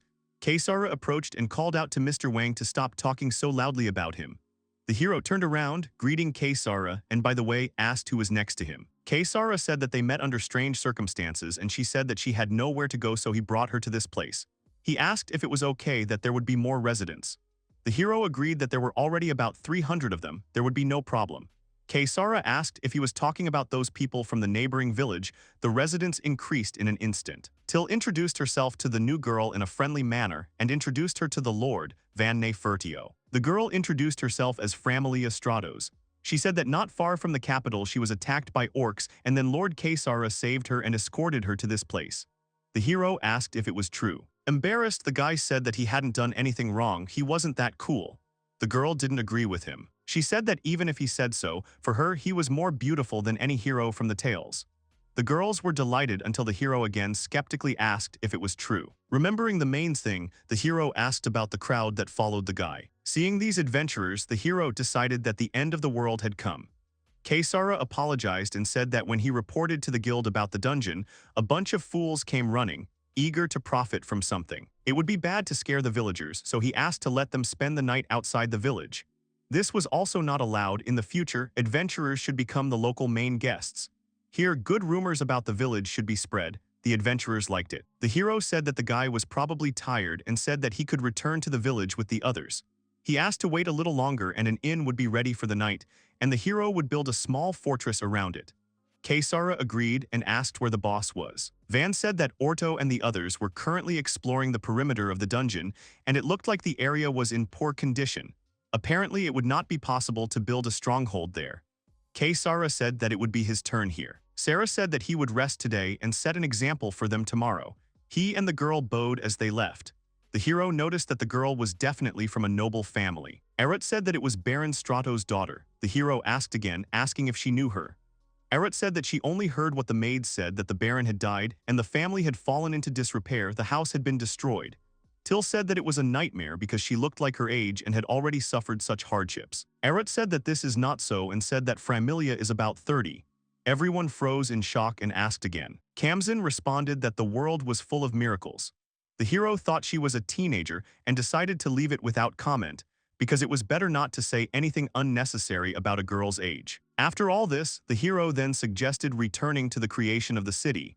The shops were still not working, and perhaps a protective wall could be built as a temporary measure. The hero said that there should be a wall that could stop a medium-sized magical creature. If someone dangerous approaches, it would be possible to run to the village. Someone called the boys and they turned around. The men hovered over them asking if they were playing here. They said that their village was of course nearby, but it was dangerous outside, they had to see that. They said that the girl was very beautiful and different people would look at a girl like her, she had to understand that. He added that even they were looking at her and she should go home. The hero thought that the foul-mouthed bandits were like those that happen in the post-apocalypse. The hero asked his friends if these men were worried about them or if it seemed so to him. Kamzin thought so too, Till replied that it was strange, but it seemed that these people were kind. But their faces scared Erot a little. A man came out of the crowd, telling his comrades that they scared the children. He apologized to the guys and said that these guys from the White Oath were terrible to look at, but they were very capable. The hero thought about the man's words about the guild's name.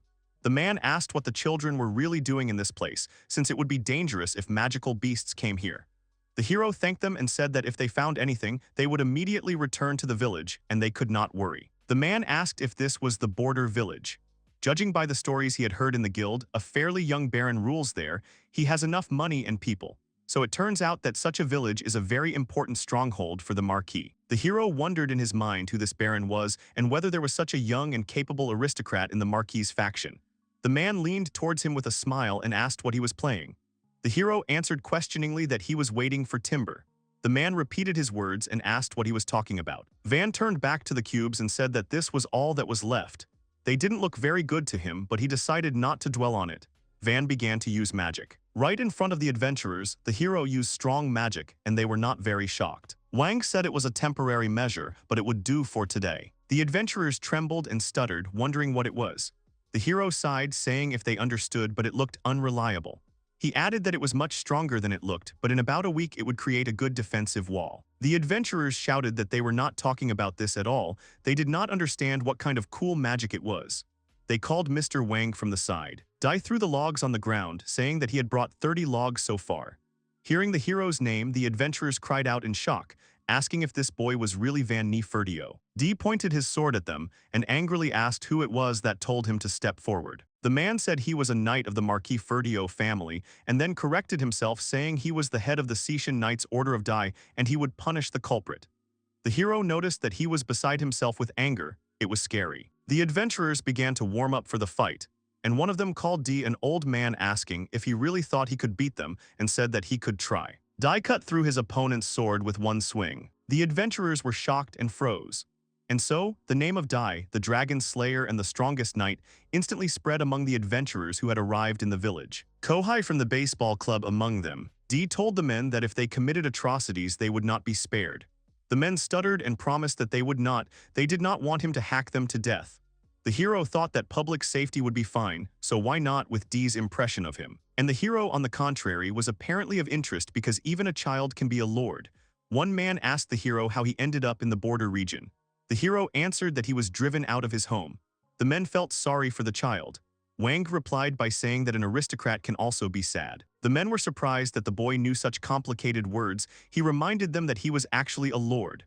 Ortho saw this and panicked, asking when so many competitors had managed to appear. The hero saw Ortho and asked when he and the others had managed to return. Ortho said that they had been too busy exploring the dungeon's surroundings and had only recently returned. Ortho assumed that since there were so many adventurers around, Zara had already reported. Van confirmed this and added that he had, by the way, returned with a beautiful girl. Everyone was surprised. Pluriel asked again about the girl and at the same time as the others said that it was a lie. They were called from the outside. It turned out to be Kaiser saying that they were so late that he was already going to check on them. A researcher would arrive in a day, and the staff from the guild could go to explore the dungeon tomorrow. Framilia called Mr. Kaiser and he remembered her. He introduced Mrs. Framilia to the boys. Stratos said that she had kept him company on the way from the capital to the village. He introduced his adventurer partners to the girl and said that he was going to help them, but since they had already returned, he would not go today. He waved saying that they would stay at the hotel until tomorrow and decided to take his leave. Everyone watched and began asking Van if it seemed to them now and what it was. Van said that it seemed that Zara had bravely saved this girl when she was attacked by orcs and now he as a hero can only be a support for her. The guys were shocked. The fact remains a fact, they need to accept it. Van added that therefore should they build a small house for the two of them, they should build it next door. They were surprised to hear about housing for two and began to shout why they did not go to the capital instead of Kaiser. The hero decided to leave them. Van approached Pluriel asking what was going on with the dungeon, and she told him that there were practically no magical beasts in the area. The area at the entrance was located in a rather dangerous place near a steep cliff. The hero asked if the cliff was deep there, and the girl replied that she thought it was quite deep. She said that the entrance itself is like a cave. Two people can enter at the same time. They went inside to see if it was a cave or a dungeon. The stairs, the first floor, the columns at the entrance, the magic crystals glowing on the inner walls and ceiling, without a doubt it is a dungeon. The hero asked how far it was from the village, and she said that it takes an hour by cart, and when you enter the forest, it takes another 2 or 3 hours. Hearing that it was far, the hero shouted that this was bad. Pluriel said that all dungeons are similar, strong creatures can appear in the vicinity, so it is possible to create a settlement far from nature. The hero realized that it was really impossible to build a village in a dangerous place on purpose. It seemed that it would be nice to build something similar not far from the dungeon later. She said that almost always around the dungeon not only large magical beasts appear, but also the environment itself becomes harsh. So even if it was possible to create a small stronghold, it was not possible to build a real settlement, but that was until now. The hero did not understand what it was and what she wanted to say. She added that Mr. Wang seemed to be able to create a wonderful stronghold. The hero mentally asked her to shut up, but he understood that even if he had such thoughts, he couldn't say anything. He began to justify himself by saying that it was dangerous in the forest and he couldn't take his ballistas with him. Pluriel said that they would protect him. They had gone to the dungeons many times, no danger would threaten him. For some reason, the hero's doubts dissipated, but he did not want to retreat. He wanted to lock himself in the house. It was far, dangerous, and terrible, so he did not want to go. The hero said that then they will carry him to the entrance of the dungeon plus a daytime nap and dessert, and also as servants you need to take till Kamzan and Art. Dai and Espada are busy creating the city, so they will stay here and you will also need a lot of security, so said Van. Thinking that she would refuse, he thought about how his performance, which had swept their forest off their feet, affected her. If he had not been an 8-year-old child, he was sure that he would have been hit and his eyes would have popped out of their sockets. But the girl agreed. She said, smiling, that in that case they would prepare everything and they would be able to set out tomorrow. The hero was surprised. Pluriel called Ortho saying that tomorrow they would be building a stronghold and Mr. Van would go with them, so they needed to get ready. His friends were as surprised as the hero himself. A cheerful defense of the careless lord's domain. 3.5 hours had passed since they left the village. The hero thought that he had no need to go underground, so he thought he would hardly go there. People carried the weight on their shoulders going under the count. But there was no thought that they would take him along to create a stronghold. The hero looked around, saying what a beautiful view there was. Arad agreed and said that the thin air was also pleasant, but they were bothered by the shaking. The hero thought that it was because of the dungeon that as many as 50 people volunteered to act as guards. The homemade palanquin they were in was light in weight, and the adventurers carried it in turns. Everyone inside was shaking up and down, left and right. Only the hero was distracted, and it was as if he was being thrown. After the horses entered the forest, the landscape of deep gorges and cliffs suddenly changed its appearance. Seeing the giant troll, the adventurers almost fought for it, wanting to enter the battle. All around there were annoying joyful cries of men, partly supplemented by a picture of corpses of magical creatures. The hero said that he never thought that things would turn out like this, till tried to smile. Kamzan began to tremble next to her. The boy turned to Van, calling him and saying that he said that they would go to some dungeon. The boy was completely despondent and suffered from seasickness. Till said that they had been traveling since early morning. Kassan was unusually stern. The hero apologized to him and told him not to look at him like that. On the other hand, the girls are delighted, apparently because of the atmosphere of the trip. Till called Mrs. Harut, saying how steep the cliff is. Harut agreed, calling it a deep, very majestic landscape, and the mountains in the distance were beautiful too. Till laughed, saying it was bigger than the clouds. Pointing her finger in the direction, Till said that a magical beast was flying across the sky. Harut was very surprised by this. The hero was scared. The hero thought that if she attacked them, they would immediately turn from the palanquin into victims. The hero took with him a hastily created crossbow. Someone shouted that they had arrived. The hero stuck his head out of the window and was very surprised. Seeing only 2 logs above the cliff, the hero shouted, ordering them to stop. The hero shouted again, asking to become here and now. One of the adventurers looked at him questioningly, saying that there was very little left. The hero called him an idiot in his mind. The hero shouted again for them to let them go where there was more space and to do it immediately. Ortho ran towards them shouting what had happened. Kaysara ran after him also asking what had happened. The hero mentally asked if they were really complete idiots. They ran towards him on the logs, and he mentally asked them to observe safety precautions. Van looked at the logs, thinking that even a high-rise worker would revolt with something like that. They weren't even fortified.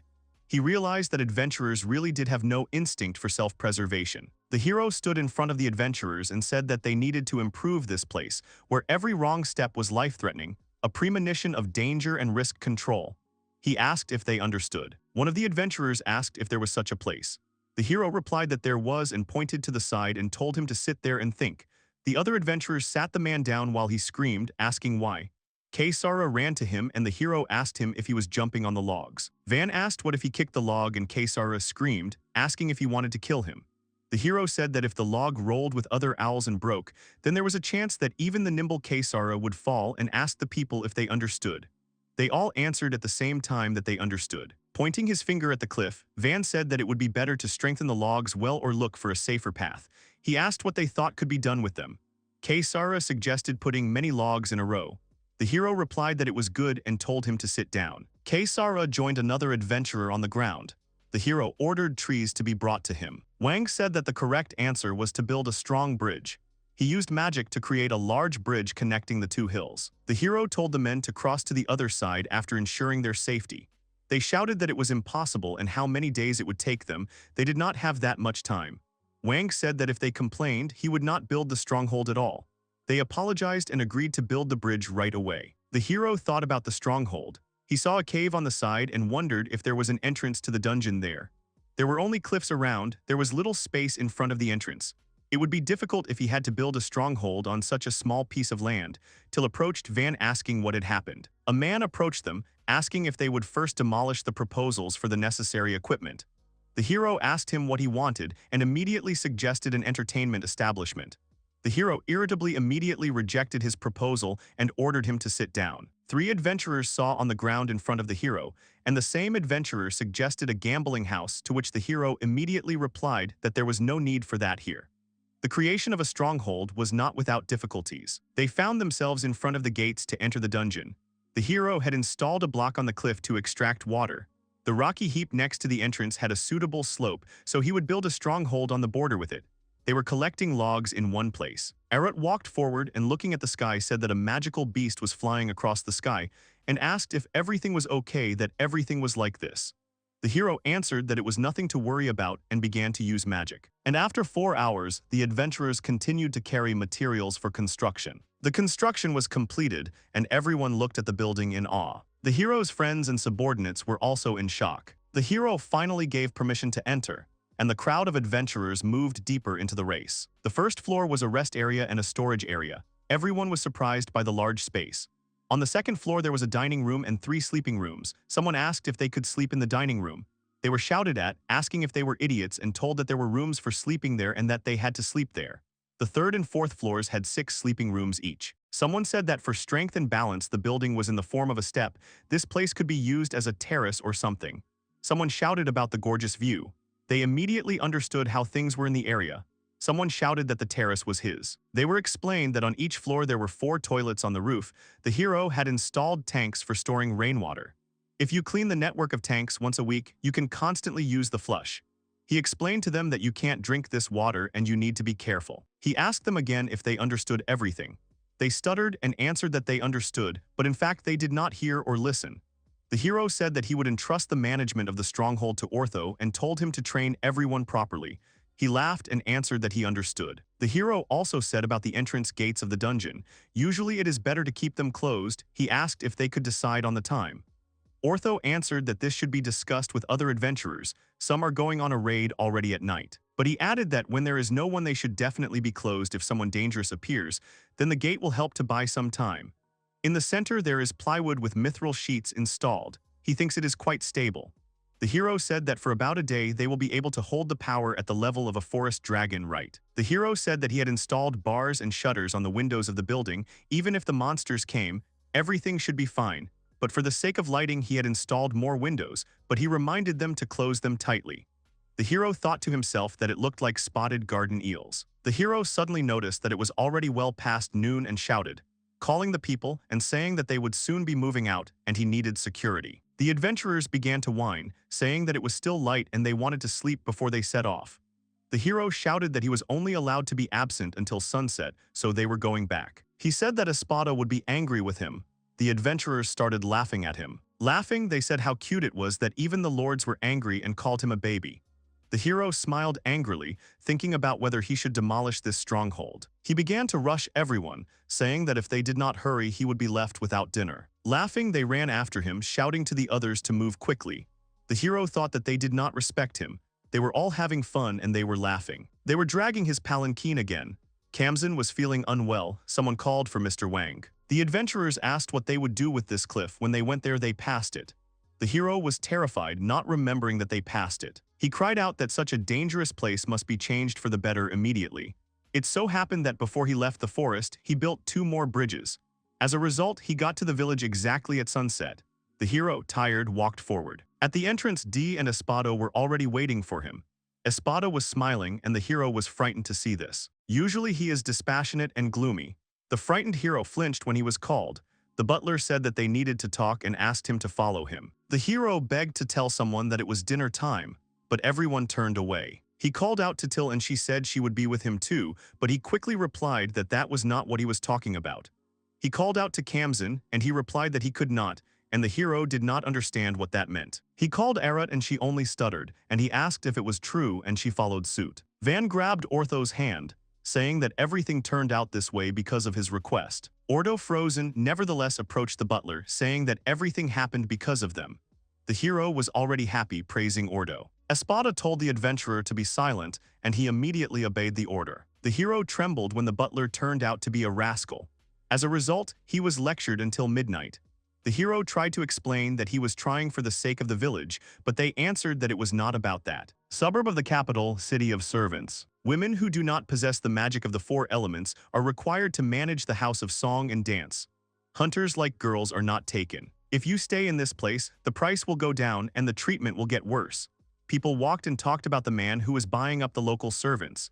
There were also those who could initially receive patronage and take the vacant position. One man heard that they would all be taken to the most remote village in the state, and they would definitely end their lives in mines and quarries. The girl thought that she would die like this, left without a purpose in life. The girl stood looking into the distance. Village of Seat, city of adventurers. Crowds of servants stood waiting. The adventurers called out to Van, saying they had heard talk of a caravan arriving. The hero confirmed this as he ran away. The guy asked if Lango was back. The hero replied that he had returned with a crowd of people and horses to boot. The brothers reunited after a long separation. They expected hugs, but in reality the guy was interested in how much his brother could sell for. Lango said he sold it for 180 platinum coins. He said that he brought carts of horses and 150 people for the future, were mainly debt servants, all under 20 years old, healthy, not wounded or sick. The brother was surprised how many people were in such good condition. He asked if he really made 3 from 1 platinum coin. It turned out that 8 large gold coins came out. Lango said that after the auction he went to the Miri trading company to talk about leaving it and those idiots. But for some reason they apologized to him. and then said that they would have problems if they did not make deals with Van, and that they would sell everything they wanted for half the price. Brother thought about the trading company. The hero congratulated him on his return. Lango replied that they had not seen each other for a long time. Van thanked him for his efforts. He said that he would introduce the hero to people later. But first, as promised, he brought 130 platinum coins. The hero handed them to Till, who trembled as she held the sum. Lango gave Van a share of the profit from the deal, 2 platinum coins. He said that from now on he would give him a share of the profit from each deal, and asked for continued cooperation. The hero thanked them, saying that then he would sell the materials of magical creatures first to Bell and Lango. It was a truly mutually beneficial relationship. Lango told Mr. Wank that he had been officially granted the title of Baron. He was shocked, asking if this was serious. He became a Baron. Now, no matter what his father said, he would not be able to take away the territory by force and deprive him of his lord's status. Everyone congratulated the hero. Kamzan asked if Mrs. Panamura would come to the village. Lango replied that she had said that she would after reporting the incident to the Count. He said frankly that it seemed that she thought it would be more interesting to expand the holdings with Van than to be in the Count's faction. Van was surprised that she would live with him in the village. He liked her, of course, but he was not particularly happy with her high status. He is a lord, and Panamura has a higher title. It is difficult.